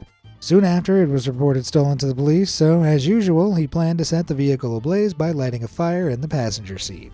However, he didn't know that the door handle on the driver's side of the cab was broken, so when he tried to get out, he quickly discovered he was trapped. His friends tried to get him out, but the door was locked and the fire quickly burned out of control. Police found him the next day. Apparently, he was charred to a crisp. Idiot confinement. We all know at least one person who just cannot live without attention. Aside from being impossible to satisfy, they often don't know when to stop, much like this next award winner. Back in 2015, a Croatian criminal who'd been jailed for repeatedly threatening his ex-girlfriend was put in the prison's solitary confinement section for bad behavior. Not a fan of his new padded pad, he decided to force the guards to pay attention to him by pulling out a lighter he'd smuggled in and setting fire to the cushion pads lining the walls, ceiling, and floors. He expected the guards to come back to get him out immediately, but 20 seconds later, no one was coming. 40 seconds later, he was still on his own, and the fire was growing. After a minute, he began to panic as the room was starting to fill with smoke and flames. All too late, he realized he'd set fire to a room that was completely flammable, and the guards simply wouldn't notice in time. Well, that's one way to serve a life sentence. Man versus tree. Back in 2004, police were called to the scene of an accident around the back of a house in Georgia, USA, that left them, in a word, stumped. A large tree had toppled on top of a truck, both of which were charred and smoldering. Inside the truck was a body burned beyond recognition, but the entire scene didn't make any sense. The tree had fallen onto the truck instead of away from it, which is what they would have expected if the two had collided. But why would they have collided behind a house? And what had started the fire? Slowly but surely, the puzzle pieces came together. It appeared that the gentleman behind the wheel of the truck had been attempting to remove the tree from the yard by tying the truck to the tree and flooring it. He'd assumed the tree would use some sort of cartoon physics and fall away from the truck, but because we live in reality, the tree fell in the direction of the applied force and landed on top of the truck, crushing the driver. The engine overheated, setting both the truck and tree ablaze, and the rest is Darwin Award-winning history. Getting shredded. Hiring a tree surgeon to trim back or cut down your trees can be expensive, but doing the work yourself can end up costing even more, as one man found out back in 2008. Instead of paying a professional, he'd hired an industrial tree shredder and placed it at the base of an old oak tree in his yard which had recently been struck by lightning. He was planning on cutting away the dead section of the tree himself by climbing up and trimming it away, dropping any stray branches down into the hopper beneath him. Only thing was, he hadn't used harnesses, safety equipment, or, well, anything to secure himself to the tree. So entirely unsecured, he clambered up the ladder, stepped out onto a branch, and began cutting away when suddenly he lost his footing and fell straight into the shredder. Yikes. Well, on the plus side, I bet he made for a very moist mulch. Claymore Cretans. Cambodia has seen its share of violence and explosions following the historic and horrendous Cambodian-Vietnamese War. But in 1999, 10 years after the war ended, an explosion in a cafe in Svay Rieng province caught the attention of the tabloids. According to witnesses, 3 regular frenemies were drinking heavily at a cafe and exchanging insults with one another when one of them, clearly disgruntled, suddenly pulled out a Claymore landmine and threw it under the table. He drunkenly explained he'd found it in his backyard and wanted the men to play the ultimate game of Russian roulette with it. While the other, much smarter patrons were fleeing, these 3 intoxicated idiots took turns stamping on the pressure-triggered explosive in an attempt to set it off. Several minutes and stamps later, the bomb detonated, taking all 3 men with it. Well, they say you can take out 2 birds with 1 stone, or in this case, 3 idiots with 1 landmine. Leveled crossing. April 15th is a pretty important day in the U.S. calendar. Why? Because that's the most common day of the U.S. tax filing deadline. But back in 2001, this fell on a Sunday, meaning there were limited post office hours available to send off any last-minute tax documents before the IRS came knocking. This was something a man from Tennessee desperately wanted to avoid, and so he was in his car racing to the post office in the hopes of submitting his taxes on time. But as he was driving, he noticed a slow-moving train heading for a crossing which would have blocked his route for several minutes at least. In an attempt to avoid this, he floored it and sped over the crossing just before the train reached it. But as he did so, crash! Another car racing from the other direction was also trying to beat the train, and the 2 collided. One driver perished and the other was wounded, but by some cosmic miracle the crash occurred just to the side of the tracks, so the train passed by unimpeded, and no passengers were injured. Well, I guess these idiots proved that trying to beat an active train crossing is taxing, to say the least. Getting airtime. If you've ever been to Holiday World and Splash and Safari in Indiana, USA, then you probably know the Raven. This big old bird-themed wooden roller coaster has a peak height of 110 feet and a top speed of 50 miles per hour. Not exactly the tallest or fastest coaster out there, but still super fun nonetheless. However, back in 2003, one woman made a supremely dumb decision in a bid to really get her adrenaline pumping. Riding the Raven with her fiancé, the pair of roller coaster enthusiasts had their lap bar and seatbelts checked by staff before the coaster set off. But a few moments later, she undid her seatbelt, tucked the 2 sides into the cushions of her seat, and wriggled out of the lap bar. She wanted to stand up as the coaster went down the drops in a bid to catch what roller coaster enthusiasts refer to as airtime. But during the 5th drop, which was some 69 feet high, she lost her footing and was sent tumbling over the edge to her demise. Gee, it's almost like the safety restraints were there for a reason. Dog days. In my opinion, people who hurt animals on purpose belong in a special circle of hell. And as it would happen, this next story, while involving a dog who was likely abused by its owner, ends humiliatingly for said owner. That means I get to immortalize him here for the entire world to laugh at. So let's rewind to 2008 and head over to upstate New York. Here, a 50-year-old man was bird hunting alongside a few of his buddies, with his faithful canine companion at his side. Suddenly, the dog found a deer leg bone and began chewing on it. The owner tried to take it away, but the dog refused to give up its bone. Frustrated, the hunter began to wield his shotgun like a club, swinging the butt of it at the dog. Each time he did, the dog dodged. That was until this idiot slammed the butt of the shotgun into the ground. The shock triggered the gun to fire, with the muzzle pointed directly at his stomach. The huntsman was airlifted to the hospital, but didn't make it, though he did live just long enough to confirm this account to the police. Well, what can I say? At least the dog got to keep its bone. Midnight Mess. North Carolina is an American state that allows a lot of different types of gun ownership. And while most people are careful with the way they use, handle, and store their guns, that can't be said for everyone. Back in December 1992, during the very early hours, a man in the town of Newton was woken by the sound of the landline telephone ringing next to his bed. Sleepily, in the darkness, he grabbed the phone and put it to his ear. Only it wasn't the phone he grabbed, but the handgun he'd left on his bedside table. For some reason, this incredibly sloppy gun owner had left his handgun there with the safety off, and when he brought it up to his ear, accidentally pushing the trigger down in the process, boom. So for any gun owners watching, don't leave your firearms lying around with the safety off, unless you too want your gun to double up as the world's worst alarm clock. Honorable mention, French hiss. Now, it wouldn't be a Darwin Award video without at least one insane story heralding from the state of Florida. We've covered plenty of crazy stories from this state before, but this next one might just be the weirdest yet. Back in 2017, a man from Putnam County discovered a rattlesnake on his property. So he did the responsible thing and put it in a tank with the intent to release it somewhere far away the following day. Surprisingly responsible for a Florida man story, right? Well, in the meantime, he told his neighbors what he'd found, who had a less responsible reaction. They immediately decided to play with the wild snake, before one of them said he was going to kiss it on the mouth. I'm not sure what he thought was going to happen, but as he puckered up for a big open-mouthed snaky smooch, the rattlesnake did what you'd expect it to. It bit him. On the tongue. Now, rattlesnake venom is nasty, and in the right doses it can cause numbness, swelling, nausea, difficulty breathing, and even death. And so, as this guy's tongue and throat started to swell up, he was rushed to the hospital and put in a protective coma state for a few days. Miraculously, he survived, so sadly no Darwin Award today. But with any luck, this taught our resident idiot a thing or two about not forcing himself on deadly animals. Consent is key, my dude. High life.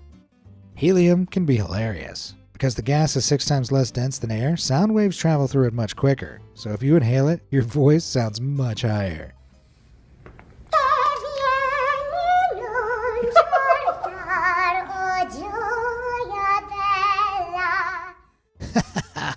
I could listen to this forever. But helium shouldn't be inhaled for too long, because even though it's a gas, you still need oxygen to breathe, which is a very basic science lesson that these two next award winners apparently missed out on. Back in 2006 in Tampa Bay, Florida, two 21-year-olds spotted a huge promotional balloon 8 foot in diameter used to advertise condominiums for Lakeview at Calusa Trace. It was late and quiet, and so they decided to pull the huge balloon down and get inside it for maximum high-voiced humor. They cut it open and shoved their top halves inside as the balloon gradually deflated, enjoying the squeaky high notes. But it didn't last long.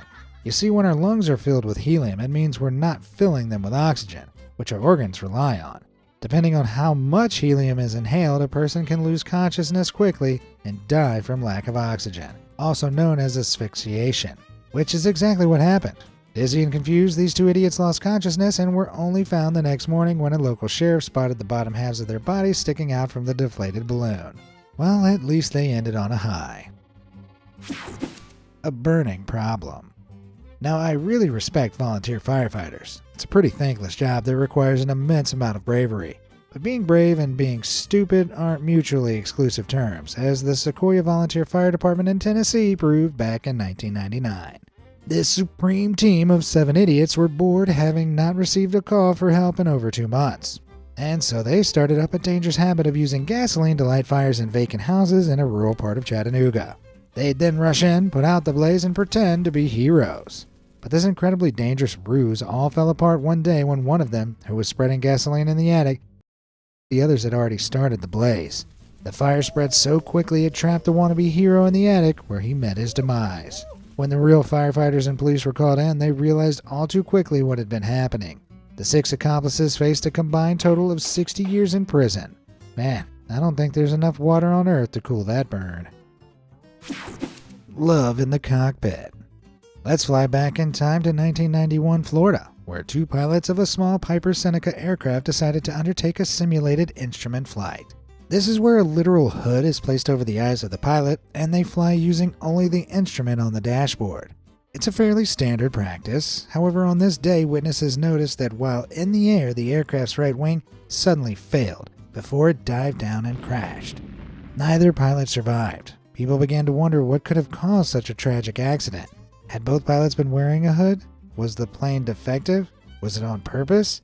Well, on closer inspection of the crash, a few things became clear.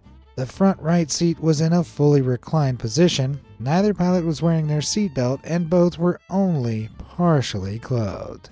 Further examination revealed no rips or tears to any zippers or buttons, so it appeared that the pilots had removed their clothes themselves, used the fully reclined seat as a bed, and, tried to join the Mile High Club, if you get my drift. But with no one, flying the plane, it began to move erratically, leading to the wing failure and eventual crash. Guess you could say they were victims of the ultimate high.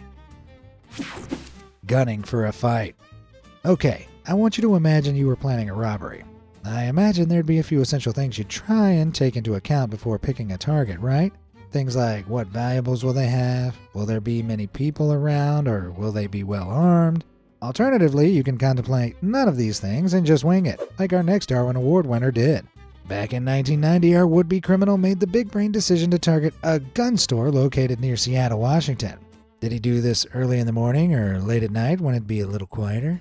No, he went for 4:40 in the afternoon when the store was super crowded. He waltzed in, fired a few wild shots into the air, and announced to everyone in no uncertain terms that he was robbing the joint. Now, being a gun store, this place attracted a certain type of patron. The type that really likes guns. And it was only after he'd fired off his shots that he noticed a uniformed policeman having coffee with the store owner. Yep, our criminal had also managed to miss the police car parked outside the store. All of a sudden, several people being held up pulled out their own firearms and let loose on the robber, including the policeman. After taking a barrage of bullets, he was put down, and amazingly, no one else in the store was injured. Considering just how dumb this guy was, I'm amazed he was holding the gun the right way around. Florida man down. Back in June 2022, over in Largo, Florida, a couple of people were enjoying a round of frisbee golf in a local park. What, you don't know the time-honored game of frisbee golf? As the name suggests, it's like golf, but instead of a ball, you have a frisbee, and instead of holes, you have these basket things. A more weirdly American sport has never existed, and I've been to a hot dog eating contest. Anyways, the game was progressing pretty normally when someone accidentally flung their frisbee off course into a nearby lake. Now, Florida is famously home to some 1.25 million alligators, and because of this, almost every body of fresh water across the state has signs warning people not to step foot in the water, lest they fancy becoming an alligator snack. Despite this, a gentleman who we'll call Florida Man decided in his infinite wisdom to wade right on in and grab the disc. Gators be damned. This was not his first time in the waters, though. He'd repeatedly waded into this lake in the past to fetch lost frisbees and resell them back to their owners, despite being warned not to do so multiple times. But this would be the last time he got to pull this ploy, because before he could find the frisbee, an alligator found him. Well, all I can say is if you play stupid games, like fetching frisbees from alligator-infested waters, you win stupid prizes, like being eaten by alligators. Superior idiot energy. Back in August 2021, a gentleman from Southampton in the UK decided he wanted to try out paddleboarding for the first time. He'd carefully researched all the equipment he needed, bought a few boards and paddles for himself and his family, and then headed to a beach in Hampshire. He'd specifically chosen this beach because he knew the waters would be calmer, giving him a better chance to get to grips with the board. All seems like a very sensible, logical way to go about things, doesn't it? That is, until you learn that this guy couldn't swim. Also, he hadn't bothered to put on a life jacket. And then, to add the cherry on top of this idiot's sundae, he'd paddled more than half a mile out into open water, where when he tried to turn the board around, he suddenly fell off. Unable to get a grip on the board, his inability to swim, and the lack of a body-affixed flotation device ended up causing his demise. To make matters worse, his wife claimed that the lack of Coast Guards on the beach was the main reason he didn't survive. While that may be a part of it, I'm pretty sure a fatal lack of common sense was more to blame here. Hot stuff. I love me a good barbecue. The only part I don't enjoy is waiting for the coals to be hot enough to cook on.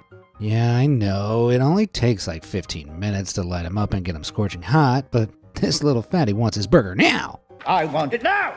And it turns out I'm not the only impatient one. Back in July 2022, a man from Erfstadt, Germany was driving along when all of a sudden he lost consciousness. His car came to a stop when it hit the side of a house and the local fire brigade was called. They assumed this guy had fallen asleep at the wheel and caused the accident, but when they got there, the unmistakable smell of charcoal filled their noses. And when they opened the back doors of the car, out fell several small barbecue grills with glowing coals still in them. After extinguishing the coals, the firefighters found beer, speakers, beer benches, and crockery inside. It turned out the idiot driving was a cook who supposedly gave barbecue seminars. Apparently in a rush to get from one appointment to the next, he hadn't bothered to extinguish the still glowing coals in the kettle grills, which he loaded into the back of his car. Now, when they're burning, coals release a colorless and odorless toxic gas called carbon monoxide, even when they're not smoking, which is why having a coal barbecue in an enclosed space is always a bad idea. After a while, this guy's car had filled up with the toxic gas, causing him to pass out and crash. Clearly, his barbecue course didn't cover the basics of barbecue safety. Pfft, amateur. Caffeine. In the big buff world of gym bros, taking a pre-workout supplement is currently all the rage. A single serving contains everything you need to boost your energy levels and get your buzz on, including vitamins, carbohydrates, and around 175 milligrams of the stimulant caffeine, about the same amount you'd find in 4 cups of coffee. Now that's liquid motivation. However, these supplements can be expensive, so some people resort to just buying caffeine powder and making their own liquid get-up-and-go juice. At least that's what one man in the UK tried to do back in 2022. He'd bought some caffeine powder to add to his homemade pre-workout drink, and because it hadn't come with a measuring cup or scoop, he decided to use some basic kitchen scales to measure out 300 milligrams of the stuff. That's about 6.5 very strong coffees. Definitely not advised, though not necessarily a fatal dose. But the scales he was using weren't in milligrams. They were in grams. The lowest weight he could measure on them was more than 6 times the maximum recommended dose. And it's believed, without realizing the metrics were wrong, he measured out close to 300 grams, more than 200 coffees worth of caffeine, and consumed it. Within minutes, he was on the floor in the grips of a severe caffeine overdose, one he didn't survive. Now, the caffeine levels in the blood of a person who drank 1 cup of coffee would be 2 to 4 milligrams per liter of blood. A post-mortem revealed that this guy's caffeine levels were 392 milligrams per liter. So this one goes out to all the gym lovers out there. Double, triple, quadruple check your supplement metrics. Or be like me and stick to having a pre-workout coffee on the couch, and then staying there. Much safer. Poor life choo-choo choices. It's not just consuming self-made workout energy drinks that'll earn you a Darwin Award, though. Advertising them can result in an equally dumb demise, if this next entrant is anything to go by. Back in January 2015, a male fitness model in Burbank, California, decided he wanted to shoot a promotional video for an energy drink company he'd co-founded. But instead of shooting something like a big burly guy in a gym lifting weights with one hand and chugging his energy drink with another, our man wanted something different. He wanted to really train. No, sorry, I read that wrong. He wanted real trains.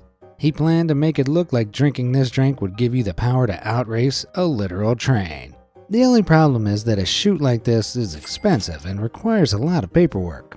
But going for a more brawn over brain approach, our man figured he and his team could just trespass onto a restricted area of the Metrolink tracks and shoot the commercial hassle-free.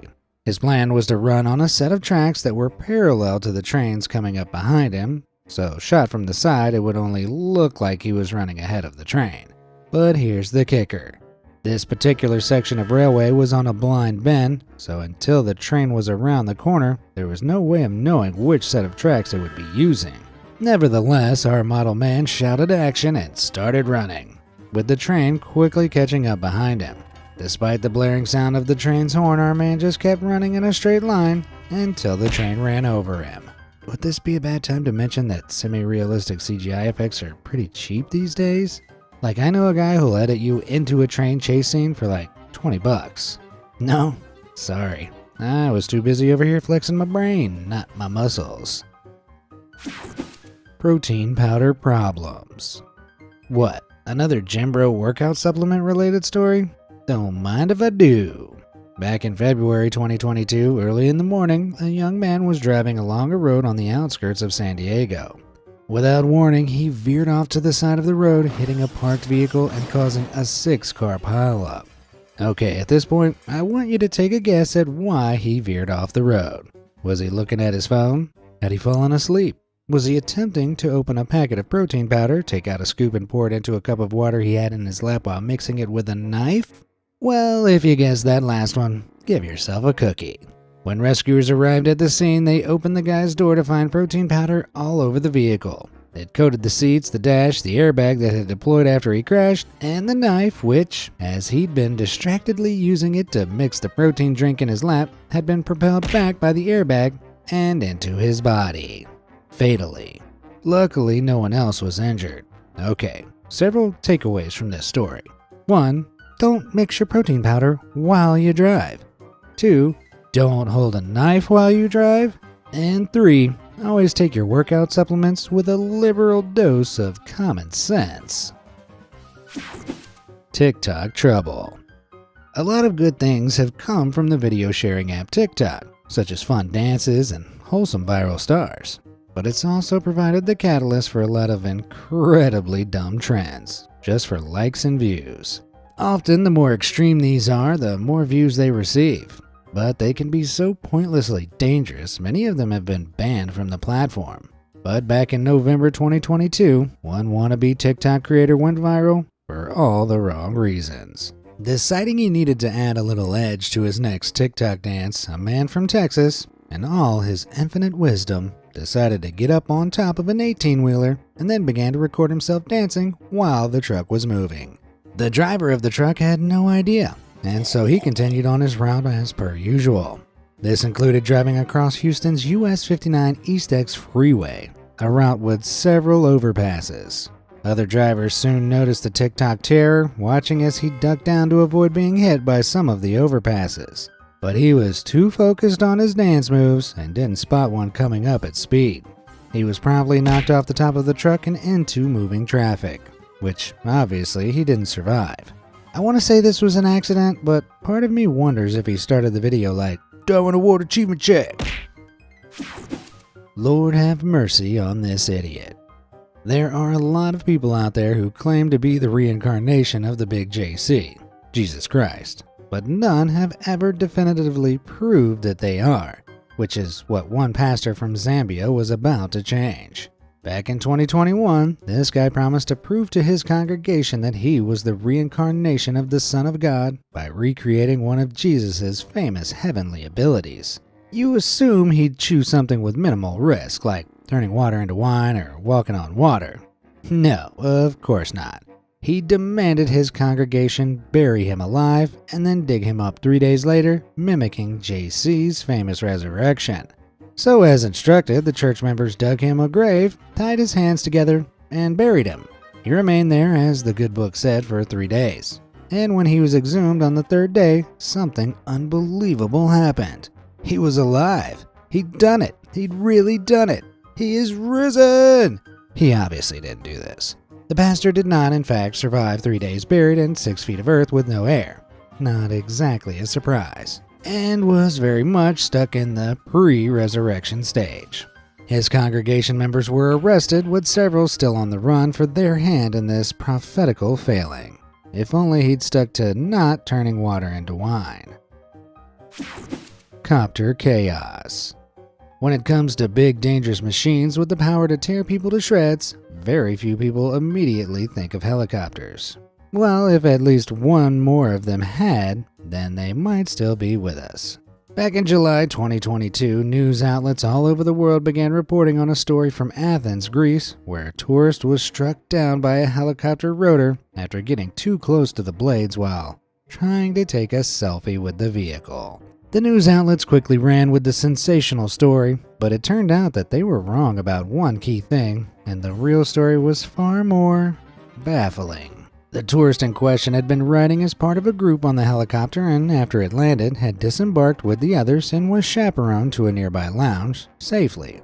However, it was at this point the tourist, who appeared to be calling someone on his phone, left the lounge and made a sudden beeline back to the helicopter, without telling anyone anything. As he approached the still-running vehicle, ground staff suddenly clocked him, shouting for him to stop. But over the noise of the helicopter, he couldn't hear them, nor could he see how fast the rear rotor was spinning. The pilot, who was wearing headphones, only heard the ground crew shouting right as the tourist made the unthinkable decision to duck under the tail section of the aircraft, but misjudged how close he was to the whirring blades and was fatally caught by the tail rotor. So it wasn't down to a seriously stupid selfie. But what the heck possessed him to go back to the helicopter, let alone duck under the tail and get that close to the blades? Maybe he'd forgotten something on the helicopter. Maybe he wanted to see the helicopter from the other side? Maybe. I don't know. I'm out of ideas. What do you think he was doing? Let me know down in the comments below. Gee whiz. Manual labor is no easy profession. It's a lot of long hours where you're constantly on your feet, often at the mercy of the elements. It ain't for the faint-hearted or the smooth-brained, considering how many dangers you can find on an active site. Which is why this next guy's employment in the field shorted out, shall we say. Back in 2020 in Dehradun, India, a laborer for the Uttarakhand Power Corporation decided to take a leak. Because he was on the job, he figured he shouldn't go far, and so found a pole to relieve himself next to. But this guy must have forgotten where he was and that he was working for a power company, because he chose a pole that was right next to an electrical box. As soon as he let the stream rip onto the box, a fatal bolt of electricity surged up it and through his body, frying him instantly. Well, whether you work for a power company or not, I think we can all agree that we're going to be checking where we whiz before we whiz from now on. Falling on hard times. When you're doing something as dangerous as canyoneering, the activity of exploring canyons, and California's aptly named Death Valley, having the right equipment isn't just advised, it's crucial. Otherwise, you might end up like this next guy. Back in December 2022, having planned a solo canyoneering trip, our man went by himself to rappel down one of Death Valley's many canyons when he suddenly realized his rope was too short. Instead of admitting defeat and heading out of the park to find somewhere that might sell him a longer rope, he had a big brain moment. He could use a piece of webbing to lengthen his rope and make it down to the bottom. Now, webbing is a sort of strap often used to secure things like backpacks. It's not designed to be used as climbing equipment. Nonetheless, he extended the makeshift rope and, happy with it, began his descent. However, when he reached the knot where the rope met the webbing, he had to briefly disconnect his rappel device in order to get over it. And it was here, while he wasn't secured to the wall or the rope thanks to his own harebrained design, that he suddenly fell 30 feet to his demise. At least now we all know how not to go canyoneering. Get it? Not? Like the knot Yeah, the dad jokes aren't going to get any better. They're the most stable part of my personality. Deal with it. Pour one out. Alcohol has a few properties that it's famous for. For one, it's a depressant, meaning it inhibits or depresses the response of the central nervous system, which is why you slur your speech and can't walk straight when you've had one too many. 2, at room temperature, it's liquid in form. And 3, it's highly flammable. Now that last one is particularly important because people don't seem to understand just how dangerous that makes it near an open flame if not handled correctly. For example, back in July 2022, a man from Naples, Italy was having a barbecue when he decided to add a little fuel to the fire. Did he use firelights? Maybe a little extra paper or wood? Nope, this guy decided to pour alcohol on the flames. Here's a little science lesson for you kids. When a high enough proof alcohol in a stream meets a flame, it doesn't magically make the source of the fire any hotter. It sets the stream of alcohol on fire. In an instant, fire had traveled up the stream of alcohol to the bottle it was being poured from, and the whole thing blew up in his face. The injuries he sustained were so severe, he didn't survive. But luckily, I like my tales of fatal idiocy well done. The Jägermeister. Jägermeister is an herbal liqueur which, thanks to the 56 herbs and spices that go into making it, give it something of an acquired taste. And by that I mean, I only like it when it's mixed with a Red Bull. I'm just classy like that. Still, at 35% alcohol by volume, it's pretty potent regardless. Well, over in a liquor parlor in South Africa, they decided to put the drink's potency to the test. They set up a drinking competition offering a prize of 200 rand, a little over $11, to anyone who could drink an entire 24-ounce bottle of the stuff.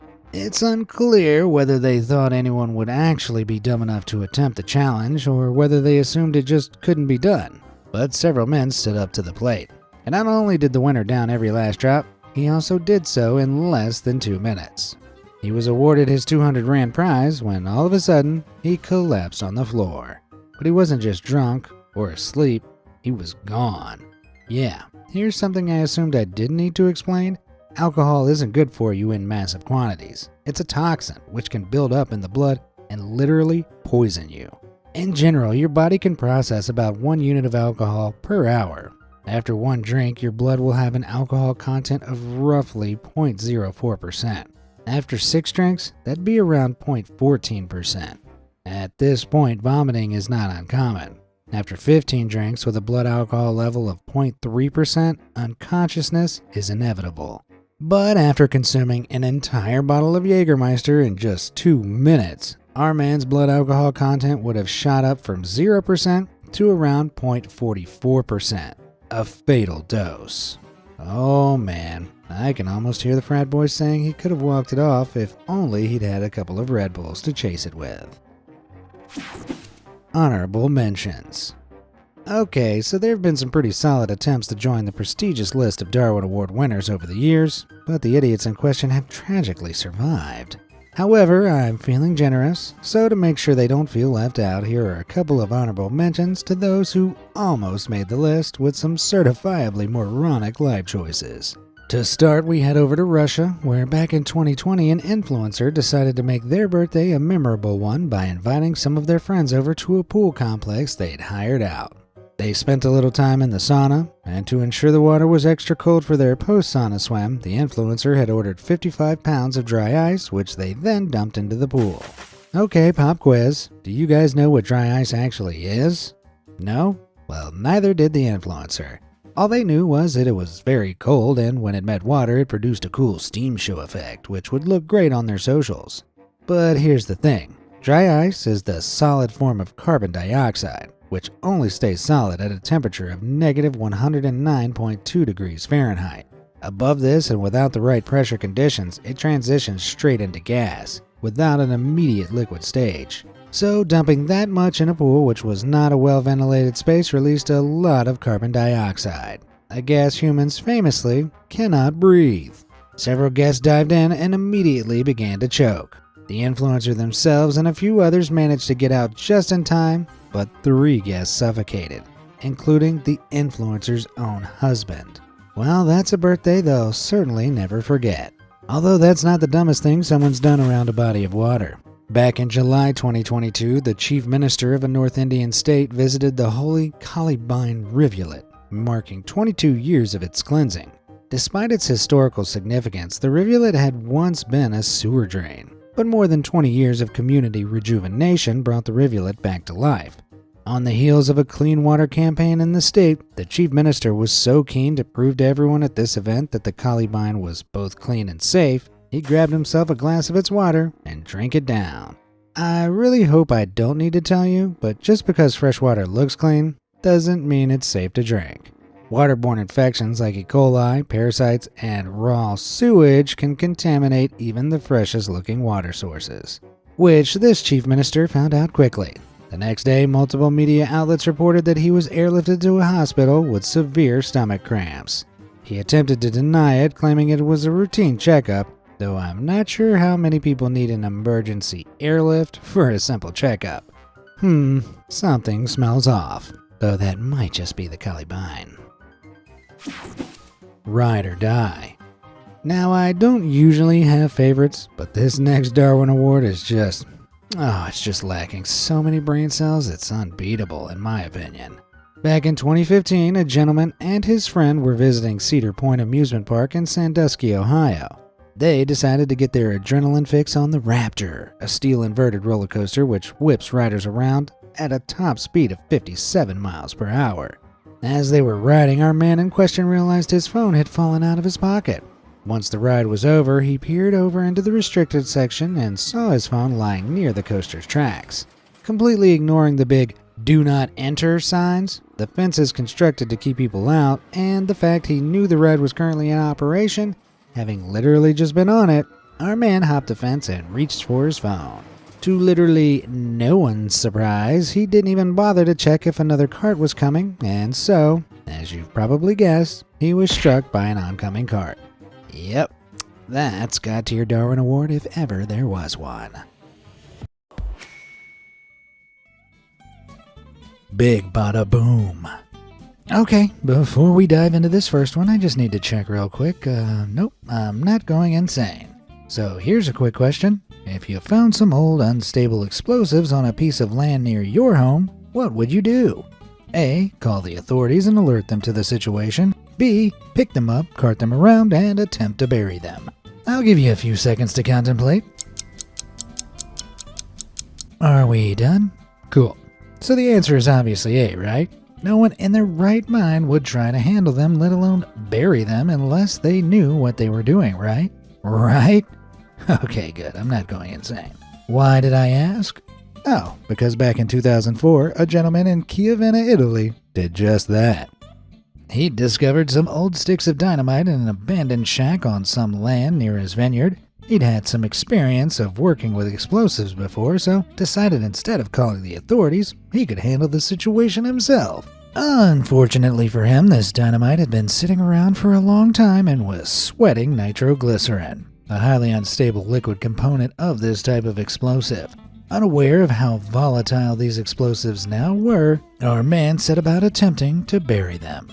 He dug a 30-foot hole, carefully placed the dynamite in it, and then gently filled it in. However, when he tried to flatten the earth mound he'd created by patting it down, the compression triggered the dynamite. The explosion was so huge that it rocked the town of Chiavenna, and police rushed to investigate. They found our man torn to shreds, and he remained alive just long enough to tell them the story, before receiving his Darwin Award. Got the hump. There's a special circle of hell for people who hurt animals, in my opinion. But there's another circle for those who pick on the wrong animal and lose, where they're mocked for all eternity. And that's the internet. Back in February 2023, the Bryoshka Recreation Center in Omsk, Siberia, had a surprise guest for a children's event being held there, a Bactrian camel. That's the kind with 2 humps. The camel, however, was not as excited to be there. Its handler tried to drag it towards the event through a patch of snow outside the center, but the camel was having none of it. Getting increasingly frustrated, the handler resorted to violence, repeatedly striking the animal in the head. Now, I don't know if any of you have ever seen an adult Bactrian camel, but these things are huge. They're 6 foot tall at the shoulder and weigh in around 1,000 pounds. And while they look pretty chill, they can become unstoppably aggressive. So picking a fight with one is not a smart move, as this guy quickly discovered. After landing the second blow, the camel suddenly responded by biting, mauling, trampling, and flinging the handler around like a ragdoll, as he was obviously no match for the massive beast. After the handler stopped moving, the camel went back to being a typical chill camel, as if nothing had happened.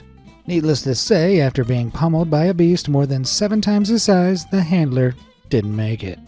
So yeah, I guess the lesson here is treat your animals as you want to be treated.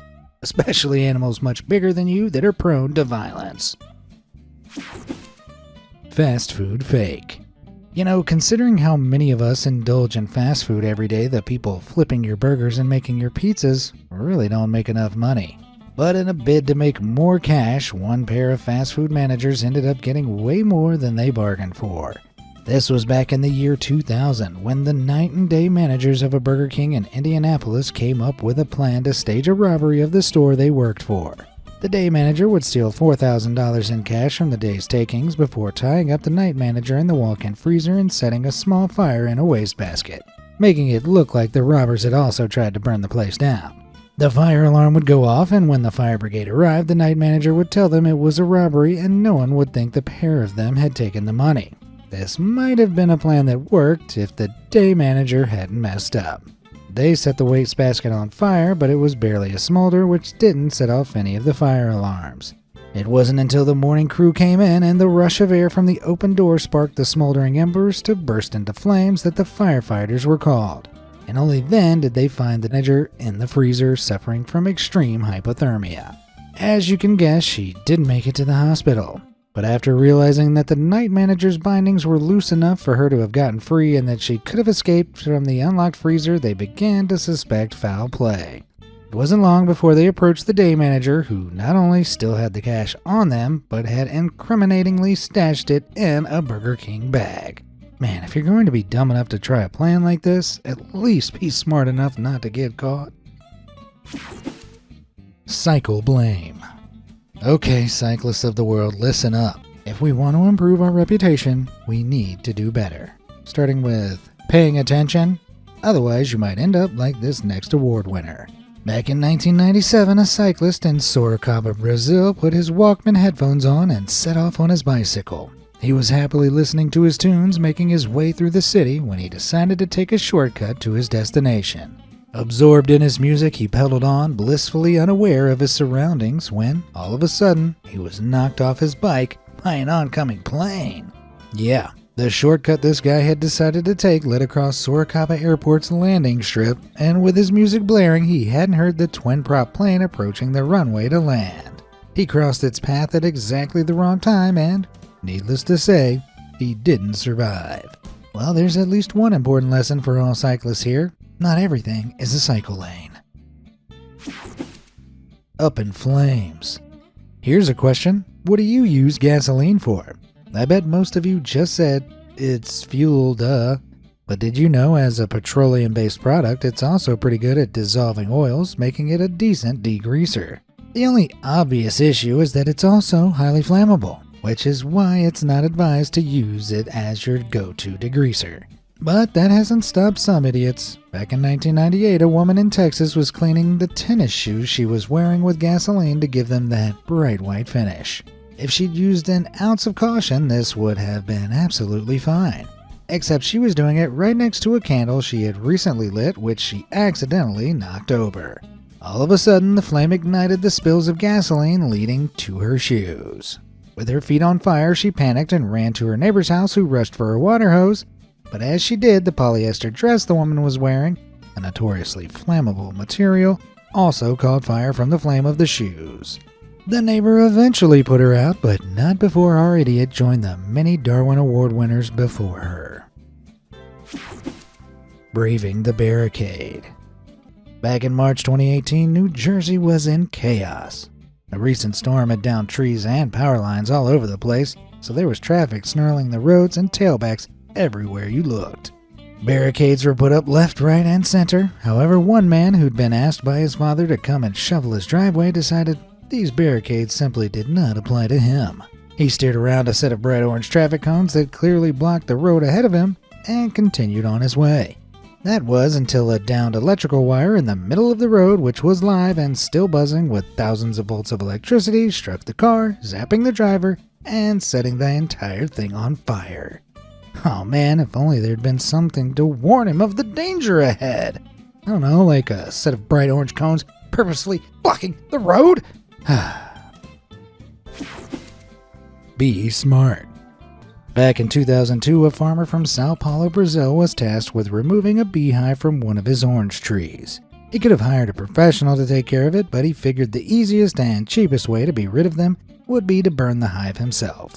So he put on his gloves, long pants, and long-sleeved garments before sealing everything together with tape so that bees wouldn't crawl into his clothes. Then he put a plastic bag on his head and sealed it tightly around his neck so the bees wouldn't sting his face. And finally, he grabbed a torch and went off to burn some bees. A few hours later, though, he hadn't returned. Worried, his wife went out to look for him, and she found him dead. But it wasn't from the bees. In fact, their hive was untouched. It turned out that the bag strapped to his head was efficient at keeping out the bees, the smoke, and the oxygen he needed to breathe. Yep, this idiot hadn't put any air holes in the bag, and with his gloves taped down, his fumbling fingers weren't able to get any purchase to rip the bag off. Buzzkill. If you legally own a gun, there's a good chance you've gone down to a firing range to practice your aim, where you can shoot a bunch of sensible, non-life-threatening targets. You know, like paper targets, steel plates, balloons, live electrical utility poles. Wait, hang on. That last one isn't found on any shooting range I've ever been to. And with a very good reason, as one Pennsylvania man discovered back in 2002. He and a few of his friends were practicing their marksmanship in a farm field by shooting at, you guessed it, a live electrical utility pole. Specifically, they were aiming at the glass electrical insulators lining the poles and keeping the wire suspended. Now, the good news is their aim was sharp enough to hit at least 6 of these insulators. The bad news was that as they hit the last insulator holding the live electrical wire in place, it fell down.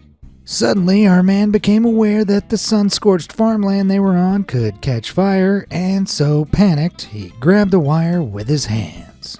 Big mistake. Thousands of volts of electricity surged through his body, instantly ending him and fast-tracking his application into the coveted Darwin Award Hall of Fame. Chivalry is dead. Have you ever done something stupid to try and impress someone you like? Maybe you bought them a super expensive gift, or tried writing them a poem, or worse, singing them a song. Yeah, I can hear the collective sigh of regret emanating from around the world. These approaches may sound cringy, but they're nothing compared to what these next 2 award winners did.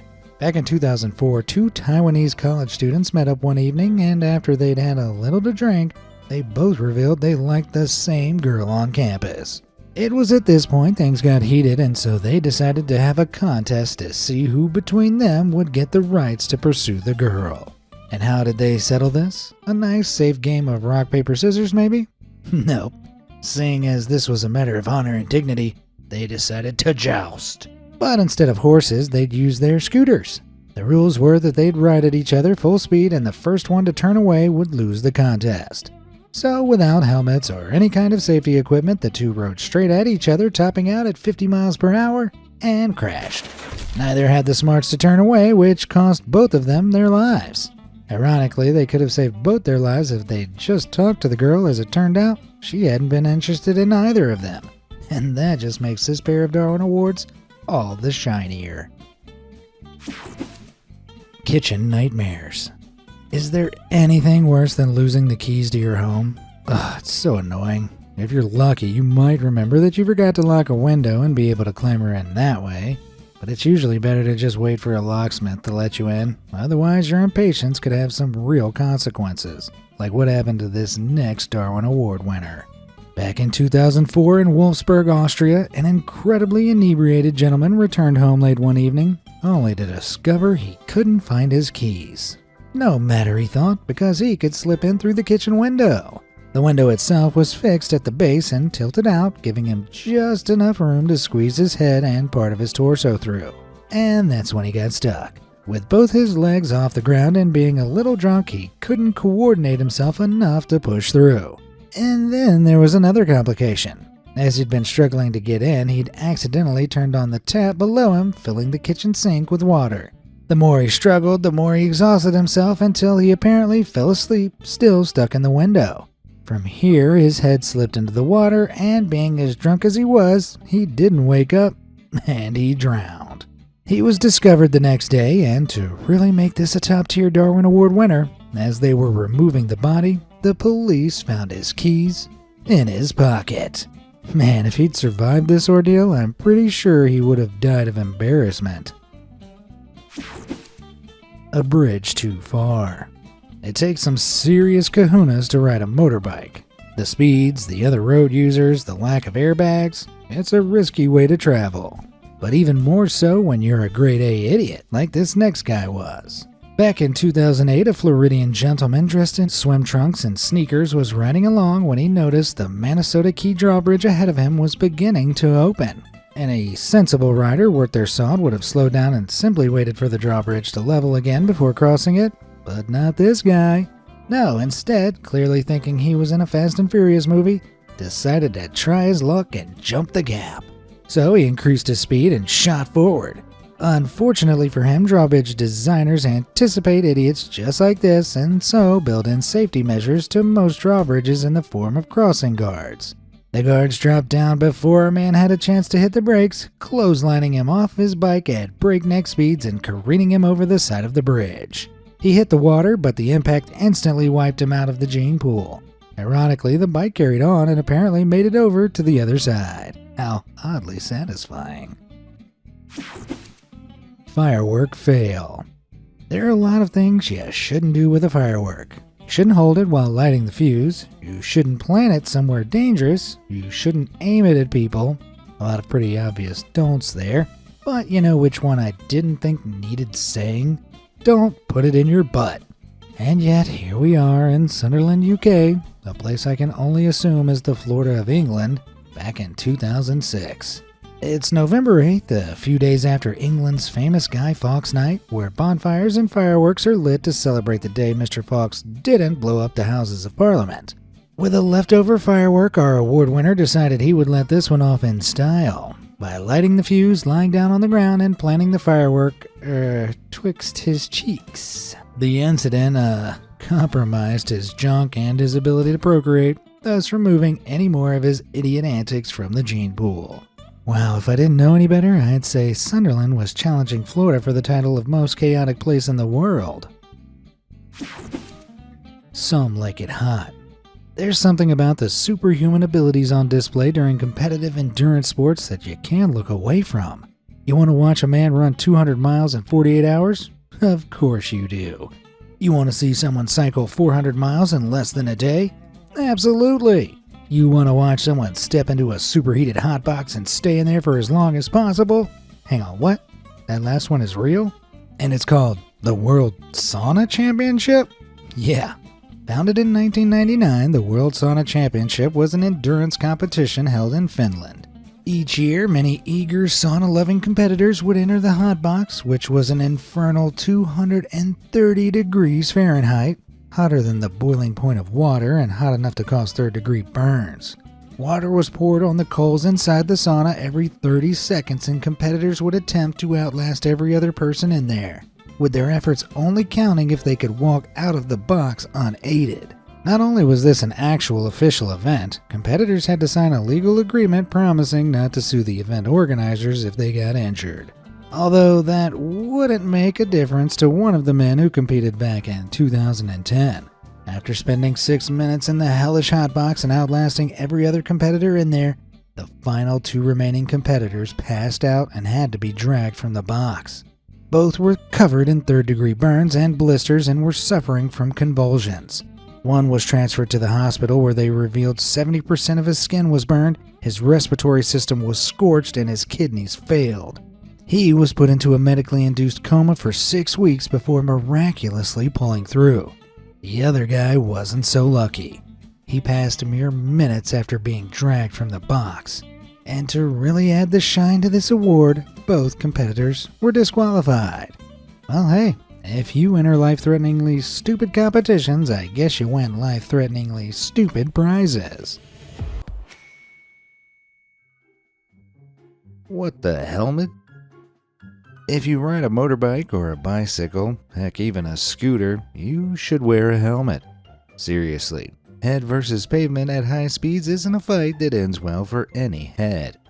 Don't agree with me? Well, this next award winner might help change your mind. Back in 2011, New York streets were filled with roughly 550 bikers who were all protesting the state's mandatory helmet law, an annual protest that occurred every year since 1977 when the law was introduced. The bikers participating claimed mandatory helmet use does not result in lower fatality rates, which is a pretty interesting take if you ask me. Except this year, as one rider proudly rode his bike helmetless, he went to hit the brakes when his bike suddenly fishtailed. The rider was sent flying over the handlebars, landing on the pavement head first. A medical expert at the scene stated they had no doubt the rider would have survived the incident if only they'd been wearing a helmet. Oh man, that's so perfect I might die of an irony overdose. Forklift fork up. So here's a question. Let's say it's your job to change the bulb of a light in a warehouse, one that's 32 feet off the floor and nowhere near a wall. So using a ladder is out. How do you deal with this? Do you A, let your company know you're going to need some specialist equipment to replace something that high up, like a cherry picker, or B, improvise? I really hope most of you said A, because B leads to Darwin Awards, as one man in Japan found out back in 2017. Instead of asking for help, he decided to use a forklift truck to help him do the job. A forklift loaded with 37 wooden pallets to reach the bulb. Needless to say, this stack of unsecured wooden pallets was not the most structurally sound thing. And so when he asked his coworker to engage the forklift and lift the unsecured stack of pallets up, it collapsed, with our man on top of it. He somewhat obviously didn't survive the fall. I bet that really wasn't the light bulb moment he was hoping for. Engine trouble. Gravity. In my opinion, it's the best force of attraction between any two masses. Although I'm not sure this next Darwin Award winner would agree. Back in 1990, a thief in Sydney, Australia set his sights on an old truck parked outside a glass recycling facility. Now, the engine of a truck this size is so heavy it often requires a crane to lift it out. But our thief didn't have a crane, so he decided to use gravity instead and try to get parts out of it from below. He slid underneath the truck and began loosening the bolts, keeping everything in place so they would drop down, which worked like a charm. Unfortunately, he was still underneath when the transmission dropped out of it right onto his head. Employees at the recycling plant found him the next morning, and to really add insult to injury, they told the police that the beat-up old truck wasn't worth anything and they'd have given him the whole thing for free if he'd just asked. Man, that hurts more than a transmission to the face. Do you have any Darwin Award winning stories of your own? Let me know about them down in the comments below. And while you're there, why not hit those like and subscribe buttons? If you like this part of the Darwin Award series, you're not going to want to miss what I have coming up in the next few videos. Trust me. Alright, what tale of total idiocy have we got next? What's inside? There's something oddly satisfying about cutting into certain objects to see what's inside. For example, these are all golf balls. So colorful. This is a wasp nest. So many layers. And this is a grenade. Wait, why does that look so messy? Well, that might have something to do with the way it was opened. So allegedly, back in 2002, a German man discovered an old German World War II hand grenade. He desperately wanted to know what the inside of it looked like, but instead of taking it to a professional or looking it up in a book, he took matters into his own hands. Or technically vice.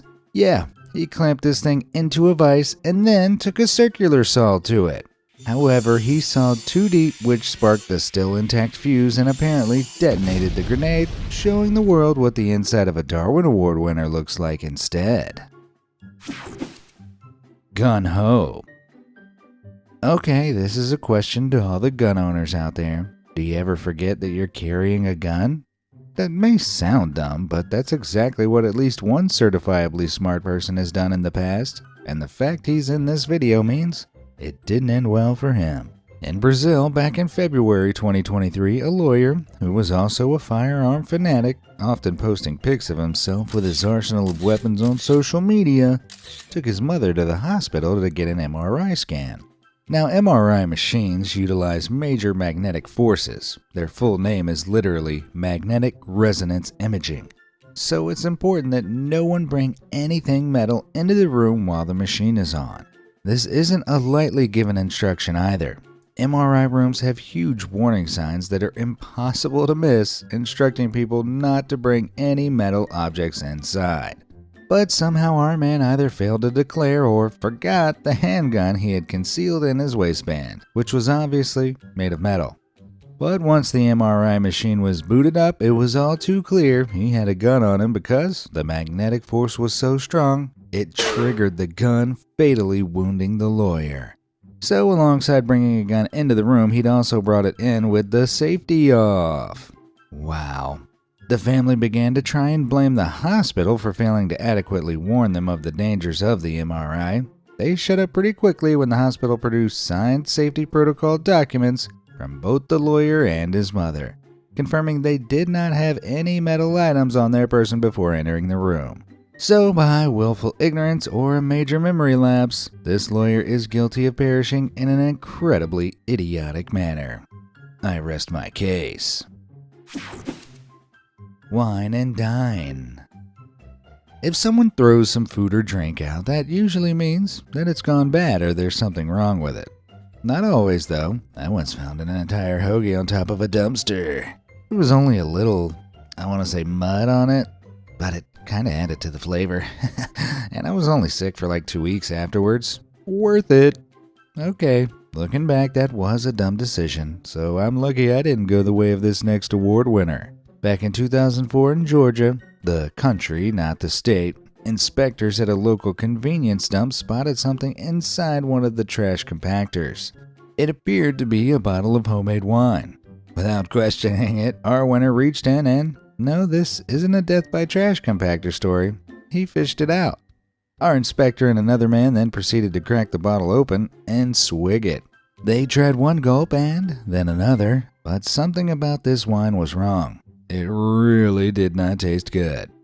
I know this for 2 reasons. 1, someone had thrown it out, and 2, it was antifreeze, a toxic chemical that really jams up the kidneys. Needless to say, both men were poisoned by the toxic chemical, one so badly, he passed on. Wait, what's that glistening down at the bottom of the trash compactor? Why, it's a Darwin Award, just for you. Gasoline. In North Carolina back in 2012, investigators arrived at a scene that had them scratching their heads. Firefighters had been called to an apartment fire, and when they arrived, they found a man inside sat on a very charred carpet, badly burned. As investigators looked around the scene, they tried to figure out the source of the fire when they noticed all the signs pointed to the man on the ground and a salsa jar nearby. After chatting to a few folks, they became aware that this wasn't the man's apartment. It belonged to a friend of his who was a mechanic. After chatting to him, it soon became clear to investigators what had happened.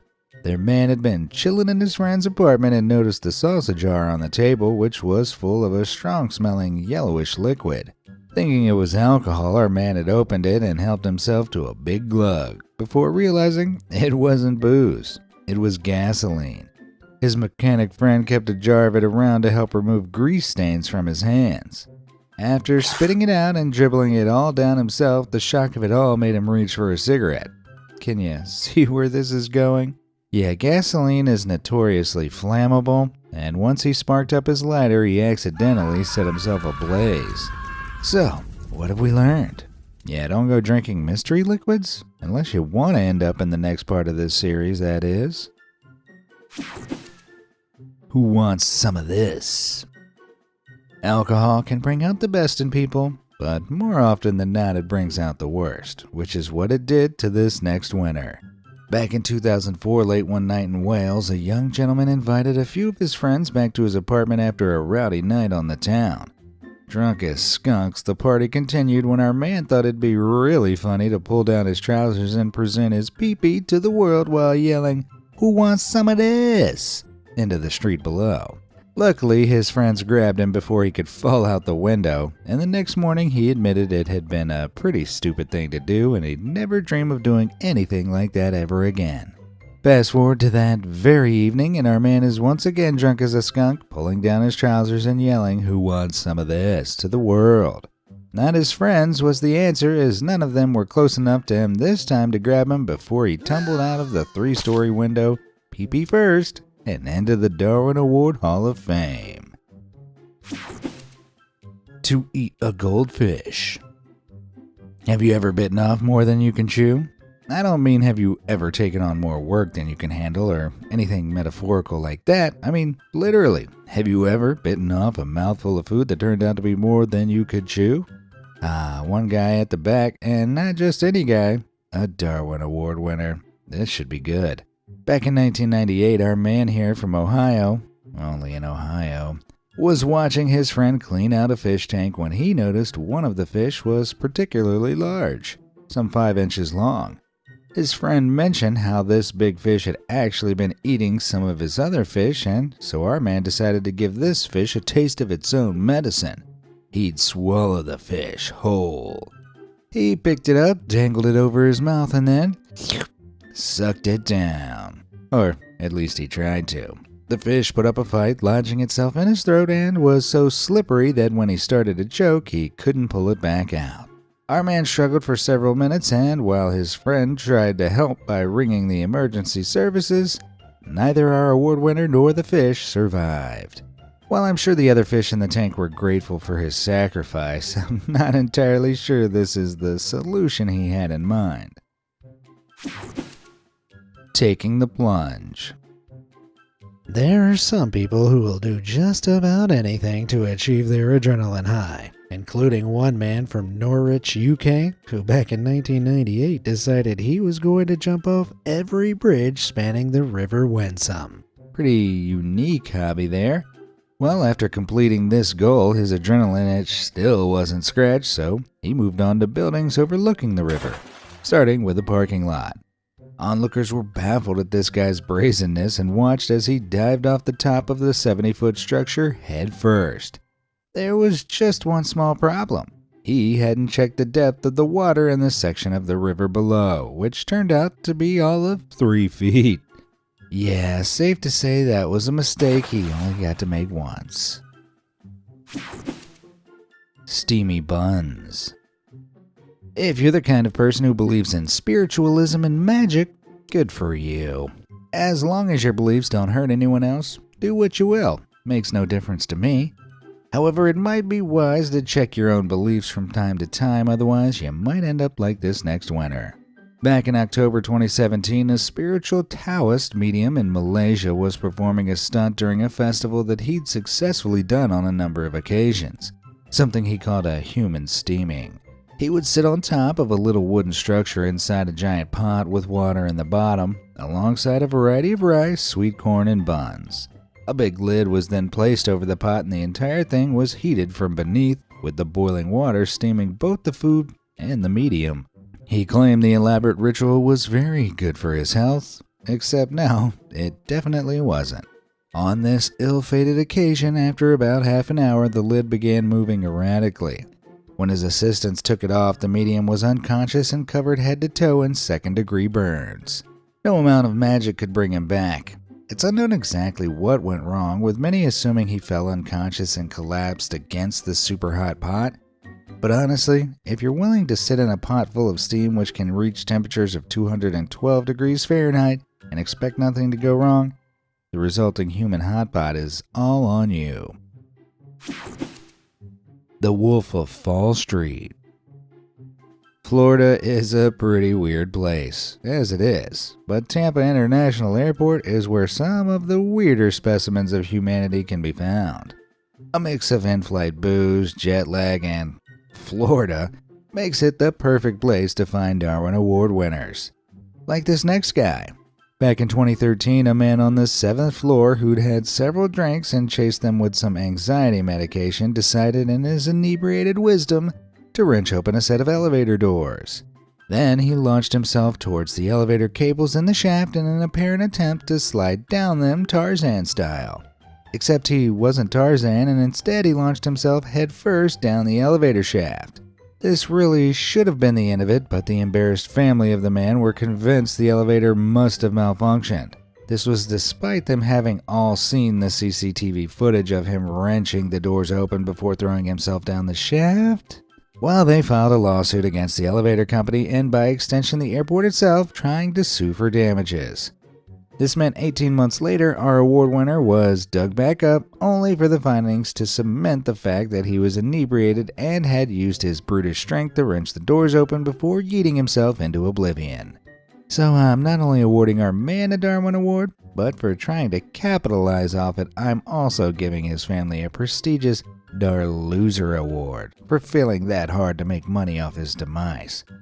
Guess he wasn't the only one that got shafted. Extinguished. There are some things you should never stick inside other things. For example, jamming the wrong key into a lock, putting eggs in the microwave, or storing mayonnaise in an ice cream tub. However, while I have done all of these things and lived to reap the horrible consequences of my actions, one man went on to a whole nother level and never recovered from it. Back in 2017, a welder working for the Enterprise for the Construction, Repair, and Maintenance of Highways in Salino, Russia, noticed the size similarity between the base of a fire extinguisher and the muzzle of a decommissioned artillery howitzer. This is a weapon that falls somewhere between a cannon and a mortar, so in layman's terms, a very, very big gun. But he wasn't content with just putting the fire extinguisher in there. Oh no. Using his knowledge of welding fundamentals, he mixed some calcium carbide with water, the reactive combination of which produces acetylene welding gas. After it was mixed, he threw the combination down the muzzle along with the fire extinguisher. The explosion jettisoned the fire extinguisher out like a makeshift projectile, or at least that's what the welder thought would happen. What actually happened was the fire extinguisher exploded, busting the muzzle and the extinguisher into hundreds of pieces of shrapnel, most of which ended up in our welder's head.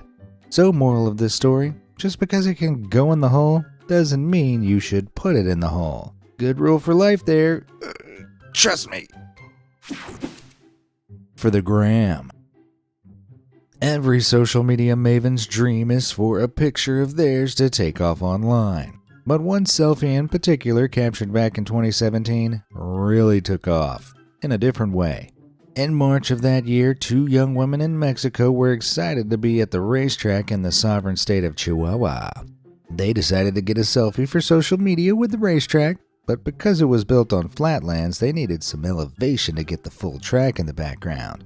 They found the highest point in the area they could and then clambered on top of a stranger's van before they began posing. The crowds were cheering loudly as they took several pictures, so neither of the girls heard the engines of the oncoming plane. Wait, plane? Like airplane?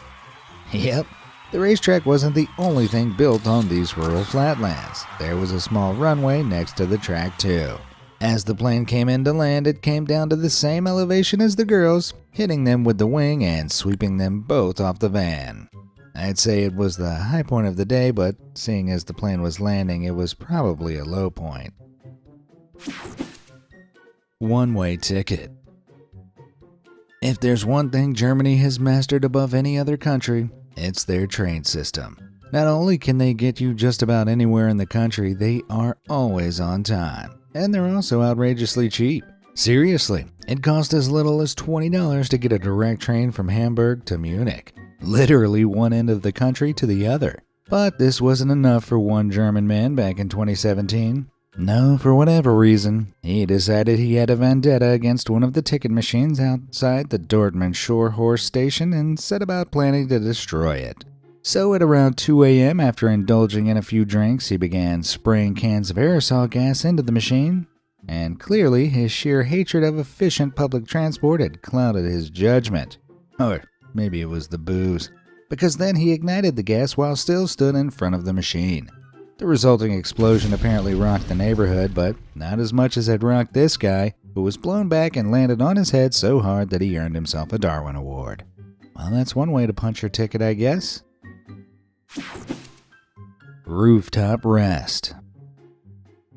If you're a heavy sleeper like me, you can nap almost anywhere. In the car? Yep. At your desk? Oh yeah.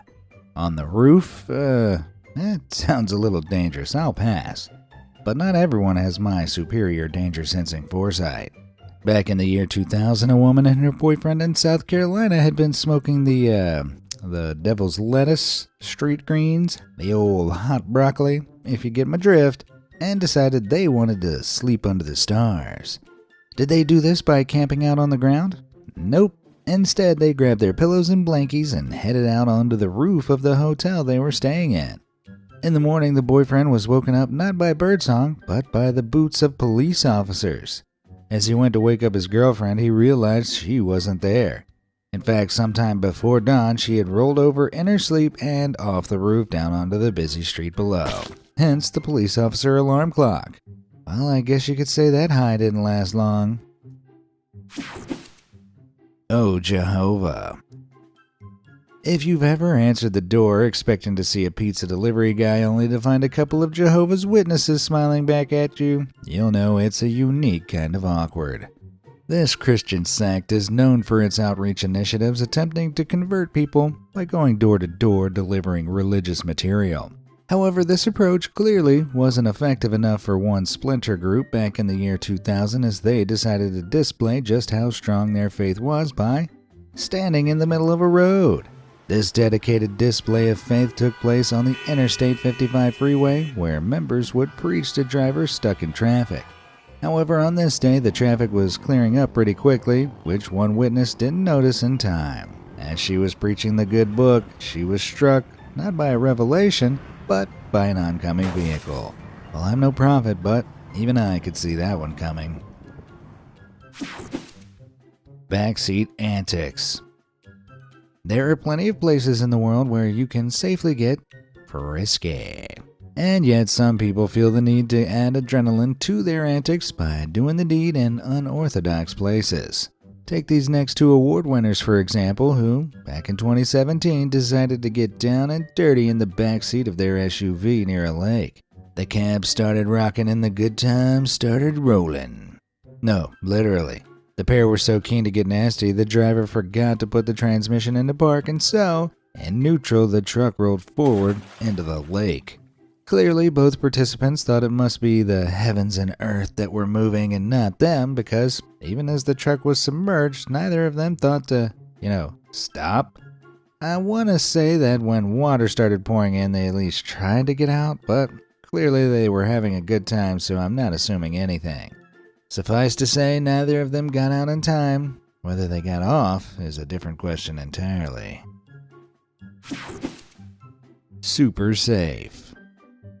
Alright, if you're old enough to be watching my videos, then I think you're ready for the talk on the birds and the bees. So when people love each other very, very much, though not if you're my mom and dad, well, okay, maybe that's not totally relevant. Look, basically, if you don't want to get pregnant or catch nasty diseases, you have to use protection. For men, usually this comes in the form of a condom. Very thin rubber covering that goes over, well, you get the picture. So over in Gujarat, India, back in 2021, one couple found themselves in the mood, but neither of them had any protection on them. So the gentleman got creative. After entering a hotel with his ex-fiancée, someone he definitely didn't want to get pregnant, our man decided that the best way to ensure this was to use glue. And not just any glue, a high-power epoxy resin. After pouring it on his private parts and then somehow doing the deed, he began to feel unwell. He was rushed to the hospital the next day, however, the toxic epoxy chemicals had seeped into his bloodstream and caused multiple organ failure, from which he earned his Darwin Award. I feel like school education videos usually have a catchy saying at this point. So remember, if you want to do it, don't glue it. Fake out. Texas is one wild state, particularly when it comes to gun laws. It's pretty well known that anyone over the age of 21 doesn't need a license to openly carry a handgun in a holster there, and in 2021, the state had more than 1 million registered guns, the most in any state in the US, and 500,000 more than any other state. Jeez. With that many guns floating around, you gotta be real dumb to try and attempt what this next award winner did. Late one night back in January 2023, this idiot walked into a Houston restaurant and pulled out a gun. He was robbing the joint. He grabbed the phones and cash of everyone sitting at the tables, whipping his gun around threateningly before heading for the door. But as he was, an older gentleman sat behind him, snuck out of his booth with his own gun, and fired at the robber 9 times. While excessive, this was a bold move, as the robber could have turned and fired back. Except he was actually brandishing a fake gun. Wow. You gotta be missing a lot of brain cells to think this sort of stunt would end well in Texas of all places. Although I guess he's missing a lot more now. More than one way to skin a bear. Back in the 1900s, bear hunting in the USA was an incredibly important job. Skilled hunters eliminated the dangerous creatures from their original ranges, making it safe for the humans that resided there while making use of their fur and meat. However, in 1906, one young hunter in Elk County, Pennsylvania, apparently forgot the first rule of hunting dangerous predators. While he was hunting, he came across the carcass of a huge black bear in the woods. Assuming it had perhaps died from natural causes, our man thought it was his lucky day and began skinning the animal, without actually checking if it was really dead first. Yeah, as you might have guessed, the bear wasn't dead, it was just sleeping. And so when our guy started to skin it, it immediately woke up in a rage and tore the hunter to shreds. Now, I've checked as many newspaper reports from the time as possible, and details about this are scarce, so I'm not completely sure if it really went down like this.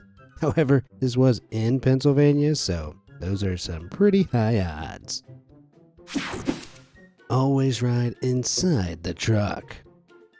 There are a lot of things that can kill you in Australia, and it turns out the most deadly of them all is the Aussie Idiot. Back in the year 2000 at the Spring Nationals car meeting in Shepparton, Victoria, a young man saw a truck rolling down the street at some 5 miles per hour and got a bright idea. He decided to run and catch hold of the spare tire at the back of the tractor unit sliding alongside the truck on a piece of cardboard. I'm sure this looked pretty amusing to everyone, except the truck driver who didn't know he was there. As such, he changed gears, which sent a jolt through the truck, and our award winner here suddenly lost his grip and quickly became a human speed bump. Who could have seen that coming? Oh, yeah, literally everyone watching. Tired of it. Now, tire technicians don't have it easy. It's their job to repair, replace, and maintain the tires on all types of vehicles, which is pretty laborious when you think about it.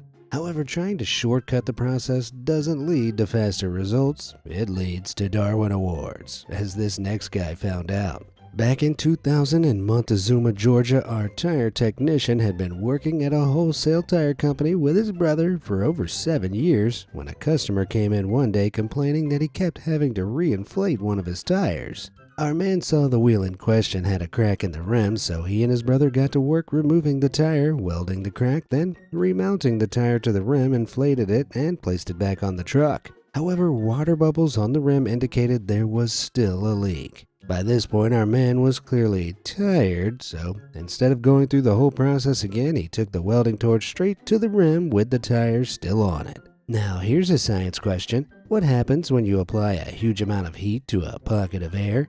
It expands. So what do you think happened when our man went back in with the torch? The air inside the tire expanded until it exploded. Both men were blown backwards, but only the brother survived. Well, it was a shortcut, all right, one that led straight to the Darwin Award podiums. It's the merch drop you've all been waiting for. Natural selection in action. The poster. Every corner of this 34 by 22 inch poster is filled with illustrations from more than 70 of my classic Darwin Award stories, such as Man Thinks He's Jesus, Walks on Water, Is Eaten by Crocodile, and Man Attempts to Fly with Balloons, Goes Too Far, Drowns, and who could forget Man Gets Drunk, Climbs in Bear Enclosure, Is Eaten. Gotta love the classics. Click the link in the description or scan the QR code on screen to purchase this wonderland of stupidity, which should serve as a reminder to never be stupid enough to remove yourself from the gene pool. Looking radiant.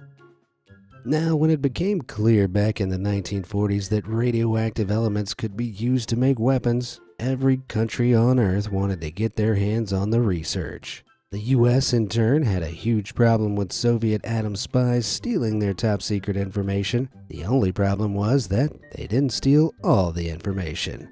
So a lot of the stolen research was incomplete, leaving the Soviets with only a vague idea of how dangerous it really was. It was this that led to the events that happened at a plutonium extraction facility in the Urals back in 1968. Staff here were experimenting with a brand new plutonium purification technique when one of the shift supervisors noticed a solvent gunk was accumulating in one of the tanks they were purifying highly radioactive liquid plutonium in. The shift supervisor then ordered one of the operators to clean the tank, which is where everything went to hell. It's important to note here that you can't just pour plutonium into any vessel. There are strict shapes it can be stored in, otherwise it can go critical. Says a lot that I know this, but the Soviets didn't. And because they didn't really know what they were doing, they poured the plutonium into a random vessel which wasn't a safe shape.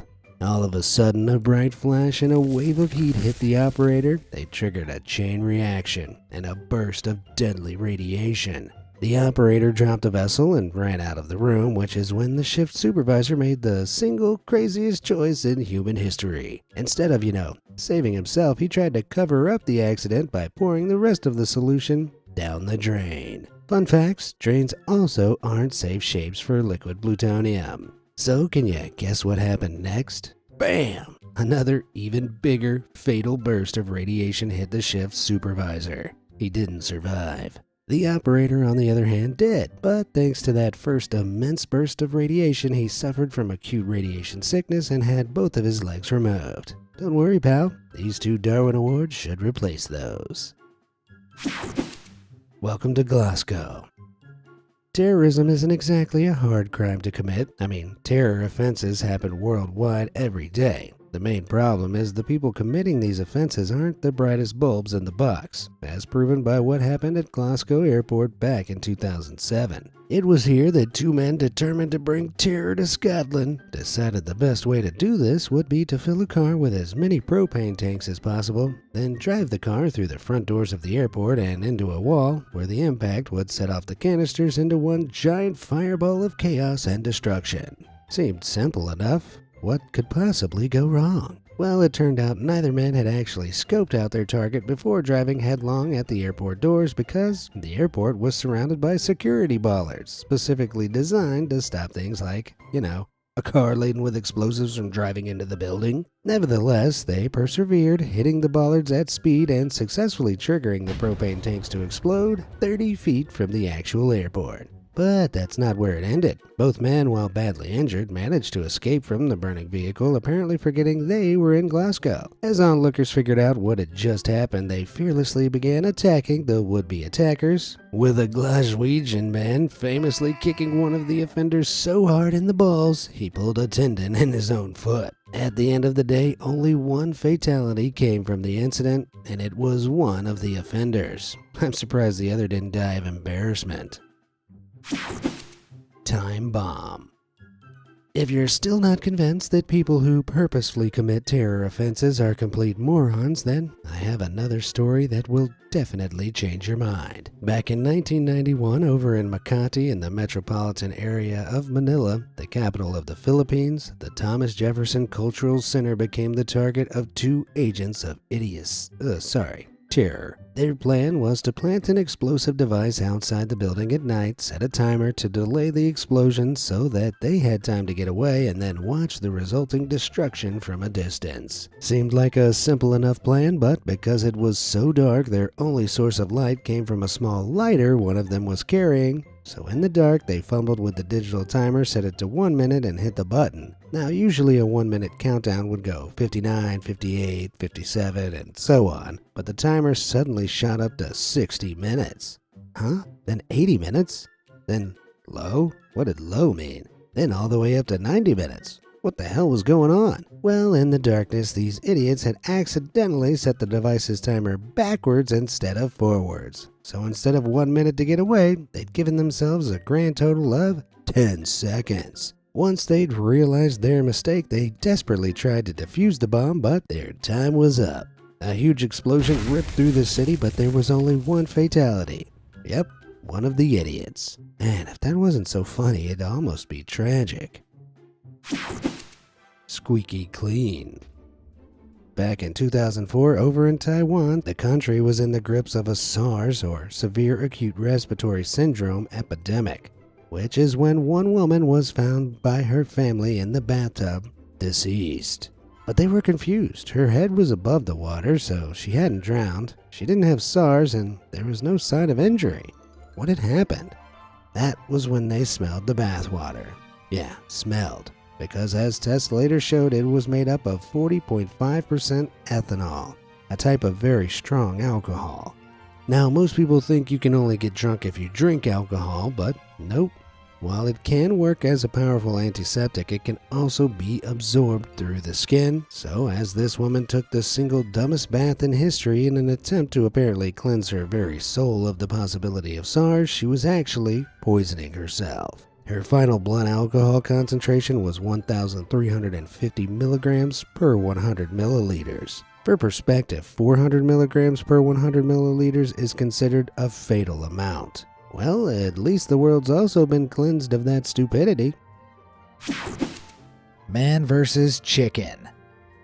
A lot of things are illegal for a good reason, usually because they're dangerous. Like cockfighting, for example, which sees metal spurs strapped to the legs of two fighting cockerels or roosters before placing them in a pit to fight to the death. Giving any animal a sharp blade is an incredibly dumb idea, which is part of why cockfighting is illegal in all 50 states in the US. Something our next award winner should have figured out much earlier than he did. Back in 2011, he was attending a cockfighting event in Tulare County, California, when one of the birds escaped from the pen and, flapping wildly, stabbed him in the calf. The blade nicked a major blood vessel, and after delaying seeking medical attention, seeing as he'd inevitably have to explain how he was stabbed by a cockerel, he passed on.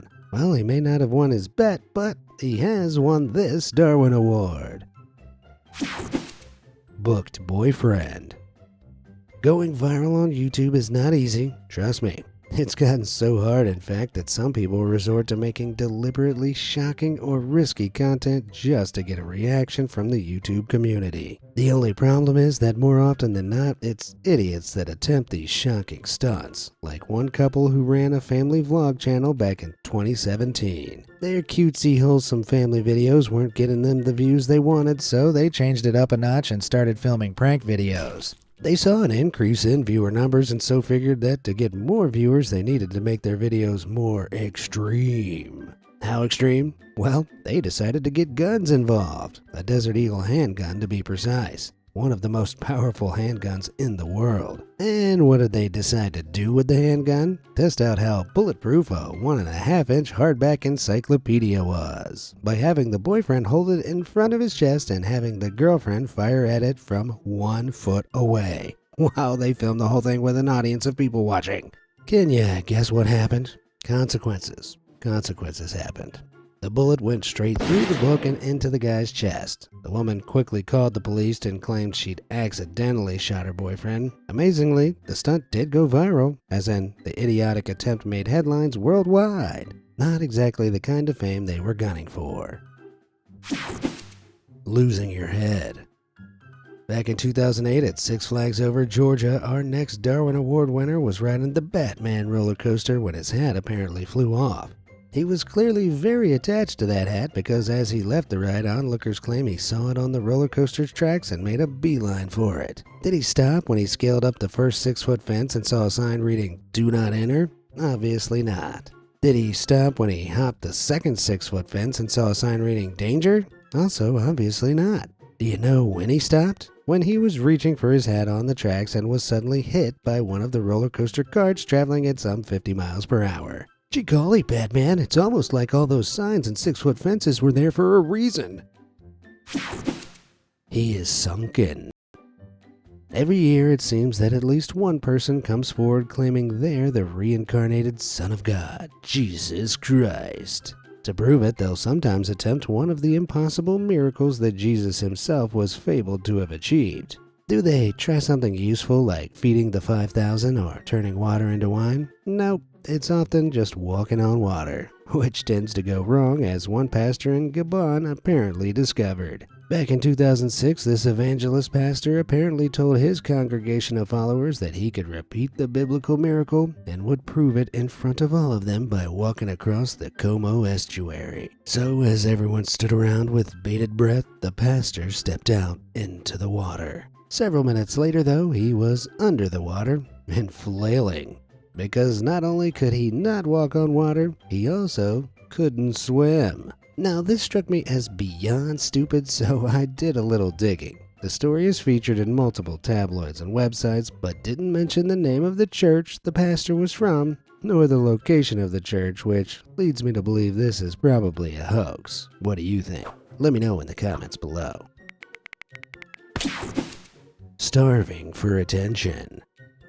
While some people have claimed to be Jesus, others have historically claimed they can be fully sustained body and soul by the love of God. Not sure the love of God hits the spot quite like a burger, but one case from 1867 claimed otherwise. This is when a young girl from Wales called Sarah Jacobs stopped eating. Her parents claimed that after she lost her appetite, they did not force her to eat, and somehow for 2 years she survived without a morsel of food or a drop of water crossing her lips. Which, to be clear, is impossible. Whether Sarah was simply lying or sneaking food and drink when everyone was asleep, no one can survive that long without physical sustenance.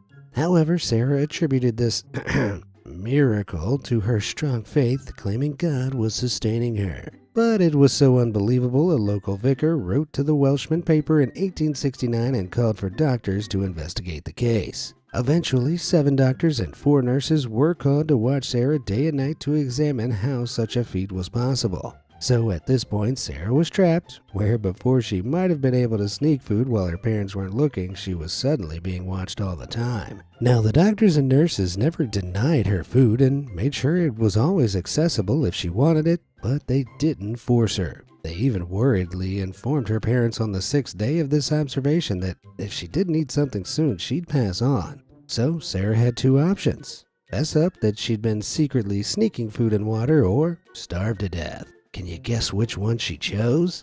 Yep, 7 days after the watches began, Sarah purposefully starved herself to death to prove a point, which she ironically failed to prove by dying. Incredible scenes. Marmot morons. Why do we cook meat? Well, aside from improving the flavor and texture, cooking food kills harmful microbes and parasites, making it safe to eat. This is something the Mongolian government knows all too well, as some marmots in the region carry Yersinia pestis, which is a plague germ. As such, they've issued a pretty rational health warning. Don't eat the marmots, or you might die. Sounds easy enough to understand.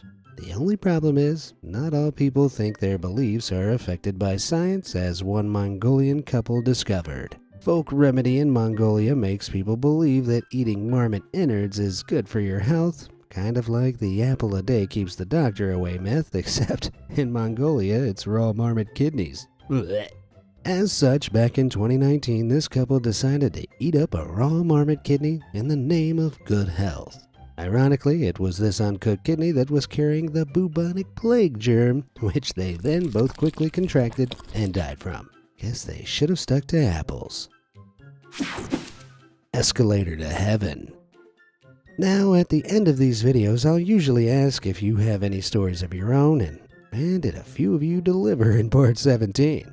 So, Nayara Juma, step on up to the plate. This story comes from back in 2017 in New York City's World Trade Center transit hub, the Oculus, a little before dawn. A woman and her friends were making their way home following a night of drinking when they reached the escalators.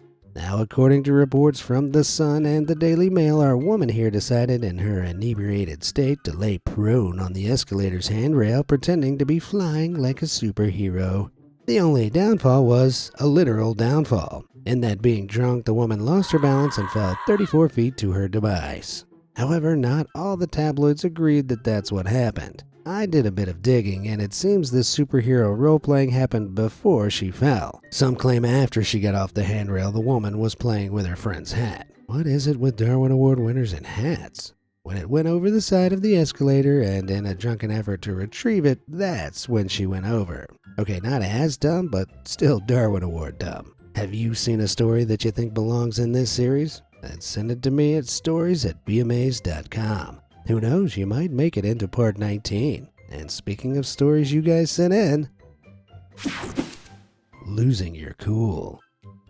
Niyad isn't the only viewer who had a story to share. Jadeish Meeks sent me an email with a story from their hometown in Kingston, Jamaica, which truly deserves a place in this video. According to Jadeish, one day a pretty bad storm hit Kingston, which flooded the streets with torrents of raging water. Now, most sane people would seek higher ground and try their best to wait it out, but Jadeish's neighbor had other plans. He and some friends hauled out an old refrigerator, which his neighbor then got in and, using a leaf blower, began to power it along the water like a speedboat. Seems like a pretty odd, not to mention dangerous time to test out a homemade contraption like this when the waters are so unpredictable, but I suppose he just couldn't wait. Jadash watched as the fridge boat began picking up speed in the murky water, which is when it hit something.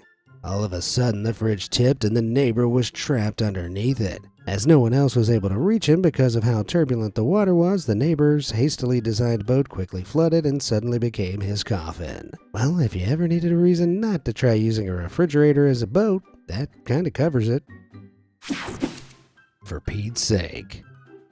Seeing how good Jadash's story was, I decided to take a look through a few more emails, and a viewer named Baron Pathan sent me something that I think instantly qualifies. According to Barun, who lives in Barkar, a small village in Odisha, India, there was once a group of 3 young men who made, I'm going to say, unwise life choices. On one hot day, the 3 had had a few drinks and, inebriated, decided it would be a good idea to go and cool off in a local pond, which was really an old peat bog. Once they got there, one of the men made the drunken decision to show off by climbing up a tree and diving into the water. His equally drunk friends were cheering him on as he climbed up higher and higher before he jumped in. However, instead of the graceful splash they were expecting, they heard a wet thud and saw the bottom half of their friend sticking out of the surface of the water. It turns out they'd all been too drunk to see that the water beneath the tree was actually disguising a thick layer of clay. And now the guy was stuck in it, head first. The 2 other friends drunkenly ran to help, but for all their efforts, he was well and truly stuck. With no one else around, this sauced-up show-off quickly suffocated. There's a lesson in here somewhere about looking before you leap, but I think the bigger lesson is, don't drink and then make terrible life choices, kids. Botched booze. So quite a few of the winners on this list are here because of booze. But ironically, these next 2 technically aren't. Back in April 2020, a liquor ban was placed over Manila City as part of the Luzon-wide quarantine area. Unable to get their hands on any booze, 3 men came up with a genius idea. They'd try and make some of their own. Now, typically, alcohol is produced when yeast ferments the sugars in grains, fruits, and vegetables. But these guys either didn't have access to any of that or just didn't know what was in alcohol, and so made an improvised concoction of coffee, soft drinks, and vinegar. Nasty. While I don't imagine it tasted great, it wasn't dangerous in any way, which is when one of the men bought a can of paint thinner and suggested adding that to the mix. The other 2 laughed at him and said it was crazy because paint thinner, while it can contain ethanol, which is alcohol, also contains incredibly toxic hydrocarbons. So obviously none of the men drank it because they all had a basic, bare minimum level of intelligence and knew this was the worst idea that any of them had ever— oh no, wait, scratch that. They absolutely added paint thinner to the mix and then drank it. I got my hopes up then. Within a few hours of consuming the critical cocktail, 2 of the men suffered from major organ failure and passed on. One made it to a hospital just. And with that, I'm only handing out 2 awards today. Now, what the heck, they could have 3. They've really earned them. Chew, chew, boom. If I told you someone died from chewing gum, you'd probably assume some sort of choking incident, right? Well, wrong. As we'll soon see, one chronically airheaded Ukraine man suffered a death by gum in perhaps the most unimaginable and, dare I say, mind-blowing way. This 25-year-old chemistry student at the Kyiv Polytechnic Institute had a bit of a strange habit. He liked to dip his gum in citric acid powder, which reports suggest he did as a way of prolonging the gum's flavor. Interestingly, while it's naturally found in citrus fruits, citric acid in its concentrated form isn't exactly a great contributor to oral health, what with it causing tooth enamel erosion. Though I guess a cavity was the least of the guy's worries when the gum quite literally exploded in his mouth and blew his jaw off. But here's the strangest part. While this wouldn't have happened if he didn't have a taste for citric acid-laden gum, it wasn't actually the acid that caused this. Let me explain. One evening, this rookie chemist was hard at work in his room experimenting with, quote, various chemicals. Only later forensic inspection would find that one of the chemicals was around 4 times more explosive than TNT. And with explosives like this, sometimes all it takes to set them off is a little pressure. With this, authorities concluded that the poor guy must have confused the powdered citric acid with the bang bang boom boom powder and mistakenly dipped his gum in the explosive. If extra flavor was what he craved, he got a whole explosion when he bit down on it, resulting in him exiting the human gene pool with quite the bang. We'll send your Darwin Award in the mail. Holy cow. Coming in from one of our viewers, Mojesh Shah, and verified by Indian news sources, this next story is so crazy and unbelievable that I'm still trying to process what I read. According to an Indian news outlet, Times Now, in 2023, a retired railway employee in Alwar, Rajasthan, was for some reason taking a tinkle on the railway track, which, while certainly a strange choice, would also later prove deadly, considering that this was the exact spot that he would be hit, not by a train, but, am I reading this right? The exact spot that he would be hit by a flying cow. Okay, allow me to explain. I can assure you that as miraculous as it would be, a cow didn't fall from the heavens, but instead had gotten onto the train track further up the line and was yeeted at full speed into the air, making its incredibly unlucky crash landing on the poor old urinator.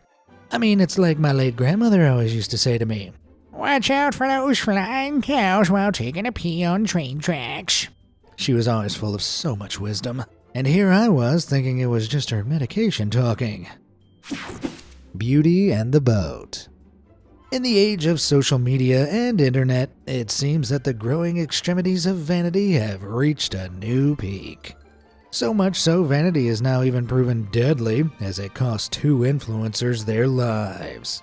In 2024, off the coast of Brazil, in a stretch of water known quite ominously as the Devil's Throat, a group of 6 influencers were boozing and cruising on a party boat.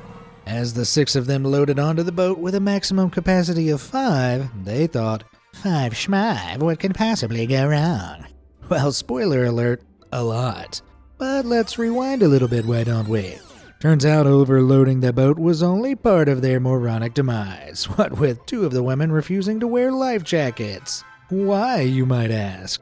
Well, because according to police, the influencers said that life jackets would totes like ruin their tans and selfies, duh. Yep, the women literally disregarded potentially life-saving precautions for the sake of their tans and selfies. I can only assume they were huge fans of the Darwin Awards and wanted one for themselves. Challenging the girls' foolish hubris, Miss Mother Nature soon struck their boat with a huge wave, quickly sinking the vessel due to its exceeded weight capacity. Without life jackets nor, here's the punchline, the ability to swim, the jacketless jugheads met their mortal reality. Just to recap, 2 women who couldn't swim got on an overcapacitated boat and refused to wear life jackets, all because they wanted good tans and selfies. In the world of influencers, I'm sure this is all just an occupational hazard, but please, let this be a cautionary tale about the deathly dangers of vanity. Virtual reality versus mortal reality. Alright, so this next story is another gem sent in to us from a viewer, going by the name Wild Jr. And well, all I'm gonna say is that it's a real 21st century shocker. In New South Wales, Australia, a woman was at home enjoying her brand new virtual reality set. You know, the kind where you wear a blinding headset and wave your arms around like a crazy person? Well, while she may have escaped to the virtual world, her mortal reality loomed just around the corner. As she was about to find out why, it's probably a good idea to clear your surroundings before jerking your body around blindfolded. As the woman jolted back, she tripped on some clutter, falling onto an old beat-up electric heater. This in turn electrocuted her to a crisp while simultaneously causing a house fire. Yikes. Hope she was enjoying the game at least. Tractor tragedy. There are many things in life that might seem like a fun idea, but in reality are extremely stupid and dangerous. One such instance might be rolling down a mountain on the inside of a tractor's tire. See what I mean? Tell me that doesn't sound fun as hell, but you wouldn't actually do it, would you? Well, our next Darwin Award recipient was so deficient in common sense that he willingly tumbled down a mountain with a 70-degree decline, which bottomed out along a river. Plummeting down at an uncontrollably high speed and into said river, the guy couldn't free himself from the wheel and drowned, earning his place as one of humanity's biggest dum-dums to ever live. Thank you to our viewer Ilya Popov for gracing us with this marvelously idiotic tale. Catch of the day. While there are so many sports that can be considered dangerous, like boxing or dirt biking, you'd assume that fishing from the safety of the waterside is relatively tame. And well, for the most part it is, unless you're fatally lacking in spatial awareness like this next guy. Whilst out fishing along the shore of a local dam, the 46-year-old from the city of Rus in Bulgaria cast out his huge 20-foot-long carbon fishing rod. Evidently, however, observing his immediate surroundings wasn't his forte, what with him failing to realize there was a high-voltage power line directly above him. Yep, as he hurled out his line and it met the wire, the powerful current zapped down his rod and electrocuted the man to a crisp. Needless to say, I don't think this was quite the buzz he was hoping to get from his fishing trip. Shout out to our viewer Viara, all the way from Bulgaria, for sending in this prize catch of a story. Surrender to the seatbelt. It may be a novel idea, but hear me out. Seatbelts can actually save lives. Insane, I know. Though in all seriousness, did you know that they've been proven to reduce the risk of death for drivers involved in serious crashes by a massive 50%, meaning their importance cannot be overstated. And with that in mind, allow me to introduce you to our next Darwin Award winner whose bizarre hatred towards seatbelts came round to bite him on the behind. The year was 2008, and a New Zealand man had accumulated some 32 fines on account of seatbelt violations. Seemingly no amount of fines or reprimanding would convince this lawbreaker to wear a seatbelt. As a matter of fact, his bizarre aversion to seatbelts was so severe that he even fashioned a fake seatbelt of sorts that would lay across his chest to give the impression of a seatbelt to any pesky cops. Seriously, at that effort level, why not just wear an actual seatbelt? And while this might have successfully averted a few more fines, it didn't avert his death. It seems fate certainly isn't without a sense of irony, because the man met his end in a car accident that otherwise wouldn't have killed him had he been wearing a seatbelt. According to the coroner's report, the fatality occurred due to his body converging with the steering wheel when his car hit the oncoming vehicle, which the coroner confirmed would have had a very high probability of survivability if the driver had, you guessed it, been restrained by a seatbelt. So while a fake seatbelt might fool a cop or two, unfortunately you can't fool the laws of physics. Hairy situation. At some point or another, we've all experienced the unpleasantness of getting a hair in our mouth. For most, it's uncomfortable, but for our next Darwin Award winner, it was clearly irresistible, as she regularly loved munching on her own locks. Now, this winner's hairy appetite was a somewhat lifelong issue, so much so her parents had to cut her hair short when she was around 10 years old. However, by 1999, the young woman, who was ironically studying hairdressing, had grown her locks back out. And well, it's true that old habits die hard, given that she had chomped through so much of her own hair that a giant undigested hairball formed in her lower abdomen. So giant, in fact, it was said to be the size and shape of a football. As you can imagine, this caused great pain and discomfort, and eventually surgery proved necessary. And while the hairy monster was removed, unfortunately, complications in the recovery process spelled the end for our strange snacker. Her life may have been cut short, pardon the pun, but at least she'll always be remembered as the girl who ate so much hair that she died. There's gotta be a Guinness World Record in there somewhere, right? Deliciously dangerous. Oh, hi there. Today I'm going to be showing you how I cook up one of my favorite snacks, Mysore Banda, a South Asian classic. You will need flour, curd, baking soda, onions, ginger, curry leaves, cilantro, and of course, powdered pesticides to give it that extra kick. Wait, what? Okay, so back in 2020 in the Indian state of Tamil Nadu, one 22-year-old newlywed wife was preparing some delicious Mysore bonda for her husband and in-laws. To make the dish, her father-in-law brought her some maida flour. Unfortunately, he left it on the counter right next to a bag of powdered pesticides for the family's farmland.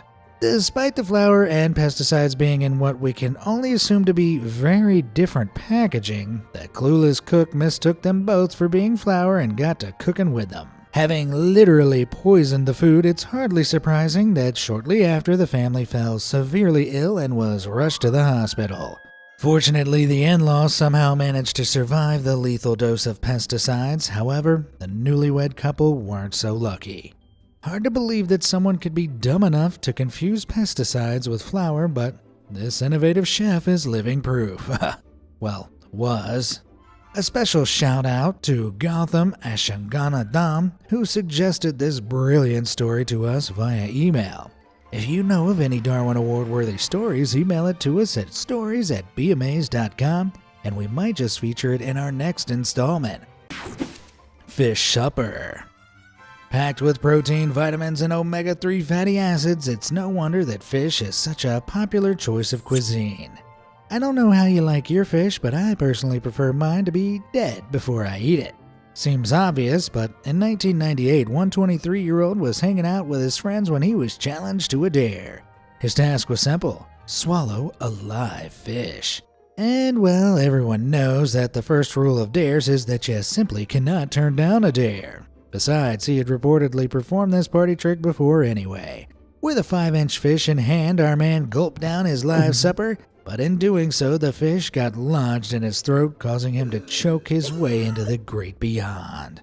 Worse yet, paramedics reported how when they arrived, the fellow was dead, but the fish was still alive and wriggling with its tail sticking out of his mouth.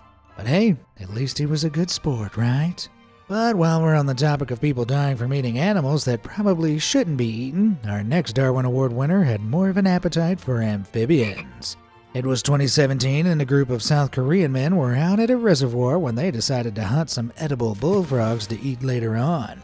Only those were no edible bullfrogs. As the men would soon discover the hard way, what they had caught were actually toads. Specifically, toads of the bufo genus, which were carrying a chemical poison known as bufotoxin, which, spoiler alert, can be deadly. This poisonous substance is a natural deterrent to predators, and it's safe to say it certainly worked as the men began violently vomiting and were rushed to the hospital. Strangely, while all of the men exhibited similar symptoms, only one of them fatally succumbed to the poisoning, presumably the guy who was hungriest. R.I.P. That is, ribbit in peace to the poor toads who had to go through this. Fools versus fireworks. With fireworks quite literally being explosives, the dangers of playing with them shouldn't need to be stated. However, this is a Darwin Awards video after all, and, well, I'm sure you can imagine things don't usually pan out great when an idiot and fireworks cross paths. Case in point, one 32-year-old fellow from India who was celebrating Diwali. The popular religious holiday is often referred to as the Festival of Lights, and accordingly, many choose to celebrate with fireworks. As such, this individual, along with 6 of his pals, was enjoying the festivities and some drinks. Though clearly a bit too much at the point where it started to seem like a good idea to sit on a box of lit fireworks. Yep, as part of a dare deal, our genius of the year would sit on the lit fireworks, and in return his so-called friends would buy him an auto rickshaw. I mean, it sounds like an undeniable deal, life-ending burns and injuries to your rear end from sitting on an explosive in return for a glorified bike.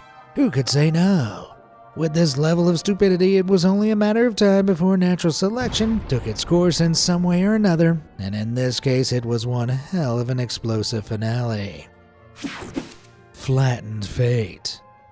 Despite what we might see in the Disney movies and fairy tales, wild animals are, well, just that, wild. And as such, their tendencies can be pretty aggressive, especially when faced with stupidity in human form like this next Darwin Award winner. In 2024, a 43-year-old Spanish man and his fiancée were part of a group touring the South African wildlife of the Pilanesberg National Park. As the car passed a group of wild elephants, the man insisted they stop so that he might get up close to the elephants and take pictures.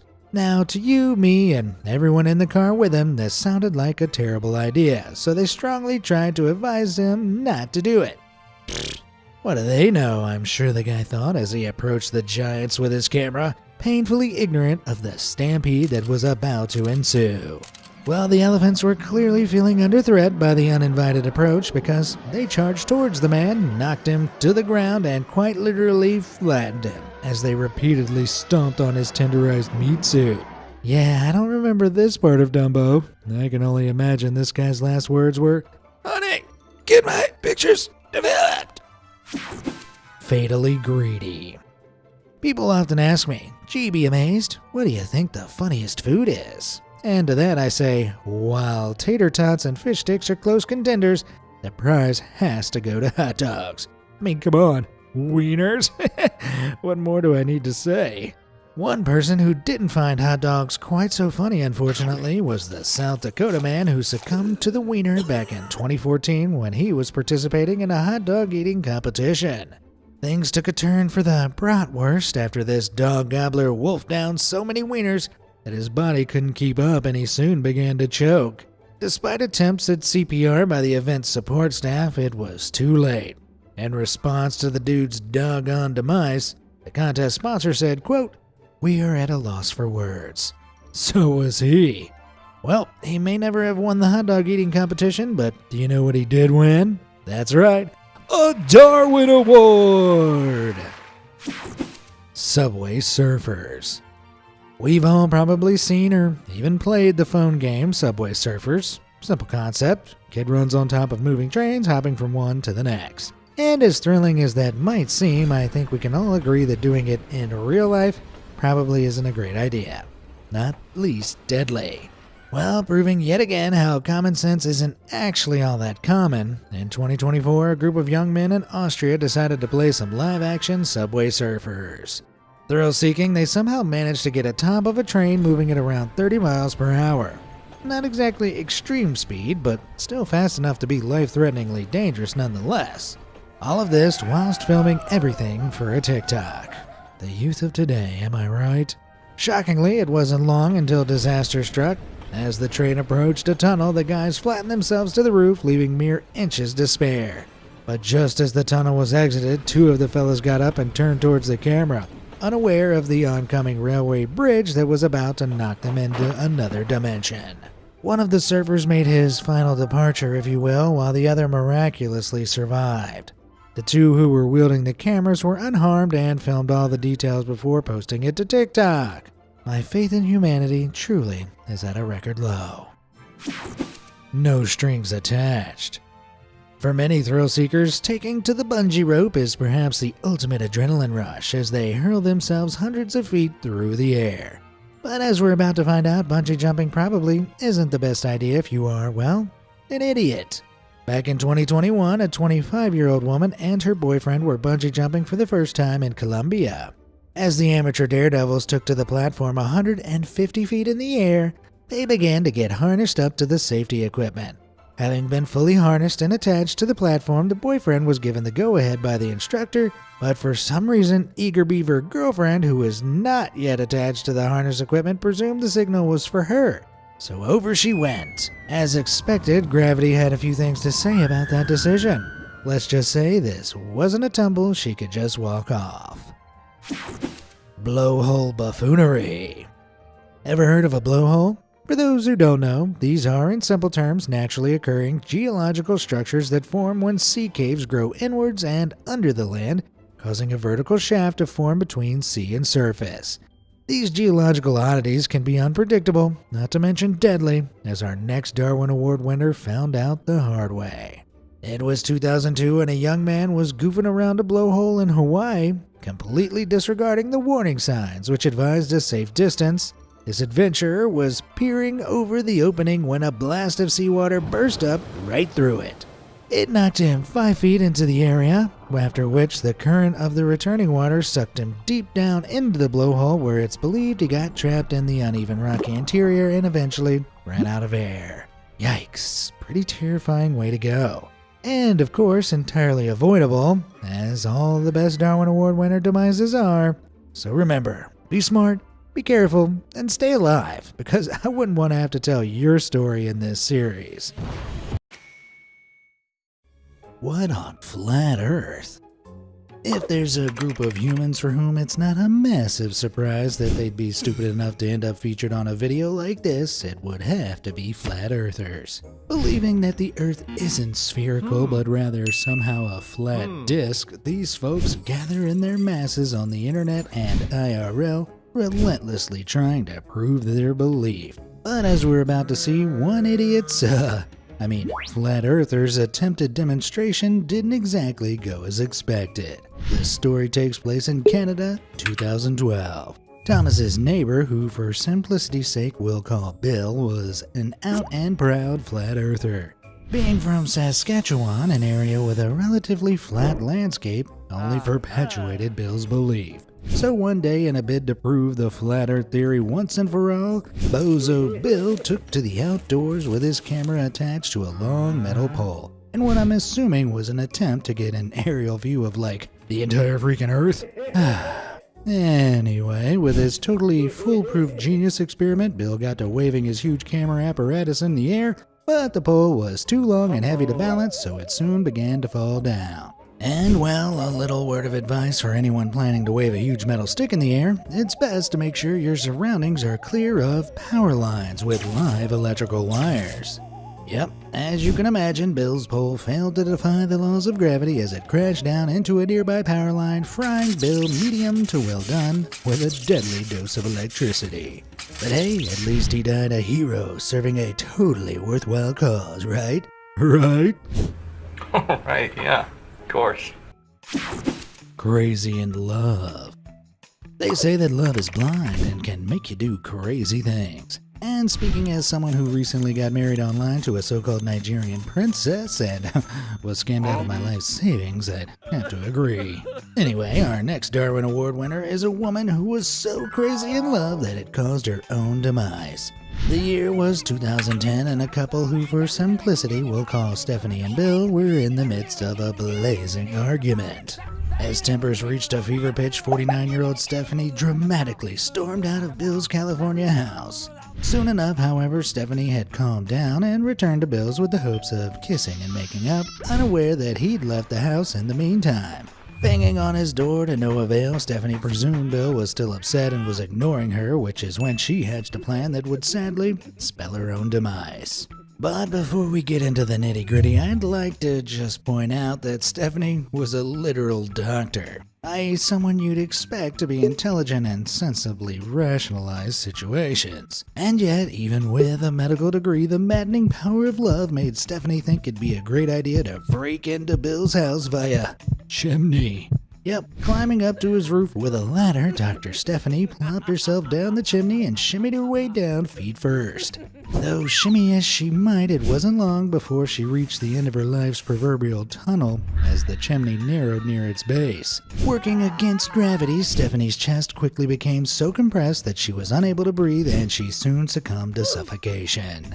Of course, with no one suspecting that ex-Dr. Stephanie was wedged in the chimney, she remained there for 3 days. That was until Bill began noticing a pungent stench and leaking liquid, alerting him to the real-life horror story that lurked in his chimney. Pretty horrifying, right? Just desserts. Originally gaining popularity in South Korea around the early 2010s, mukbang is a popular internet trend where people film themselves eating food for an online audience. But while mukbanging might seem like harmless, if not slightly unusual fun, believe it or not, it can actually be deadly, because it often involves indulging in copious amounts of food. Our next Darwin Award goes to a popular Chinese influencer who made her name from her extreme mukbang videos, regularly spending 10 hours a day eating up to a whopping 22 pounds of food in just one session. It began as an innocent way of supplementing her waitressing career with ad revenue and donations from viewers. However, upon realizing that she could make big bucks from just eating, she quit her job and became a full-time feaster. So much so it wasn't long before she was morbidly obese, weighing in at a staggering 660 pounds. And with that, it's no surprise that this heavyweight champ began facing multiple obesity-related hospitalizations. Despite the toll that mukbanging had taken on her body, plus her family's growing concerns, nothing could stop her from banqueting on thousands of calories in the name of content creation. But then, one evening in 2024, 10 hours into a streamed feast featuring heaps of seafood, fried chicken, and much more, she suddenly dropped dead in front of her viewers. Autopsies revealed that the 24-year-old had a severely deformed stomach filled with undigested food. It's believed that her stomach had burst, spilling its contents into her abdomen. Good God! Horrifying. And sure, I'd love to be sympathetic, but this was an entirely self-inflicted demise. Even more selfish when you consider how this must have affected her family. I'd argue that's one of the dumber Darwin Award winners of all time. Unbelievable. Made famous for being the first man to go over Niagara Falls in a barrel back in 1911, Bobby Leach was a circus performer / daredevil who was known to get up to all kinds of dangerous antics. Having willingly put himself through some of the most life-threatening situations and surviving, he died in one of the most unexpected and pedestrian ways. His demise astonishingly came from slipping on an orange peel. He tumbled on the killer's citrus skin while walking on a street in New Zealand, breaking his leg. The ensuing injury led to an infection in his leg, which became so severe he eventually had to have his leg amputated. But it was Bobby's final curtain call when he died just a few days after the amputation. His body proved too weakened by the ordeal to survive. Doctors suggested previous leg injuries while performing stunts had weakened the leg, meaning his daredevil lifestyle was likely responsible for his demise, albeit indirectly. Just proves that you can be the toughest daredevil in the world and still be taken out by something as insignificant as an orange peel. Beware, folks, there's a killer in your lunchbox. Eye of the tiger. We humans may be at the top of the food chain, but that doesn't mean we're invincible. One-on-one with the most lethal predators of the world, that food chain often gets rearranged. In 1997, in the far eastern Russian wilderness, a Russian hunter attempted to shoot a tiger dead while it was feeding on a kill, but he only managed to injure it. However, since the tiger had fled, the hunter decided to steal some of the tiger's kill. Spoiler alert, wrong decision, buddy. Injured and now hungry, the tiger was understandably feeling pretty vengeful. And with that, it traced the hunter scent all the way back to his cabin, where it tore apart anything with his scent on it. Sure enough, when the hunter eventually returned to his now dilapidated cabin, he was confronted with a hungry guest licking its lips. Sparing absolutely no mercy, the tiger ravenously dragged the hunter out to the bushes and made a hearty feast of him. Needless to say, the instant karma tale hit the papers when the hunter's bones were later uncovered and this astonishing story was pieced together. Moral of the story, don't steal a tiger's food or else you yourself will become the food. Cash Crash. The drive-thru is one of humanity's greatest achievements. And yet, despite how simple it is, one idiot somehow managed to meet her fate at one. While at the drive-thru at a coffee shop, the woman in question was paying with cash when she reached through her car window to hand over the money. She accidentally dropped it. No biggie, I'm sure she thought as she opened the car door to retrieve the cash. However, in doing so, her foot accidentally slipped from the automatic vehicle's brake pedal, dramatically jolting her car forward. Unfortunately, this led her car door to collide with a pole up ahead at speed, slamming the door against her body and crushing her into sweet oblivion. Dang, perils of driving automatic. Let this be a lesson to always use your handbrake and never drive before having coffee. Highway to Hell. Don't you just love road trips? Snacks, songs, car games, the beautiful scenery, your friend flying out of the car to certain doom. Wait, what?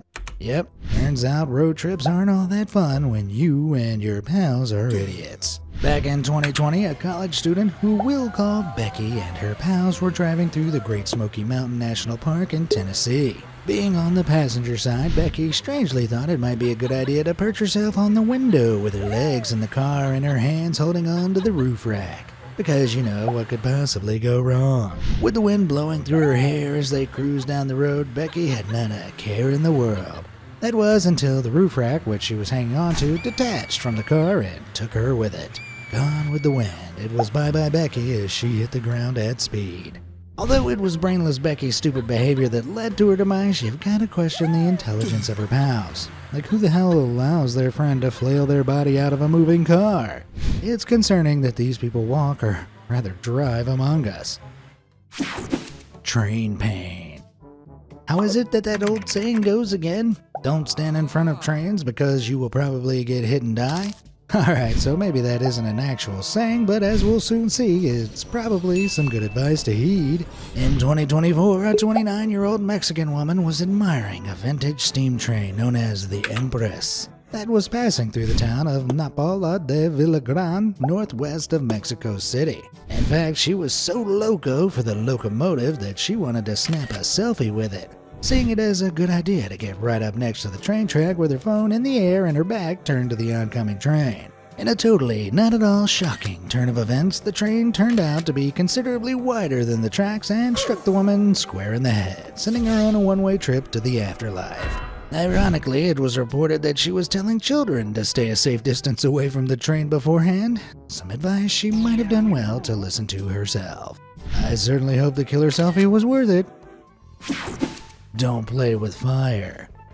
Up next, we have a story from one of my viewers, Jay Schuenborn, who actually encountered this Darwin Award winner in real life. Not long after graduating high school, something pretty insane happened to one of Jay's ex-classmates, who we'll call Tony. You see, Tony was known to be a bit of a bad egg, so much so, one day he decided that he would take up the art of arson, that is, burning things. Trouble is, this fire-starting fiend had no actual experience in starting fires and, as we'll soon see, was also clearly deficient in brain cells. To cure his fiery appetite, Tony schemed to go up to the third floor of an abandoned house and start a fire, with the hopes of burning it to the ground. But here's a tidbit of advice for you. If you're gonna start a house fire, you'd better have an escape route in mind. Yep, after starting the fire, things rapidly got out of control. Very quickly, Tony found himself surrounded by flames which blocked all escape routes and soon engulfed him, burning him to a deathly crisp. Well, for the sake of society, I guess it's for the best his career as an arsonist was short-lived. The Three Stooges. Now, if you're a regular viewer of this series, you may have noticed that a common theme amongst the Darwin Award winners is that many fail to have a basic comprehension of electricity. And more importantly, its deathly dangers. Occurring sometime during the late 60s, one day a warehouse worker suddenly noticed the smell of smoke. Understandably, fearing there may be a warehouse fire, the investigating worker soon found himself confronted with a peculiar scene. Right there before his eyes laid a metal ladder and 3 electrocuted, expired men. And it didn't take the worker long to figure out what had just happened. You see, copper can be quite a lucrative thing to steal and resell. So when the 3 idiots noticed some copper wire hanging loose from a power line, they hatched a not-so-genius plan to acquire it. While 2 of them held on to the metal ladder, the other climbed up and chopped into the wire with cutting tools. And as you can probably imagine, it wasn't long until they realized the wire was in fact live. The Three Stooges went down like dominoes as they were pumped up with some 13,000 volts of electricity which traveled down the ladder through the thieves and into the ground. Ouch. Needless to say that the workers certainly got to the bottom of where the smell and the smoke was coming from. That is, the fried, smoking criminals. Idiocy certainly does come with a price that must be paid. Deadly drunken dip. If I could share any advice, it's that nothing good can ever come of being too drunk. I mean, I'm just having some traumatic flashbacks to the office Christmas party 2021. And yet, time and again, we see inebriated idiots getting up to the most reckless and even fatal shenanigans. Back in 2022, a 23-year-old guy and his spouse were enjoying some rounds of golf at a popular golf club in Queensland, Australia. Having sunk a few drinky-poos along the way, the boys being boys decided to dish out some drunken dares to one another. It was then that our next Darwin Award nominee was dared to swim out to a fountain that was in the middle of one of the golf club's lakes, all the while being very intoxicated. Admittedly, it really wasn't far to swim nor very deep, but that didn't make much difference for our Darwin Award winner. As we all know, alcohol can severely impair one's judgment, reactions, and overall agility, so it's not massively surprising that this fella's dip in the lake resulted in him drowning.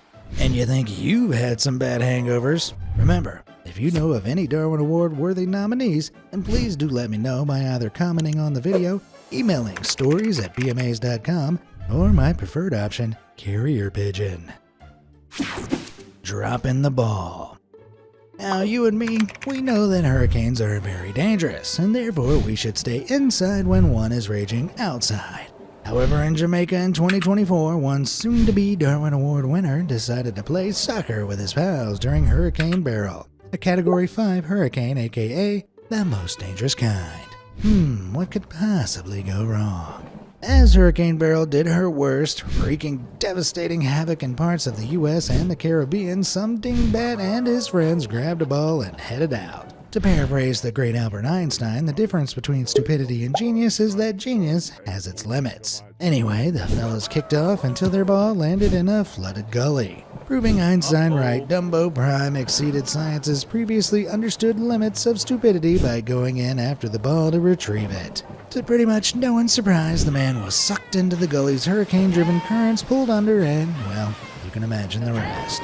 It took more than a week-long search to find him when he was eventually found bobbing along the sea. Never thought I'd actually have to say this, but folks, playing outdoor sports during a Category 5 hurricane is definitely a bad idea. Now that is a shocking revelation. Burger Buffoon. As we've seen throughout this series, there are many dumb and embarrassing ways to bow out. In 2024, some guy managed to activate death mode whilst cooking himself a burger using some frozen patties. Annoyingly, the icy patties were stuck together pretty firmly, struggling to pry them apart barehanded. Our hero made the bold decision to try using a sharp knife to separate them. Yeah, I'm sure you can probably see where this is going. As I'm sure we all know, ice can be pretty slippery, so it's hardly surprising that when the man tried to aggressively jam his knife in, pointed towards himself, the patty separated and the knife glided through beef and man alike. Being all alone, it wasn't long before the man met a similar fate to the cow, and he never did get to eat his burger. Headlock. Ever since being a child and watching Scooby-Doo, two things have stuck with me. The importance of criminals getting their comeuppance, and of course, Velma. Anyway, this next Darwin Award involved a criminal getting his just desserts on account of his mind-blowing stupidity. In 2024, an Indonesian thief was attempting to break into a residential building by prying the sturdily locked door open with a garden hoe. Using all his strength and all 7 of his brain cells, the fool still couldn't quite manage an entry. After some time, he managed to get it open just enough to somehow squeeze his head through. Why he chose to cram his cranium through, I'm not quite sure, but he did, and when he lost his grip and his method of wedging the door open suddenly failed, the result wasn't pretty. What I'm sure was intended to be a grand heist resulted in him being trapped by the neck while the rest of him dangled on the outside of the door. Needless to say, this wasn't a particularly healthy pose to strike, and unable to breathe, it was lights out for this brainless burglar. So I guess this is the price you pay when you're a jerk who breaks into innocent people's homes. Darwin Award royalty.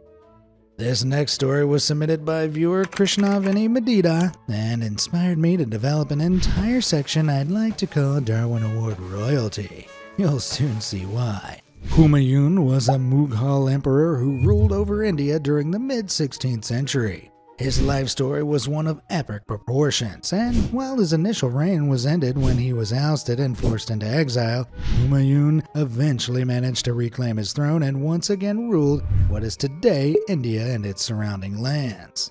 Though it was a short-lived victory. And while you might expect that he was once again overruled or even assassinated, the reality is he actually just tripped over his robe and fell down the staircase leading to his library one evening and died from the injuries. And that was the end of Humayun's story. Pun fully intended. So, what have we learned? Well, don't be a little nerd and read books. Nothing good can come from it. But as I hinted at a little earlier, there's more to this section than just one story. King Bela I of Hungary ruled from 1060 until his untimely death at the age of 43 in the year 1063. How did he die, you might be wondering? Well, it wasn't through some noble war or even a deadly disease. He simply sat on his throne and it collapsed. Now granted, it was reportedly a very elaborate throne with a heavy wood canopy, which fell on top of him, causing grave injuries. But still, killed by a chair? Pretty lame, right? On to yet another embarrassing royal death, and King Alexander of Greece suffered perhaps one of the most humiliating deaths that a king could. That is, death by monkey. Yep, in 1920, the Greek royal was out walking his German shepherd dog on the grounds of his family palace when a macaque monkey belonging to one of the king's employees suddenly began to fight with the dog. The king attempted to separate the brawling beast, but that only made the monkey turn on him. In fact, another monkey, presumably the macaque's bestie, then joined in on the attack as they both clawed and bit at the king. Fortunately, the king initially survived the attack, hobbling away with severe bite wounds on his leg and upper body. But within days, he developed an infection in his leg, which prompted doctors to consider amputation. However, no doctor was willing to bear responsibility for the risky mutilation of a royal. And well, over the following 23 days, the infection spread throughout the king's body, eventually causing his demise at the age of 27 years old. I have to say I'm pretty disheartened by this story, as up until now, my perception of monkeys have been largely based on Curious George. Elsewhere in the Hall of Fame for dumbest royal deaths, we have King Charles VIII of France. Now, for the most part, King Charles was known to be pretty pleasant and likable, so much so he was dubbed Charles the Affable. But despite his popularity, some did criticize his impatience and impulsivities, which arguably caused his demise. You see, one evening the king was so eager to go watch a game of tennis that he clumsily bashed his noggin on the doorframe on the way out. He was initially completely fine, went about watching the tennis match, even socialized with courtiers, until suddenly he collapsed comatose. 9 hours later, he permanently bowed out. While the specifics of the injury to his noggin have never been determined, it likely involved some trauma to his brain, possibly coupled with some pre-existing conditions. But at least he got to enjoy his final game of tennis. Gotta look on the bright side, folks. For another story of a royal who went out with a bang, I present to you the tale of King James II of Scotland. King James had access to some of the most powerful, sophisticated weapons of his time, and he didn't hesitate to use them. In fact, in 1460, he marched to the English-held fortress Roxburgh Castle with his siege cannons and a plot to claim it by force. However, the best laid plans often go awry, and it turned out the king's cannon was faulty, which was a pretty common occurrence back then. It exploded, taking the nearby king with it. Boom. Now our dive into Royal Darwin Award winners has teetered more on the side of irony and bad luck than actual acts of stupidity so far, but don't worry. If you want to hear stupidity, let me tell you the story of the first emperor of China, Qin Shi Huang. This early emperor was obsessed with immortality, funneling countless resources into his quest to live forever. Heck, he even reportedly put out an executive order to search for a hearsay potion that would grant him eternal life. In his quest for immortality, it's believed that Qin consumed cinnabar, aka mercury sulfide, which we now know is highly poisonous. This, along with likely a ton of other potentially toxic substances consumed throughout his life seeking magic immortality elixirs, is thought to have dramatically reduced his lifespan, and he died at just 39. Meaning his various antidotes to death very likely actually shortened his lifespan. Truly an error of royal proportions.